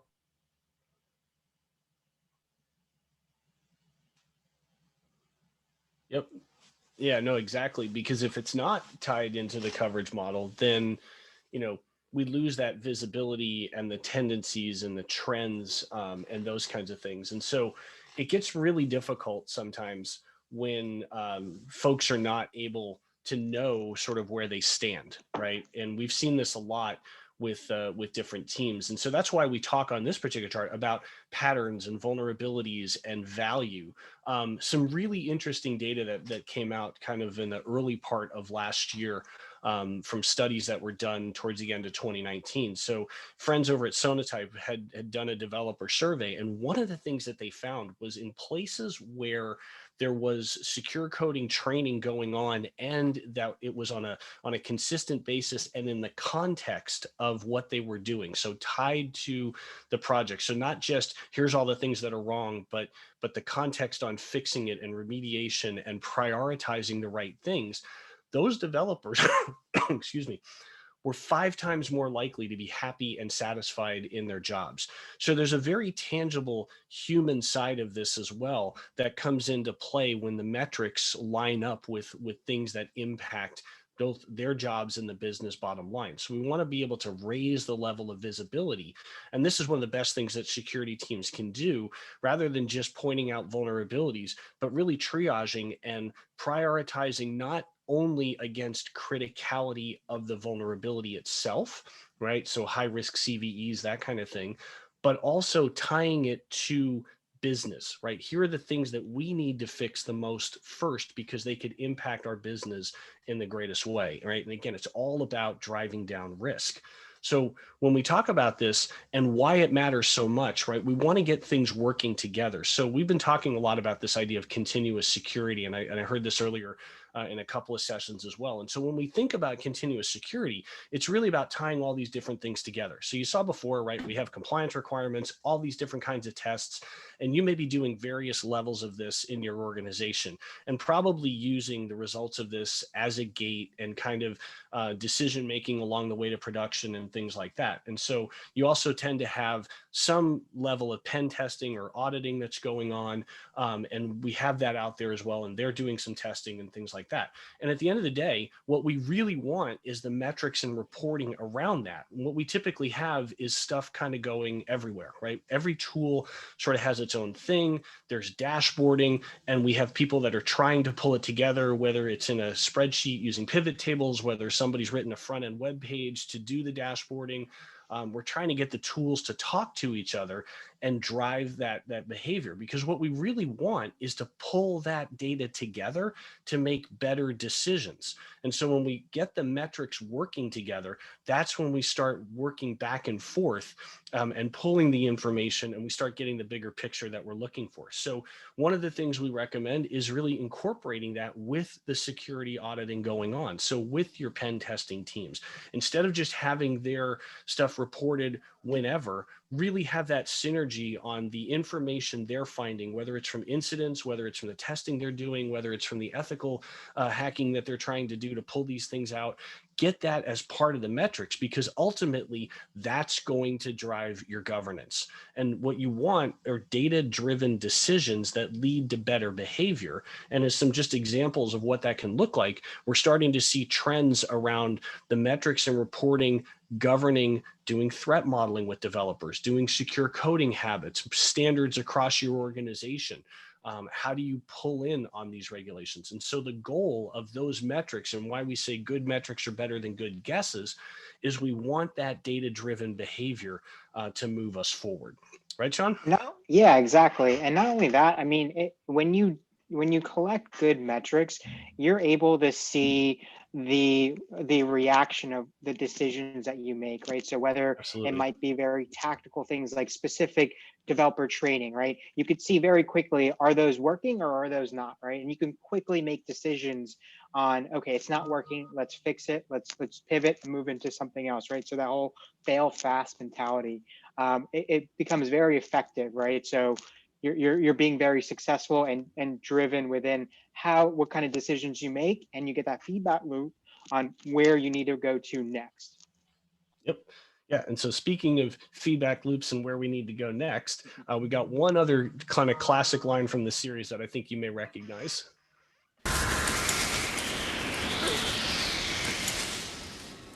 He chose poorly.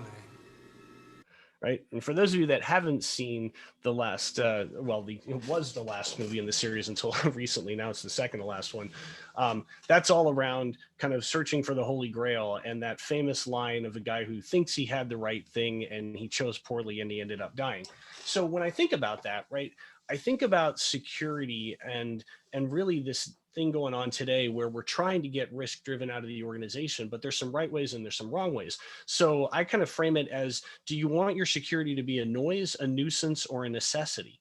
Right? With noise, it's just, hey, we're reporting stuff, whatever we find, right? We take all the vulnerabilities, we stick them in a Jira ticket, throw it in the backlog and hope somebody pays attention to it.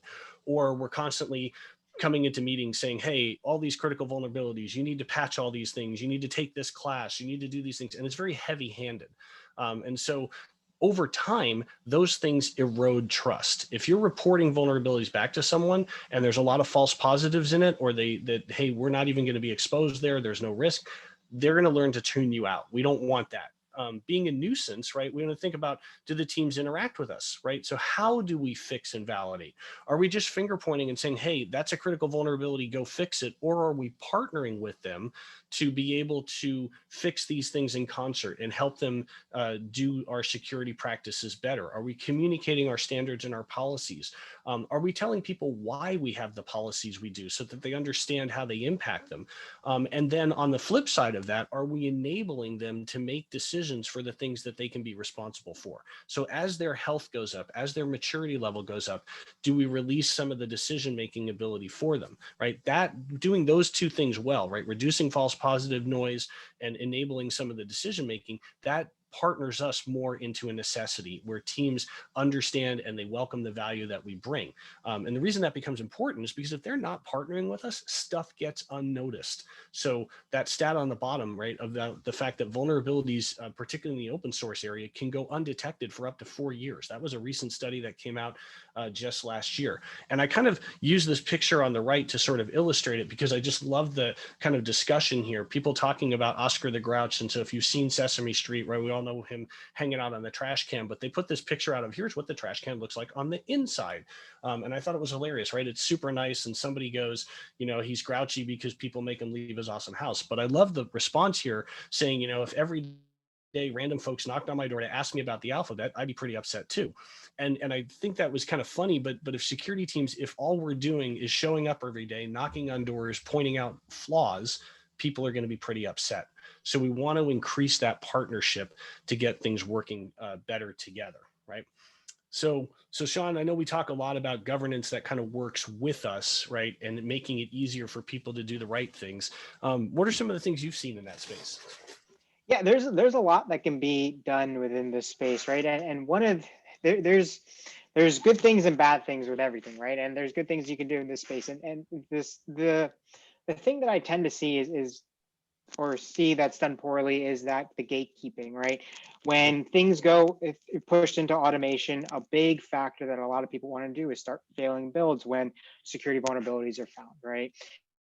And this has been done, I've seen this done many times throughout many different organizations. And anytime that happens, as this is one of the beginning steps that they do, their program always fails. You'll see a lot of clashing between development and DevOps teams, as well as security teams, just because as soon as you flip on those security gates without doing a level of onboarding and triaging, you'll start seeing builds fail constantly, whether it's false positives or not.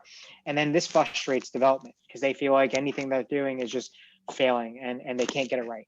So making sure the governance is made with security and development together. The most successful programs I've seen is when you see a good synergy between the security teams, development teams, and the operations teams work together and collaborate on a process that works for everyone. And a key thing that you mentioned is the nuance, right? You don't want to constantly notify everyone, right? There's the whole notion of notification fatigue, right? We get tons of notifications on our phones all the time. I'm victim to it. I don't pay attention to every single notification. Otherwise, I'd be staring at my phone all day, every day, and not getting anything else done. So there's a lot of governance that works for specifically your organization, and it really comes down to proper planning to be able to implement this properly, right? So making sure everyone comes a part of the table when it comes to rolling out your application security program and how you want to make it sit into different stages and throughout your DevSecOps pipeline. So like making it easier for development teams is what really works well, right? Developers are very busy. They like to work in their IDE. They like to do what they do and not be bogged down by so many different tools and clashing with different things, right? So making it easier for them is very key. So like doing integrations within IDEs so they get that immediate feedback loop on the type of code that they're developing. Is there a specific vulnerability as they're developing? Is there a vulnerability that is being matched out and giving that feedback loop so they can learn more about it so they can make immediate and quick reactions to it usually works out well. Making it easier to be able to incorporate security into the pipeline, but maybe incorporate it instead of failing gates immediately and having a fail gate on if there's certain vulnerabilities found, fail to build, is incorporated into like merge checks as you try to merge the different stages, doing different checks to say, hey, there's actually these vulnerabilities that you should look into before you merge this. And integrating into your pipeline is a pretty great and powerful thing, because traditionally, back before pipeline integration was around, was a lot of manual testing, right? Security teams would manually test your applications. It took a lot of time. You couldn't scale it because security teams weren't large enough. So integrating the pipelines is a very powerful thing that can be done today. It makes it easier for not only security teams, but development teams to be able to continuously secure their applications and test their applications. Wouldn't you agree with that, Rob? Oh, totally. Yeah, no, and the biggest trend today is getting folks working together, driving that better behavior. That's why we talked too about IAST with the QA teams, right? Big trend we're seeing there, leveraging security testing with functional testing, getting more bang for the buck. So tons of stuff that can be done there. Another big thing that we think is going on, we talked about this kind of in the continuous security, but it's around threat modeling. And when we talk about involving developers in threat modeling, we want to talk about it being simple, right? Getting them involved, and it's about thinking through what could go wrong and what can we do about it. So if you're kind of in that mode, there's a handful of things that are available today. We like gamification around this a lot. There's some really fun card games like Backdoors and Breaches and Elevation of Privilege, which can help people understand how these things can come together and what they can do.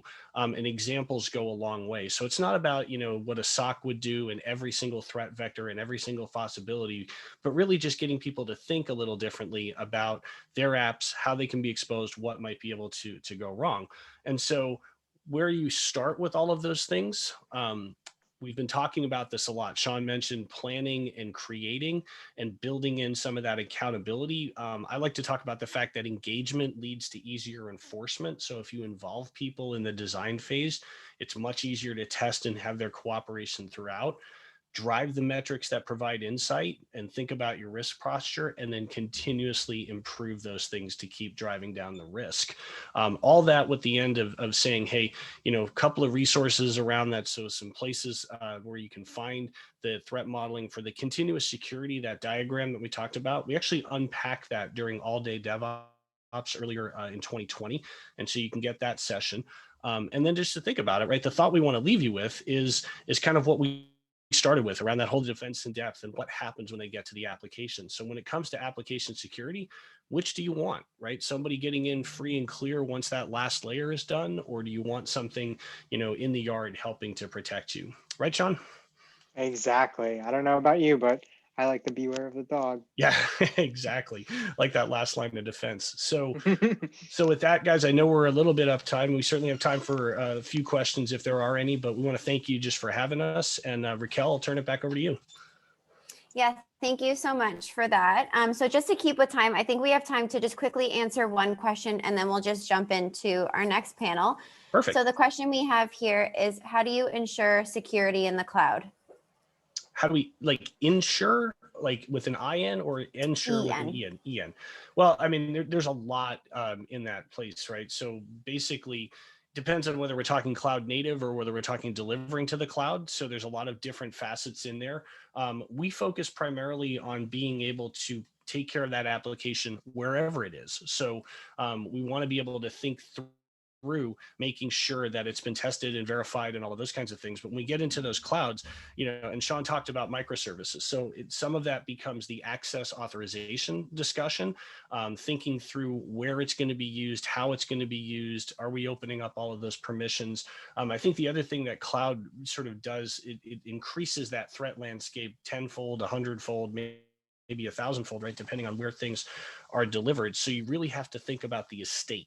And pay attention to kind of where those vectors are coming in from, that kind of stuff. But to me, it increases the scale and scope of what you're doing. And as we get into that whole sort of microservice environment, the container space, those kinds of things, we're seeing a lot of trends around securing those things as they're being made, as they're in transit, and then ultimately protecting the places that they go into.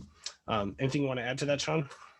Yeah, I mean, this just goes back to the whole Indiana Jones idol reference, right? You have all these different parameters, and when you put it into the cloud, there might be a lot of threat vectors. And it's really focusing on how do you secure your core application, right? Making sure that data doesn't get out, or if it does get breached through the different threat vectors of the cloud, how do you secure that, right? And what are you going to do after that? But yeah, I think you covered it pretty well, Rob.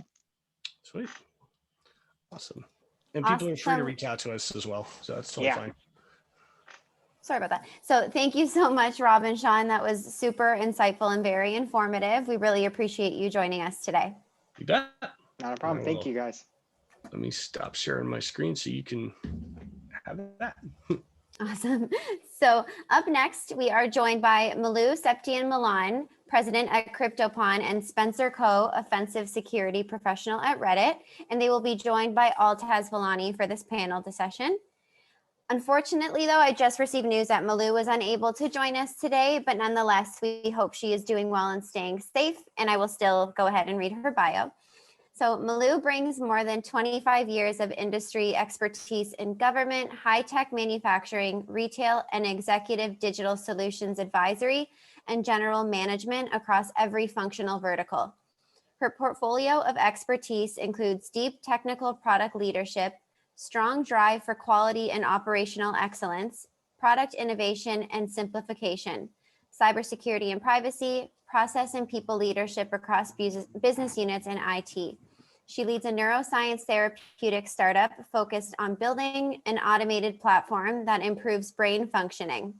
Her prior roles include executive management for Motorola, NASA, PepsiCo, Microsoft, Capgemini, and Kratos Advisory. So again, thank you so much, Malu, and we're sorry that you can't join us today. But Spencer Coe is an offensive security professional at Reddit with extensive experience in both consulting and industry, having served as the former North American CISO at a large energy company. His passion lies in AppSec pen testing, and he's interested in improving the security status quo while making security less painful for developers, sysadmins, and users. He leads large-scale security transformation programs successfully, implementing realistic hardening initiatives. So gentlemen, you can take it from here. Great. Thank you, Raquel. Appreciate that. And if anybody has any additional questions, don't hesitate, reach out, put stuff in chat. We'd be happy to make this into a dialogue. What we're going to do is a little bit different. We're essentially just going to have a conversation between Spencer and I, and we're just going to create a whiteboard. And as the conversation unfolds, we'll go in and have the opportunity to kind of get our notes up on this whiteboard. So Spencer, are you able to see my whiteboard okay there? I sure am. Okay, wonderful. Sounds good. So let's start off. We talk here about security as a business accelerator. And I think it's important when we talk about the idea that business is now directly being enabled by security, it's important for us to think about things like context as an example. And we've heard already several times today that there are many different things that we want to consider. So as an example, we might take a look at time to market. We might have other teams that will come in and say, actually from the business side, what we're looking for are things around compliance, regulations, things like that maybe have some legal aspect to them. And this is what the business is looking for. And this is the context in which security teams are going to be operating in. Now, what I'd like to do is I'd like to make this really practical. When we take a look at security, there are many different perspectives on security. Certainly one perspective is to look at it from a CIA perspective, the confidentiality, integrity, availability perspective. What I'd like to do is something a little bit different. And I'd like us to take a look at it from the perspective of the network layer, and then above that, the application layer, and then above that, the data layer. And just kind of think about what are these different perspectives, and from these point of views, what are some of the things we should be asking the business as it pertains to accelerating the business at the end of the day? And I think these are important questions to sort of bring out. What I'm thinking is come Monday, we've talked about a lot of things today. Now, let's say we've got a network engineer that wants to go in and wants to align with what the business is looking for. What are the kinds of questions they may want to ask in order to gain some insight from the business perspective? So let's just stop for a moment. And I think, first of all, let's kind of take a look at this. If we've got, let's say, the network perspective here. And from the network perspective, let's first of all try to realize what, in your opinion, Spencer, is the end goal of someone who focuses on network security. Is it a perimeter-based approach, or can you give some insights? You've been in a leadership role in security, and can you help us from your experience? Yeah, sure. It really kind of depends on what the business model is for your own org. So this is probably going to be a pretty genericized answer. But if I look at like how Reddit does it, like we're very much tech centric. Like our product is a technology component, and so from a networking standpoint, it's the reliability and scalability of that platform. Whereas like in my previous energy experience, it was more around just making sure that things operated in a smooth fashion rather than it needs to be slick, it needs to be super well defended, we're getting bombarded by stuff all day. It's more of can we make things talk to each other? So I think that's very much a two different ends of that spectrum. I think where security ends up coming into play is to figure out how fast do we need to move and putting the right guardrails around the speed at which that group wants to move, right? Certainly security is not setting responsibilities or priorities for different infrastructure teams, but we sure are doing the QA and the evaluation and the making sure that that our risk level is getting lowered. We're certainly doing that. So it's understanding with them, how quickly do they need to move? What are the risks that they're willing to take, right? If you are an M&M type shop where you do have that hardened perimeter, but then your inside is relatively soft and gushy, you've got maybe a flat network, you're just using wide open cider blocks to restrict things from one connection to another connection. That could be perfectly fine based on your risk tolerance. But figuring out from a security practitioner's perspective, how you can appropriately audit and guardrail and prevent people from doing stupid things like opening assets straight out to the internet without any kind of restriction or any kind of oversight. Those are things that we can then help accelerate, because that'll stop those becoming bugs or incidents down the line that we have to then go back and rework. Yeah, interesting. So if we probe a little bit deeper, right? Traditionally, we've gone in and we've said, okay, from a network standpoint, we've got this fence. And what we want to do is we want to have everything inside this fence be areas that people can play with, right? And it's safe. We've got these firewalls in place, and maybe we've got, network microsegmentation going on. We've got identity access management. We've got, all these things that can now enable us to kind of play in this sandbox. The question that then comes in is, so we've got this perimeter. It's a network-based paradigm, okay? But what does that now mean to what is ultimately important to the business in terms of time to market and compliance and legal and some of these things? Because many times when you look at this, it's really something where people look at it and they say, you're actually getting in the way of me being able to go in and move forward as a business, right? A good example of this could be supply chain. It could be, okay, we've got a contractor that needs to come in, or we might need to work with a competitor for a short period of time. And it's like, no, we've got a perimeter and that cannot be done, as an example, but yet we need to do that from a business standpoint. So I think there are some questions that now emerge from this.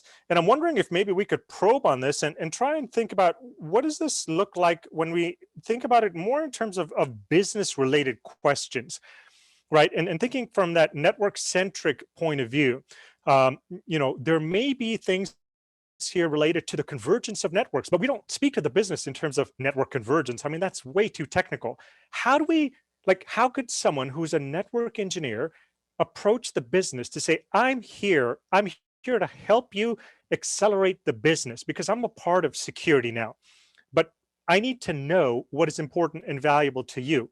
Any thoughts on the kinds of questions someone might come in and ask the business from a network standpoint? Yeah, and I think it's almost like the tried and true questions around like risk criticality and like where are the crown jewels and what are the things that people should be concerned about. I think that's still a fair and valid question in this scenario, where you're talking about networks joining together. Maybe it's a joint venture.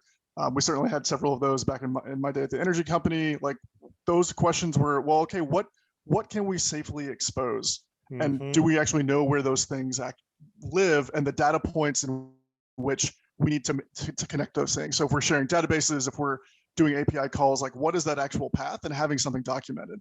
And this is where, you know, those fancy network diagrams that nobody ever updates are extremely hard to update. Like that's where that comes in handy. And you know, having those is certainly an enabler to say, we need to go from here to here. Here's what that roadmap looks like. Yeah, interesting. So we've got some of these questions that are sort of coming out, right? We want our goal ultimately in terms of the value that we would like to provide is reliability. We want smooth operations. We want to still be able to move quickly. The questions we might want to ask the business are things like, okay, so what are your crown jewels? What can we safely expose? And based on that feedback that comes in, we could now create this network infrastructure that facilitates the idea, it facilitates the sort of this need to get to market quickly and to go in there and ensure that we're compliant and we're enforced, you know, we're sort of adhering to what these legal requirements are, as an example. So we're not getting in the way, but in essence, the business has told us what they're looking for, and we're coming back and telling them, great, thank you for letting us know. Now we're going to figure out a way to enable that for you. So what I'd like to do then, Spencer, is let's kind of, you know, let's move this whiteboard up a little bit because we're going to need lots of space, I think, here. So now we've taken a look at it from this network perspective. If we now take it one step below this, and let's consider this as at the application, and there's a lot of stuff that's out there in the industry right now on, you know, let's go in, let's make sure we've got secure pipelines, let's ensure that we've got automation, all of these kinds of things. But if you were to kind of crystallize this at the end of the day, and if we put ourselves into the mindset of an application security individual, you know, an engineer that is responsible for application security, what ultimately is their goal? What are they trying to achieve that they perceive to be of value? Yeah, I think my word, if I had to pick just one word, would probably be quality, right? So if I look at it from an AppSec perspective, I'm trying to increase the quality, the security quality, mind you, of a particular application that is being used, right? So and this is where, you know, there's a lot of things that are fringe security components that that help drive quality. So like things like code linters and like how much unit testing or integration testing coverage you have in an application. Like a lot of these things are tangential or things that we're looking for as security practitioners too that help drive up quality. Well, really, most of our security testing is along those same veins, right? Like we are just the security side of our QA integration testers. Mm-hmm. Mm-hmm. Interesting. So when we look at application security now, you know, there are some questions that we want to go back and we want to ask the business at this point. And I think some of those are still valid. You know, what are the crown jewels? Because ultimately, if we take a look at the applications that host the specific data, this now becomes important. But tell me something, Spencer. I hear a lot about application classification.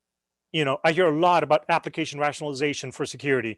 Now, this is great, but we seem to be missing, you know, the business is speaking one language and we've got AppSec folks kind of speaking a different language here. So what are some questions that we can use to try to bridge this gap that exists between the business and the folks that are dealing with AppSec? Yeah, and I think those types of questions where they butt up is kind of I think that's the dealing with the grandfathered in tech debt versus being able to build net new, right? So most places are moving towards that facet of like, let's build out a CI pipeline that includes security components and that has these security developed things. But you also have all of these things that are in your backlog of apps that have been around for 3, 5, 10 years that the security is probably leaving a little bit to be desired. And now a lot of orgs are starting to go through cloud migration strategies. So now you're taking something that used to be on-prem that you were like, well, it's behind a firewall. It's not it's not publicly exposed. We're going to shove that up in the cloud, and now you've got a whole other set of risks. So I think there's still two different sides of the equation, and they're two different problem sets that, from a CISO perspective, you'll have. But I think getting ahead of and getting the buy-in to be able to build in new from a security standpoint, and show that, yeah, we actually do need to do these to help staunch the bleeding for anything new that's coming along, then that makes your job easier down the line. Because I mean, we've all seen like those graphs, like the further before the actual deploy to production that you have a security bug identified, the easier it is to fix, right? Well, that's kind of the same concept when you're looking at brand new application development, right? Especially if applications only have a life cycle of 2 to 5 years. Mhm. It, you know, in some orgs might be, you know, industry might be a little bit longer depending upon who you are, but for the most part, like you probably have enterprise architects who are like, yeah, we should be doing continual refreshes or looking at what that roadmap looks like. You may never get to that tech debt, but if you didn't spend the time to fix the new things that are coming out that are going to have that long tail support for the next couple of years, then you've kind of missed the boat on that. Yeah, I think this is key, right? Understanding the business roadmap and understanding what that strategy is, where it's headed, is an important part of this. And I think it's important to also state that you know, we shouldn't be under the illusion that strategy is going to remain constant over a period of time. In fact, it may change. There may be new things that come in, and suddenly we've got to shift and turn on a dime. Suddenly we've got a large remote workforce that we didn't have before, and business continuity is now something that becomes super critical. So from an application security perspective, you know, the roadmap of activities that we had historically, maybe those have been kind of trimmed a little bit, and now there's another priority that kicks in. So strategy can shift and it can change. And from that perspective, I think it's important to realize that when we think about security, it's really looking at it a little bit from the standpoint of what are these capabilities that we want to provide, so that as the business evolves and as they move forward, we look at integrating these capabilities with where the business wants to go and see how much of it we can reuse. How much of those capabilities do we need to build in? How much of these do we augment with maybe third parties? And therein lies now this discussion of, you know, what's your roadmap? And thank you very much for sharing that with us. We are now going to come back with our own roadmap, our own plan for helping you to enable what it is that's important to you. Right. And it could be, again, based on entering a new market. So time to market becomes important. It may be something based on compliance or things like that as well. Now, it doesn't preclude all the other discussions we've had earlier today around using things like standards and using automation, using scanners. Those are all helpful. But when we look at creating the roadmap, those become components now of this security roadmap to help us as we go forward with this. Any other questions, Spencer, that you can think of from your standpoint around questions that might be relevant to the business, right? What is your roadmap? You know, business leader, what else? Yeah, I think the other thing that's interesting to find out from an org's perspective is the value of security as a thing to your end users, right? So at Reddit, like obviously we're super security conscious. It's super high up on the charts. It is a thing that is centric to the component of the platform, right? And that I think our benefit is that as we keep moving into the future, like that becomes a concept that is more and more required. Like people have a high expectation from a privacy perspective, a high expectation from a security perspective. Even though I know that we're probably all a little bit jaded on, oh, your password's been breached and go to reset. But I think, you know, having a major security event is certainly like that's financial suicide from an org perspective. Like that can be very bad. So most CEOs are like, yeah, sure, we should make sure that we're not going to get breached, but flipping that on the actual end user, who the consumer, who the ultimate product is eventually for, and saying how much do they value security? What's that level of expectation?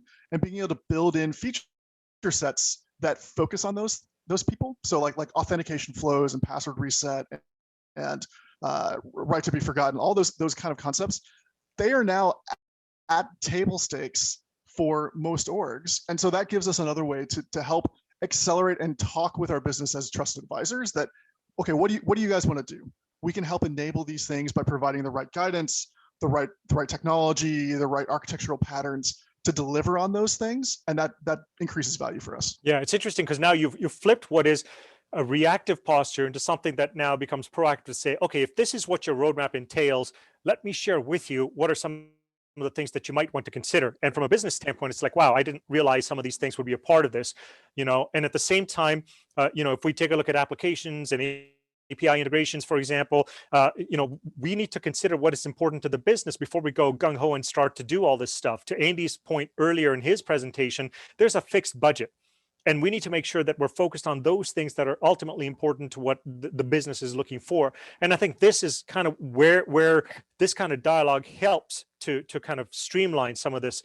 And that's kind of how we get the traceability. Because oftentimes the discussions I get into are you know, how do you go in and how do you actually tangibly state what the value is?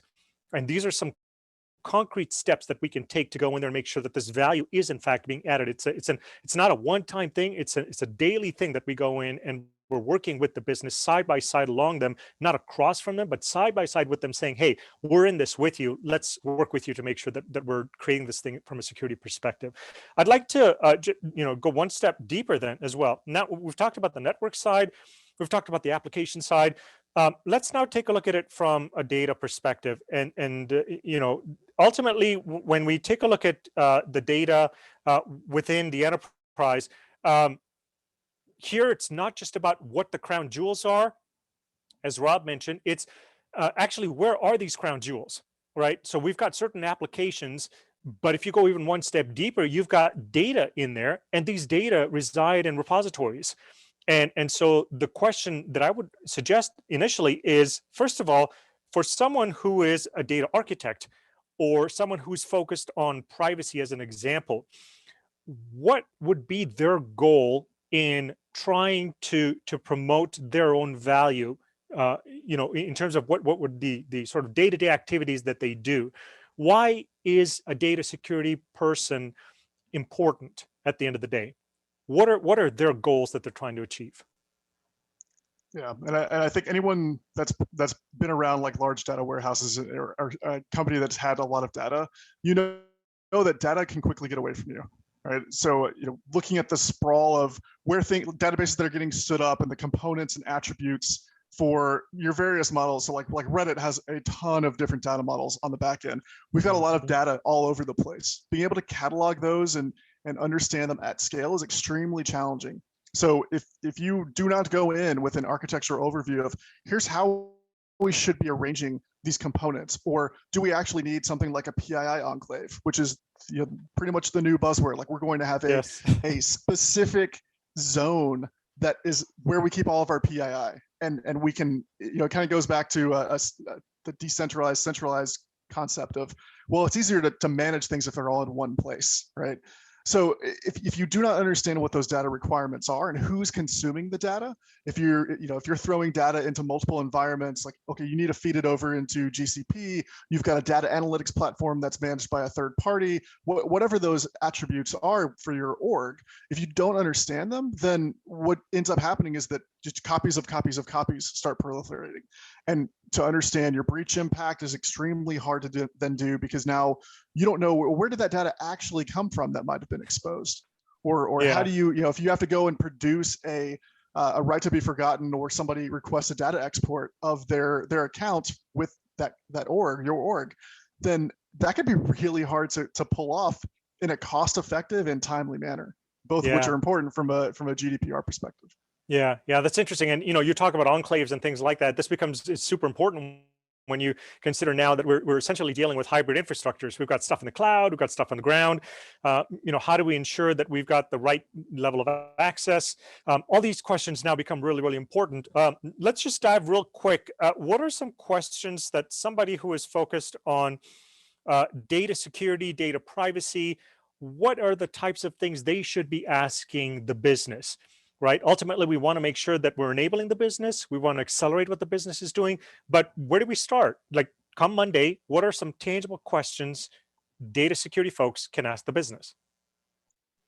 Yeah, I think having a data taxonomy or some sort of semblance of here is our governance strategy around data. I know it's not necessarily like the most exciting thing, but a bit of pre-planning helps with that pain down the road of the proliferation. So understanding like who is consuming the data, where is the data all currently held, what attributes are important for the data, and where do you have bifurcations of different data, essentially data that's the same, but now it's just called different things. Like the attributes might be jumbled up from one table to another. Like there's all these questions around where does data exist and what does it look like? Like a great open source project is Edmundsend by Lyft. Like that helps go out and figure out what exactly is the survey of data in our landscape and where are things similar or disparate to understand what are you actually working with. Yeah, that's important. And then when we look now at the data itself, as it conforms to a given architecture. It's interesting that you brought up, this intersection between what's happening on the data side and what's happening on the network side, excuse me, on the network side as well. These things are not mutually exclusive, even though we've created a framework here today that talks about it from a network application and from a data perspective. These actually, work hand in hand. And so what changes in one area may in fact impact what changes in another area. So in the case of creating network segmentation, if we've got something on the data side that now becomes, super important, or some new a piece of data has come in, or a new enclave that we now need to integrate, for example, then we need to put some fences around it. And we can use what's happening on the networking side as an example, and then use the application level security to go in and drive who's got access to this at what time, through what device, so on and so forth, things like that as well. And I think these are kind of important things as we consider going forward. We've got just a few more minutes here. Spencer, are there any additional final thoughts that you've got?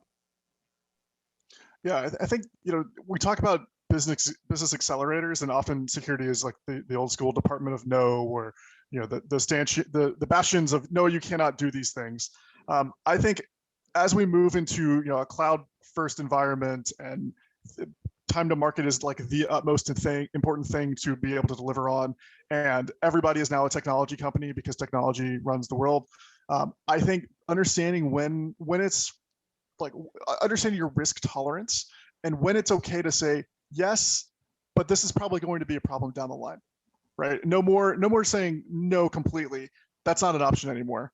Understanding when is that right risk appetite, and have those conversations with the execs around, well, we're accumulating all of these risky attributes as we start making decisions, because a business, somebody said this to me a long time ago, a business can't make money without taking risks. And that has stuck with me in my career as I look at all of the crazy things that dev teams want to do, or different product development folks are like, we want to do this new crazy things. Like, okay, it is indeed risky, but if you don't take a risk, then it might not result in money in your org's pocket. And that's what we should all be focusing on as a security practitioner, is how to succeed. Yes, not only getting breached, but if your org doesn't make any money, or is losing to a competitor who's able to move faster, then one, you're going to be out of a job, but two, that's not our role within the org. Like, we're there to help make sure that we take not no risk, but the calculated risk. So understanding, all these questions that we've asked are essentially, where do we sit on that spectrum of risk?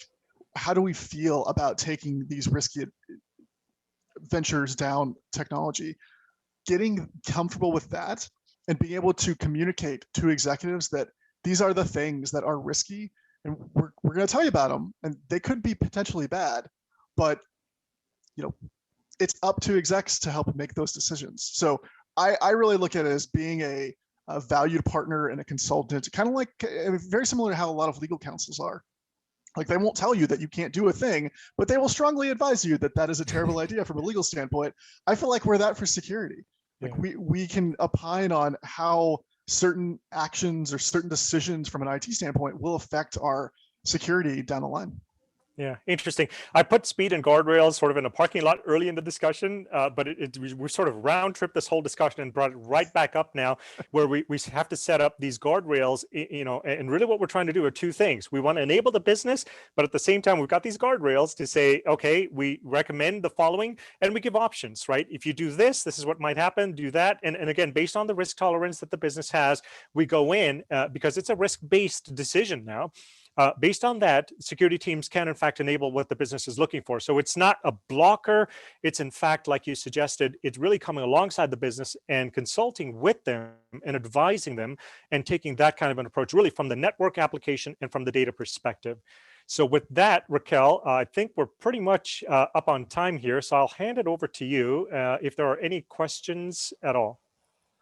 Yeah, so there's no questions that came into the Zoom. We had the one question that came in from Rob, but you answered that during this panel discussion. So thank you so much, Altaz and Spencer, for joining us today. That was a very informative panel session.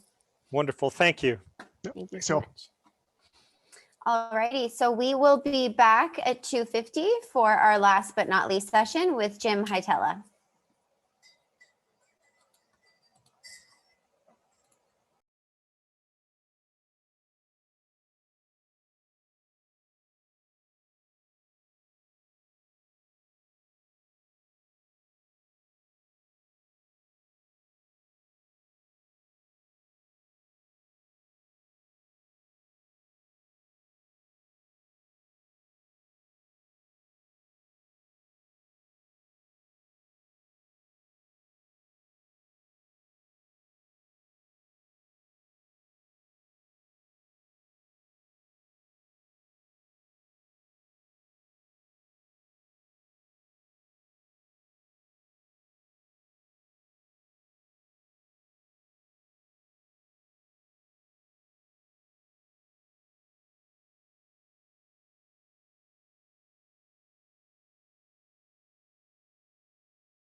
Alrighty, and like I mentioned, last but certainly not least, we are joined by Jim Haitala, VP of Business Development and Security at the Open Group.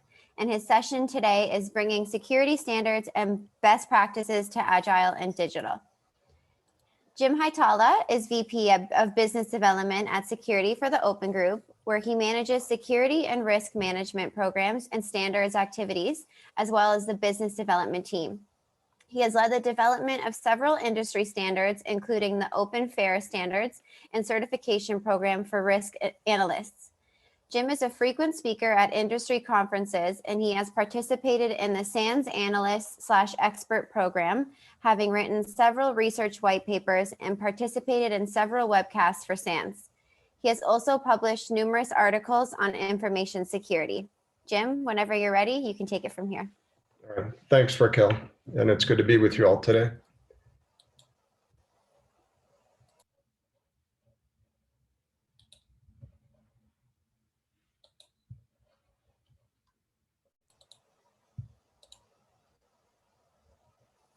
And are you now seeing full screen or? Yes. Okay, great. Back up just one. There we go. So I'll be talking to you all today about bringing security standards and best practices to the general area of agile and digital. I'll also say that I'm interested in hearing from you all, either with questions during the session or feel free to reach out to me after the event, really relative to where you see gaps in standards and best practices around this whole area of DevSecOps. The Open Group, I won't spend a lot of time talking about what we do, but we're a standards organization. We develop standards and best practices and certification programs in various areas. We do have a security forum that Altaz is our vice chair of. We appreciate his contributions to the group. And essentially the security forum does member-led development of those standards and best practices. So if you see areas where new standards work is needed, we'd love to hear that. So by way of an agenda, I'll talk a little bit about standards and frameworks that come to play in the DevOps world today, where we see some of those security and risk gaps in some of the standards and frameworks that are out there. I'll talk about relevant Open Group standards and best practices. And then I'll finish up just with a little bit, if we have time, about the Open Group. So that's what I'll be talking through. In terms of standards and frameworks that are out there today, you've got various ones that are used to help guide development and operations activities, including ITIL, COBIT, from the Open Group, IT for IT, and TOGAF. All of these are used to assist in guiding the development of new systems and new functionality, and then in their eventual deployment and operations. It's kind of a broad generalization, but I think there has been in some of these frameworks, because they've been out there for a while, a lack of focus on security and risk, and specifically on the integration of security and risk activities into the fabric of development processes. And I think this has been exacerbated to some degree by the move to agile and digital and DevSecOps. So, talking about some of the perceived general issues with some of those frameworks and standards, sometimes they're seen as the blockers of agile and DevOps. They can be seen as being too prescriptive. In some cases, they're perceived as being fragmented. There's a thought that maybe that they take too much of a life cycle model in the way they approach development and operations. It can be seen as commercial and costly in some cases. Maybe promoting queues and work in progress as a way of working, a lack of community involvement, and then sometimes seen as just being too religious. You can get into religious wars about some of the standards and frameworks. In terms of specific security and risk guidance gaps in some of those standards and frameworks, I think there is a general challenge in these of how to integrate security and risk into what's a much more real-time, quicker DevSecOps development and then release to operations cadence. I think it's also fair to say that there has been a lack of security and risk thinking in some of the standards and frameworks that have been popular previously, and in some cases, some of the security and risk guidance has been outdated or dated. In looking in preparing for this talk, I did a little bit of digging into analyst research reports and so forth, and I did find some interesting things out of a Capgemini report that was published last year on DevSecOps. One of the things they cited as the first challenge was that organizations struggle to embed security in the design and build stage of software development. And then the second item there, there was guidance around using security blueprints and frameworks, where they saw a need for, in the last bit there, the use of documented information security policies, procedures, and guidance or frameworks, in DevSecOps. And then relative to risk, they also called out that in agile development, you also need to be able to do a more agile risk analysis process, so that you're continuously analyzing risk and then incorporating test results into what you're doing.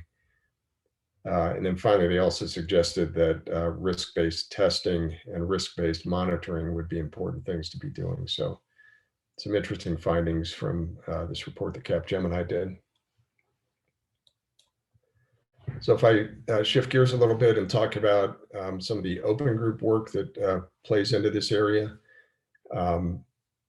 We do from the Security Forum, you may or may not be aware, but we are the publishers of the Open Fair body of knowledge of the standards and the certification program there.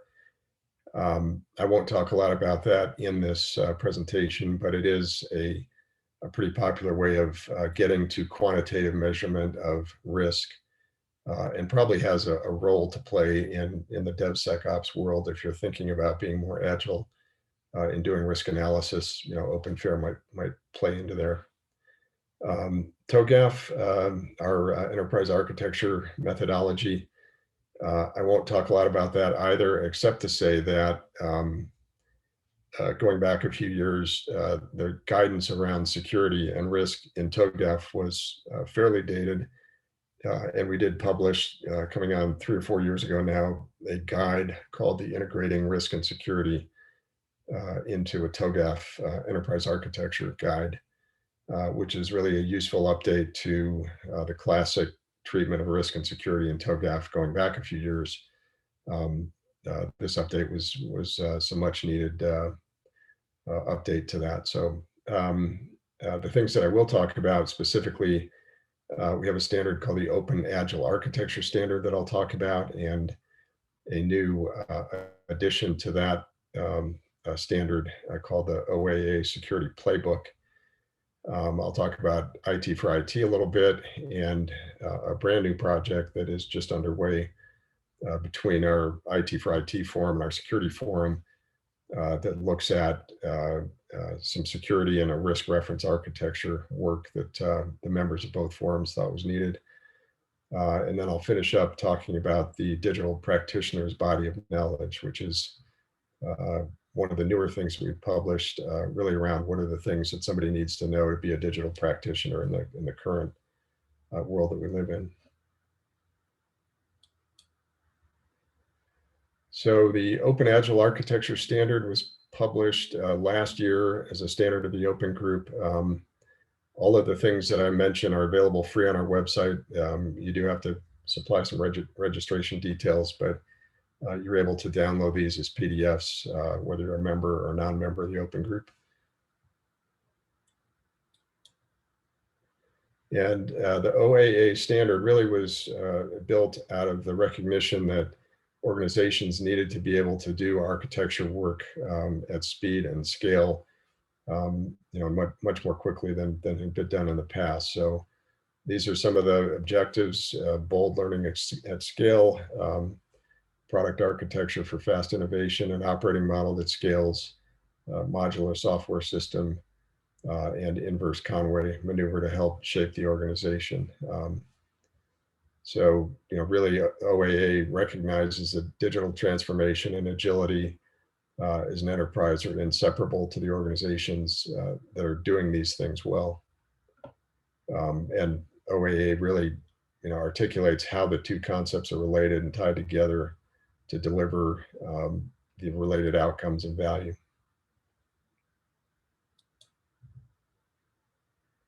So I mentioned this, this publication, it's just about to be published. It may not be there exactly today, but by sometime next week, it will be, I think. It's a new publication that adds security guidance to the OAA standard, and it helps to define the responsibilities for an agile security architect, providing some guidance around team alignment for agile security teams. So this is one of the graphics that comes out of that publication.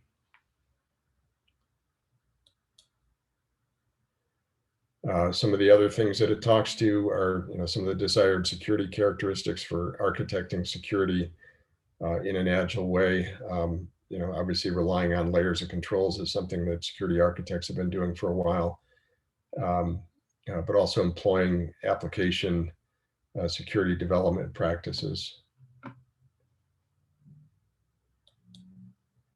And it includes an agile security architecture development process that you can see listed here.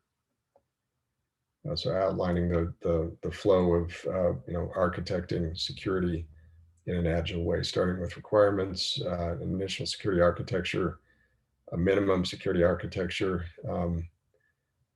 security architecture refactoring, and then continuous security improvements. So it's a good publication. It's not it's not a huge publication. It's maybe 25 pages, something like that, but we think provides some needed addition to what was in the Agile architecture standard, specific to how do you think about integrating security.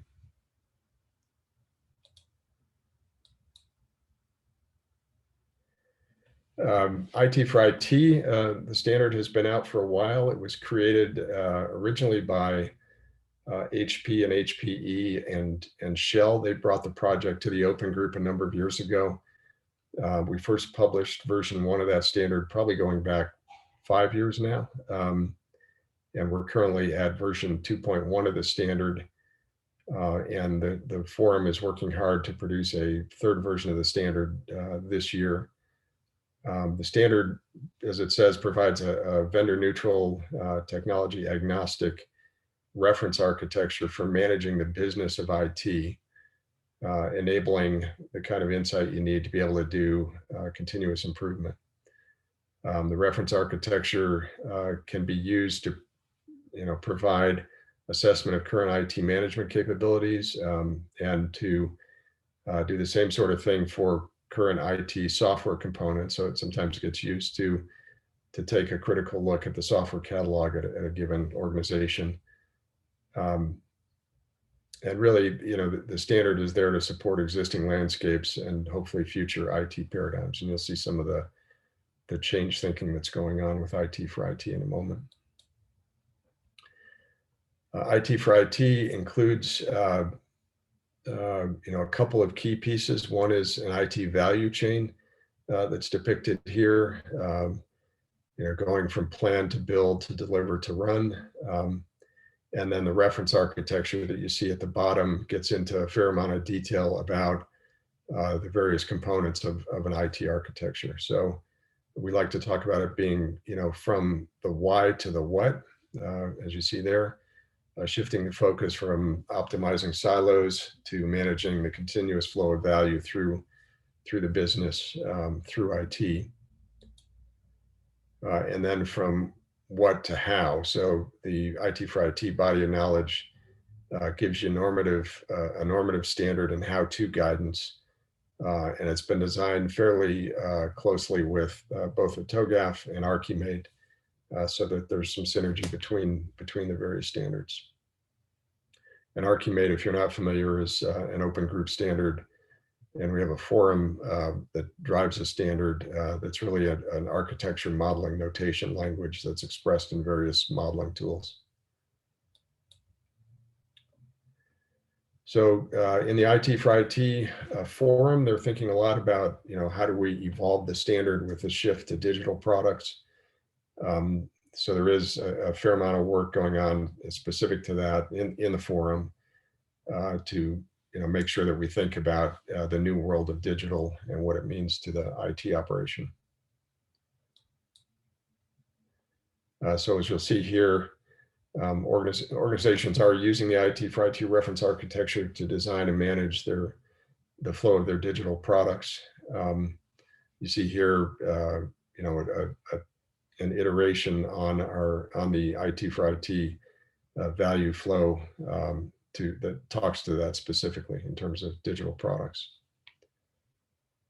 Specific to security and risk, there is a new project, I mentioned this, that's going on now between the two forums, the IT for IT forum and the security forum, that will focus on integrating security and risk management into the digital delivery process.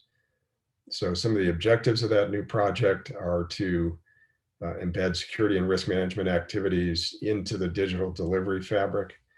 So DevSecOps, security controls in the CI/CD pipeline, intelligent pipelines, and so on, to automate security and risk management activities, to integrate a security data model, and then to define a consistent security management architecture that gives you the key capabilities, tools, and data flows. So some of the planned deliverables that will come out of this project are first a list of use cases and then detailed descriptions for the most critical ones. The ones you see here, security embedded in a CI/CD pipeline, security monitoring, risk assessment and analysis, and cyber defense. And then a little bit longer term, a security and risk management reference architecture.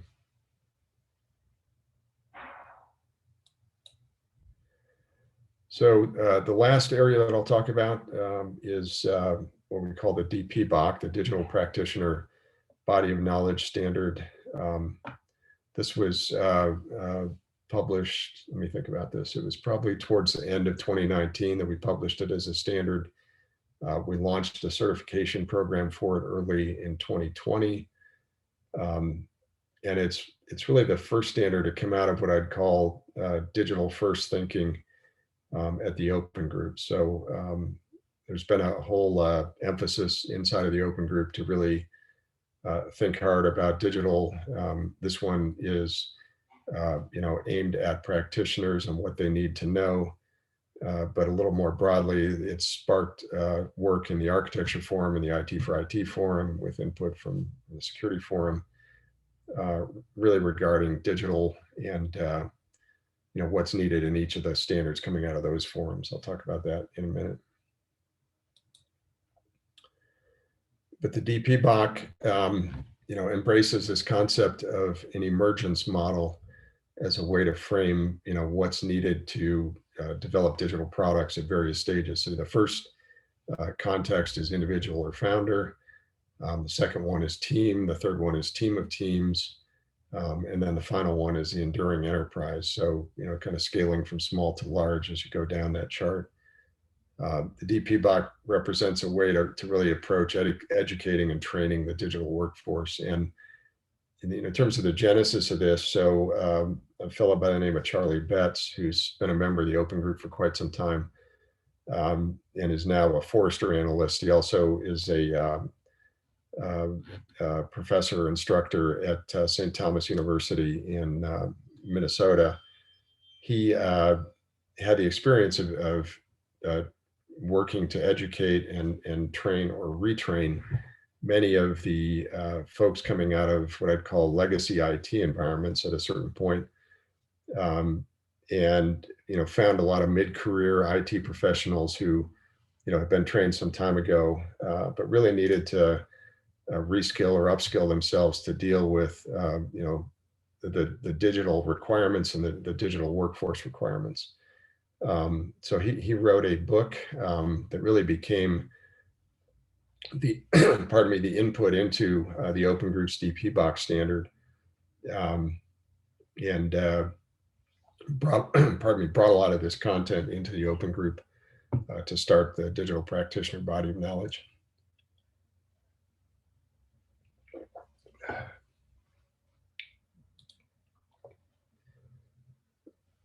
So I mentioned there are 4 contexts in the things that you see there: individual, founder, team, team of teams, and enduring enterprise. And there are 12 competency areas that are embedded within the standard that you see listed there as well, going from the bottom to the top. So digital fundamentals, digital infrastructure, application delivery.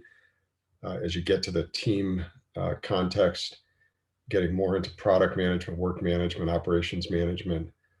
At the team of teams level, adding things like coordination and process, investment and portfolio, organization and culture.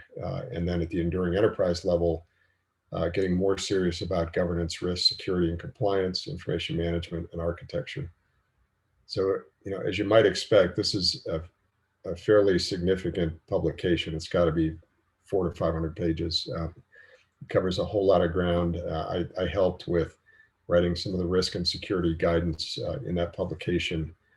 And we'll probably expect this to be a fairly quickly evolving a standard within the Open Group. In fact, this was maybe the first one that we used GitLab to actually produce the standard. So we now have a publications delivery model that includes GitLab and enables us to iterate the content fairly quickly. And I mentioned that the work that we had done in the DP BOC caused us to think a whole lot more about digital generally. So you see here a depiction of the relationships between the DP BOC and dealing with the digital workforce skills that are necessary. IT for IT on the left side of this chart, looking at the digital product orientation, and then at the top in the architecture space, you see a relationship between the OAA standard and TOGAF, and then mappings to the other 2 standards and cooperation among the forums to get the digital and agile story and the publications right. It's been a lot of effort that's gone into that in the Open Group in the last few years. And we also produced a paper around principles for open digital standards. This has caused some changes to the way that the Open Group worked. We really were sort of a waterfall kind of approach to standards development previously, and we've gotten a lot more agile and quicker at delivering standards, using some of the digital principles ourselves.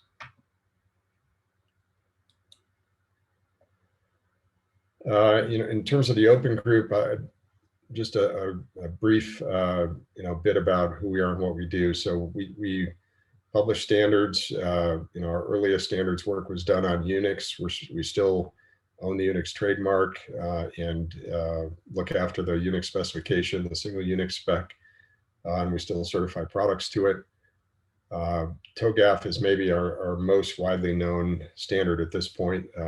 There's over 100,000 TOGAF certified people around the world. The training channel has something like probably 100 accredited training course providers and affiliates offering training around the world. And then we do have a number of forums in various areas. In terms of how we do what we do, our 800 plus members are organized into various forums. We tend to start what we're doing with a consumer or vendor need. I'll give one example. So we started a forum called the Open Process Automation Forum about 5 years ago now. And ExxonMobil came to us with the idea that they really needed a new standard for process control systems, the kind of systems that run their oil and gas factories, their exploration rigs, and all those sorts of things. We brought that need into the Open Group. We found other buyer side organizations that had similar needs. both from oil and gas and from pharmaceutical and utilities and pulp and paper, and many industries use the same core set of process control equipment and vendors. We placed that work into a new forum in that case that we call the Open Process Automation Forum, whose goal was to build a standard that the suppliers of that equipment would use in their systems so that you would have kind of interoperability and portability that we take for granted in the IT world. That's been completely lacking in the control systems world up until this standards effort. So we have now produced that standard. We've built a certification program that is just about to launch for that forum and for that area, process control equipment, so that certified products will be able to be produced and procured and adopted in the market. So that's kind of how we do what we do, and we've applied that model to areas as different as enterprise architecture with TOGAF, the security forum in the security and risk world.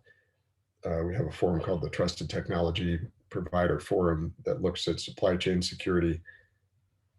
For all these, we use the same basic methodology to create standards and then drive adoption in the market. So that's kind of a quick look at what we do and how we do it.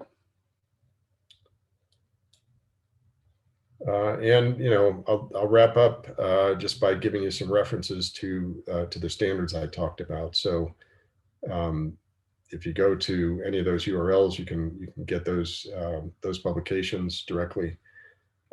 There's a wealth of other white papers, guides, and so forth, and a topic search on risk and security will turn those up. And I'm happy to take any questions that you all have about agile, digital, the integration of security, and where you might see standards gaps, where further work needs to be done. It would be great input. Awesome. Thank you so much, Jim. We had a few questions that did come in for you. We have, are open group standards applicable to teams of all sizes or only large ones? I would say it depends on the standard. So, definitely the digital practitioner's body of knowledge, is something that's meant to scale from the smallest to the largest organizations. Something like TOGAF, the enterprise architecture methodology, tends to be used a lot by very large organizations, but it can scale down to smaller organizations. There's definitely a, implement what you need from the standard kind of an approach that can be taken with it. So you don't have to, use the full breadth of the TOGAF standard. And some of the other standards, certainly the open fair standards could be used by, small organizations to large organizations. So it depends on, which of the standards you're talking about. IT for IT, I would say, in all fairness, tends to be used by the largest IT organizations at this point. So. Awesome. We have another question here for you. When will this CI/CD security reference be completed? So that's the addition to the IT for IT. I think that's going to be covered both in a little bit in the OAA work as well as the new security project between IT for IT and Security Forum.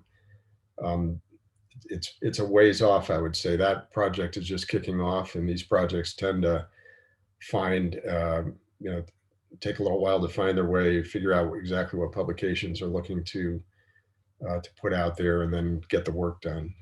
If I had to guess, I'd say it's probably at least 6 to 9 months off before we have first drafts of that work.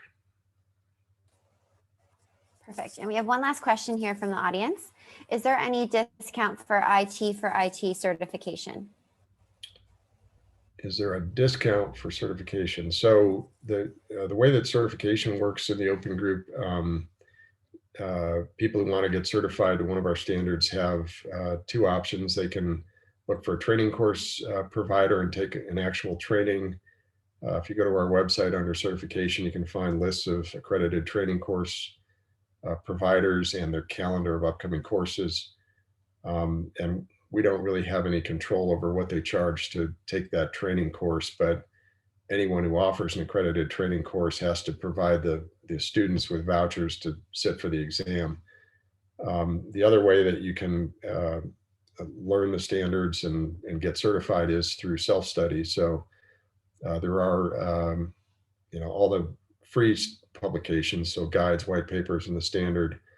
You can also find on our website a self-study guide, which we charge for. It's not a lot of money, but you can find a book that will help you prepare for the exam and self-study to it, and then take the actual exam at a Pearson VUE Training Center. And in that case, you would buy a voucher directly from us to do that. And I can't tell you what the voucher cost is, but it's a few $100s, I guess.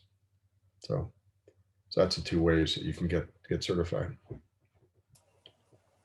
Awesome. Thank you so much, Jim. Well, we really appreciate having you here today and wrapping up the day for us. If there's anything you'd like to share, please feel free to do so now, or if not, thank you so much. Yeah, I just appreciate the opportunity to be here. Thanks, Altaz, for the invitation, and happy to be a part of your event. Awesome. Thank you so much. Okay.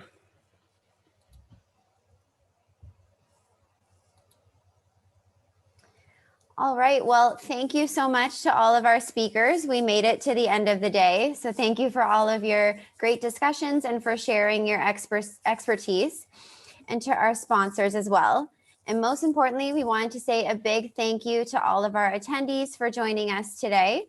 Just a quick reminder that today's event will be available on the DSO Days website, which is www.devsecopsdays.com. Also, the presenter slides will be on there as well. And if you have any questions about today's event, please feel free to reach out to contact@securitycompass.com. Thank you once again for attending, and we hope you have a great day. Bye.